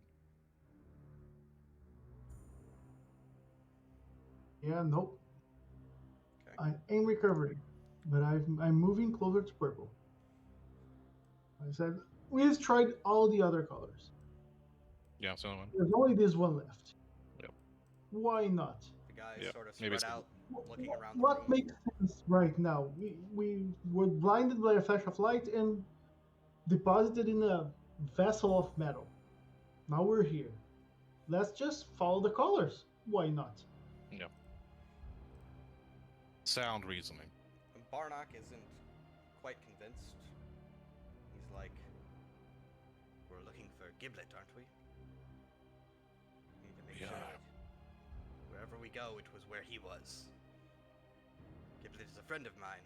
I would hate to have something happen to him. And I would say, tell me, if he's a friend of yours, what was his favorite color? Green, of course. He was a goblin. Damn it. I would even say purple. Okay. You go check over there. He inspects the portal without looking at it. Mm, And You're yeah, too I'm going close. to kind of open the floor. We're not going to go so much in turns since there's no like threat at the moment. By the way, I take out my compass too. I just want to see, what is my compass doing? Let's make there be a little bit of threat. Yeah. Had to say it. Your compass is acting normally. Okay. Where's due north? Or, we're gonna yeah, just sorry, say where's west? Where's west? West would be to the left side of the map. Mhm. Kind of sticking with normal Um, cardinal directions here. So, yeah, I mean, it's... I definitely want to take a... Well, shoot, there's only one turn left on this thing. I have to heal a little bit. I'm pretty low. I'm at 5. Okay. So I have to take my turn to do something. Go ahead. Part of me wants to light a fire in that little receptacle, but I don't know. I'm gonna heal. Go ahead for it. And what did we roll for that? Sorry. Con. Con. I can draw its target as well now. We're gonna say it's 12. Yeah, I was like, it's 15. I was like, oh god. There's no Can't threat heal. here now. We can call it 12. Oh, almost. The ominous feeling is gone. Okay, roll 19. So you're gonna add 1 plus con. Ooh. So that should be 3. So back up to 8. Okay. So My Arden turn. has done something. What's everyone else doing at the current time? Actually, I want to make sure to pick up his axe and then investigate this glowing stone thing to see if it has leads to anything related to our friend Giblet. Yeah, do an intelligence check. Need an 11. Dang it. You kind of start feeling around it. Same sort of nothing. Nothing. I'm also going to tell everybody to grab my rope, and then we'll do the same thing we've been doing this entire adventure. Like, tie the rope around yourselves. At this point, Barnock goes, should we not maybe spread out to ensure that one of us at least finds Giblet? You want to split the party. One of the 10 Gerbling commandments. You never split the party. Like I said, you go on right ahead. The important thing is we find Giblet. We remember the visions of Gray's towers being destroyed. We have to find it at all costs. Yeah, so we saw that, but then this happened, so... And I also, didn't we see a giant moon? That was the whole thing? There was a moon that was crashing down. Ironheart. And then I swore I saw a Gerblin that was either myself or a different Gerblin. There was something like Goblin with a flaming skull. a flaming skull. But he was like, but I either recognized, there's something about a connection or it's weird. For all we know, we're just hallucinating from those mists that we found at the tavern. Also possible. Yeah. Well, I'm always hallucinating, so there's just levels of... I mean, yeah, I mean, we could split up for sure, but it's a matter of where, if we do, who's gonna go where. Like, do we assign one of us to who's with our buds, or do the core of us to like stick together? Because it's like, I don't Barnock is know. convinced to go through the green portal. He's strongly drawn to it. So if you guys decide on a different portal, he will go through the green one. It's like we've tried green, but purple's the thing. He wants to go to green. What do you guys think? I don't like splitting. I don't like That's splitting the either. idea of it. I think it, in meta terms, it just creates a whole other It does. complication to the game in itself. What I will say is, in meta terms, don't worry about that. And I kind of want to check the purple. I definitely want to check the purple because it's the logic trap for me. Like, I can't not check it. Him going there, though, it's a matter of who do I, send, and I would I would probably strongly convince that he doesn't go alone. I would say maybe Roger go with him. Gob could kind of stay with us, and Gus, keep these two together. Okay. But that's my suggestion. You guys can kind of. Roger will go with Barnock then, with the suggestion that you made. Yeah, but I'll make sure before they go, clean your clothes, no acid, whatever, like arm yourselves, They're all cleaned whatever. up. They take a moment to catch their breath, and then you just see them reach their hand out, touch it, And they should have ropes around them at this point. well, Barnock Maybe tell them to said tie it off somewhere. Barnock said he wasn't going to attach it because he didn't want to take you guys with him since you wanted to Okay. allow him to go. And Roger, same thing. Curious. Yeah. Do we think if we tied the rope to somewhere and then we jumped in, the rope would be able to be like a tethered so we can You have come no back idea to how it? that would work. Interesting. Well, So I'll far, there tell you- hasn't been a portal where we landed after we jumped. No, yeah, exactly. So I would want to test that theory, and I would, since this one looks like it's the only one with good Okay. base to it, maybe there's a way to, like, I'm an expert rope tire, Yeah, you so can I will easily, totally do that. tie up something to Yeah. the bottom of that Mhm. plinth. Yeah, just something so we have in case we need to, and I will, throw the rope through it first, and then, once these guys are ready, we can go through it. Yeah, you see the rope go through, and as soon as it touches the portal, the rest of the rope that's around it disappears. It gets slurped up like spaghetti by the thing, even though it's tied very firmly. Yeah. So it's got a real strong pull. Okay. Yeah, it's like Yeah, a I'm magic. ready. Hatchet will go through first. Ogda jumps immediately after. You guys Yep. go through the purple portal, God, this is where we die. and you end up in a snowy riverbed that is melting. Those who have been to Scar would recognize the landscape here. It's Oh, very I know Scar familiar. well. Mm-hmm. This definitely looks like somewhere in Scar, and what you notice immediately is a small goblin leaned up against a wall and just passed out. That is all you see. That's significant, and obviously these giant pillars of runic origin. Are we rolling initiative or are we freeform? I think we can just go freeform here because there's no threat. Yeah. I immediately run up to it and I check him out. First thing I want to do is I want to look at his rifle, and then I want to know if he's dead. In that order. So he actually doesn't have a rifle. This is just a token. Okay. But he is not dead. He is alive. Okay. Though Sleeping? Just lying there? He's sleeping, I would say, is the best way to describe it. As you approach him, though, you notice that there seems to be some strange, like, glowing marks on his skin. They're red in color. And he is a Gerblin for sure, yeah. He's a Gerblin, absolutely. I would talk to him, but go ahead. What do you got? I think at this point, Hatchet's kind of frustrated with everything's going on. He's just going to move up with Ogbang and then grab the goblin and slam him against this large runic pillar and shout, "Are you Giblet? Where is he?" Me, Giblet. Yes.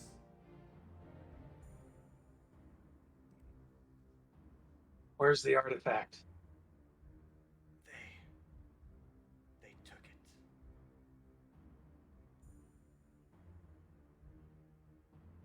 I would come up and I would say, "You're supposed to be Giblet, the nefarious thief, spoken often as a curse, tongue-in-cheek. How dare somebody take something from you? How is that even possible? What kind of gerblin are you?" I slap him in the face. There were many of them, clad in dark robes. I haven't seen any of their kind before. I'll slap him in the face again. I say, "Speak plainly, boy!" And I just keep going back and forth. Some kind of, and as you slap him around, he mutters something somewhat unintelligible. Ship, death, child, illusion.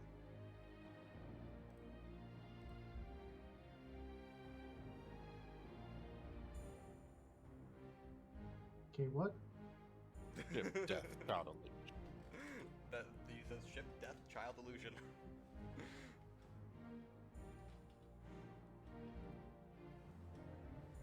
I'm completely lost with Giblet. No, Giblet is just Got this. We can figure it out.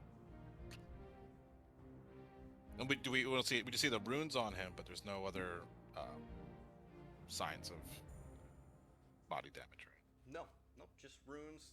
It looks like he probably got knocked out, like by either like maybe strangling or someone clocked him in the head. Yeah. But he's just like So- he was incapacitated essentially. Yeah. Now, Giblet, he originally had stolen and gone through that first portal, but he had messed with the cube originally, because when we know that when he was in the room and he played with it, a blast of light kind of came through the door, and then we opened it. We see him getting like pulled through it. Like, what was the? How did the cube interact with him again? What did it do to him when we saw, or how much did we see? I will say you're not really sure what you saw, but it looked like there was some energy coming from the cube and interacting with him. yeah. Some Yeah. magical sort of voodoo hoodoo going on. Okay. Interesting. I search him. You search him, he's got, kind of his normal stuff. He looks like he's got some armor on, a couple of weapons, maybe some knives. I take all of his stuff. I don't want him to have anything on him if he wakes up or whatever. I'm cleaning him out, taking his wallet, photos in it, mine, everything. Stealing from a master thief. Is that really the best idea? He says, and then he once again utters, dreams, down, center, falcon.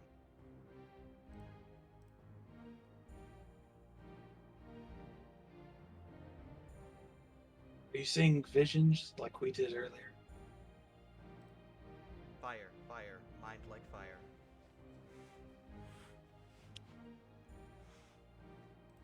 Do we see any like tracks that lead away from here? You see Maybe a where bunch of you, tracks? jumped through the portal. There are tracks, the goblin's tracks, as well as many other tracks, and the tracks lead up to where the goblin is standing, and then just up to the stone pillar they go and disappear. They look to be human tracks as well. And we're in Scar, right? So Scar is supposed to be more desert terrain, right? Or is it? Because I know there's like if you go to the east, yeah, and if you go more eastward, there's it becomes more snow-like, right? Are we so closer you'd to definitely that? be in the east of Scar is where you would recognize this to be. Yeah. Yeah. So I'm definitely depends on what Telros wants to do here, but yeah, I would also look for. I mean, what I want to do is I actually want to scale this wall using my climbing gear. Okay. Finally, can put it to good use. I want to scale that wall and get as high as I possibly can to get a vantage point. Yeah, as you climb up to the top, you're in the middle of nowhere essentially. These strange pillars seem to be placed anywhere random in this countryside. You don't see any towns or villages nearby. The tracks that you saw leading up to the pillar, there's none that go any other direction. I'll say you see some like wildlife, maybe some deer or squirrels mucking about the area, but that's it essentially.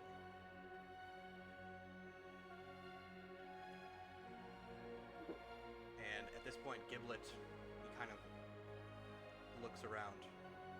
Home. Return home. We must return home.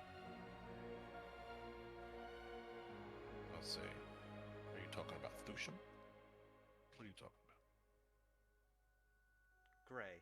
Give him another slap. mentioned. Pa! Right. He says Gray, and then as you slap him, he goes, merrily we go, merrily we go. And you immediately tell Rose, since you have strong magical sense, you feel a well of magical energy forming on Giblet. Guys, back. 2 steps back, please, at least. I'm a little higher. And at this point, you see him kind of come to again. No, stay close. Come. I repel. I don't know. I tie a rope around this big fucking pillar, and I just everybody hold on. I don't know what's happening. Taro sees his reaction and says, well, like I said, might be a dream, we might be hallucinating. Let's do it. And he goes over to Giblet and holds on. Okay. Everybody else kind of. Yeah, I tie a rope around everybody. Ropes are the MVP, so everybody gets a rope. Hatchet, you too. You're holding on. Especially these two. I'm like, get close, boys. As you guys form up around him, the same bright white flash hits you in the face. And in a flat snap, you're standing in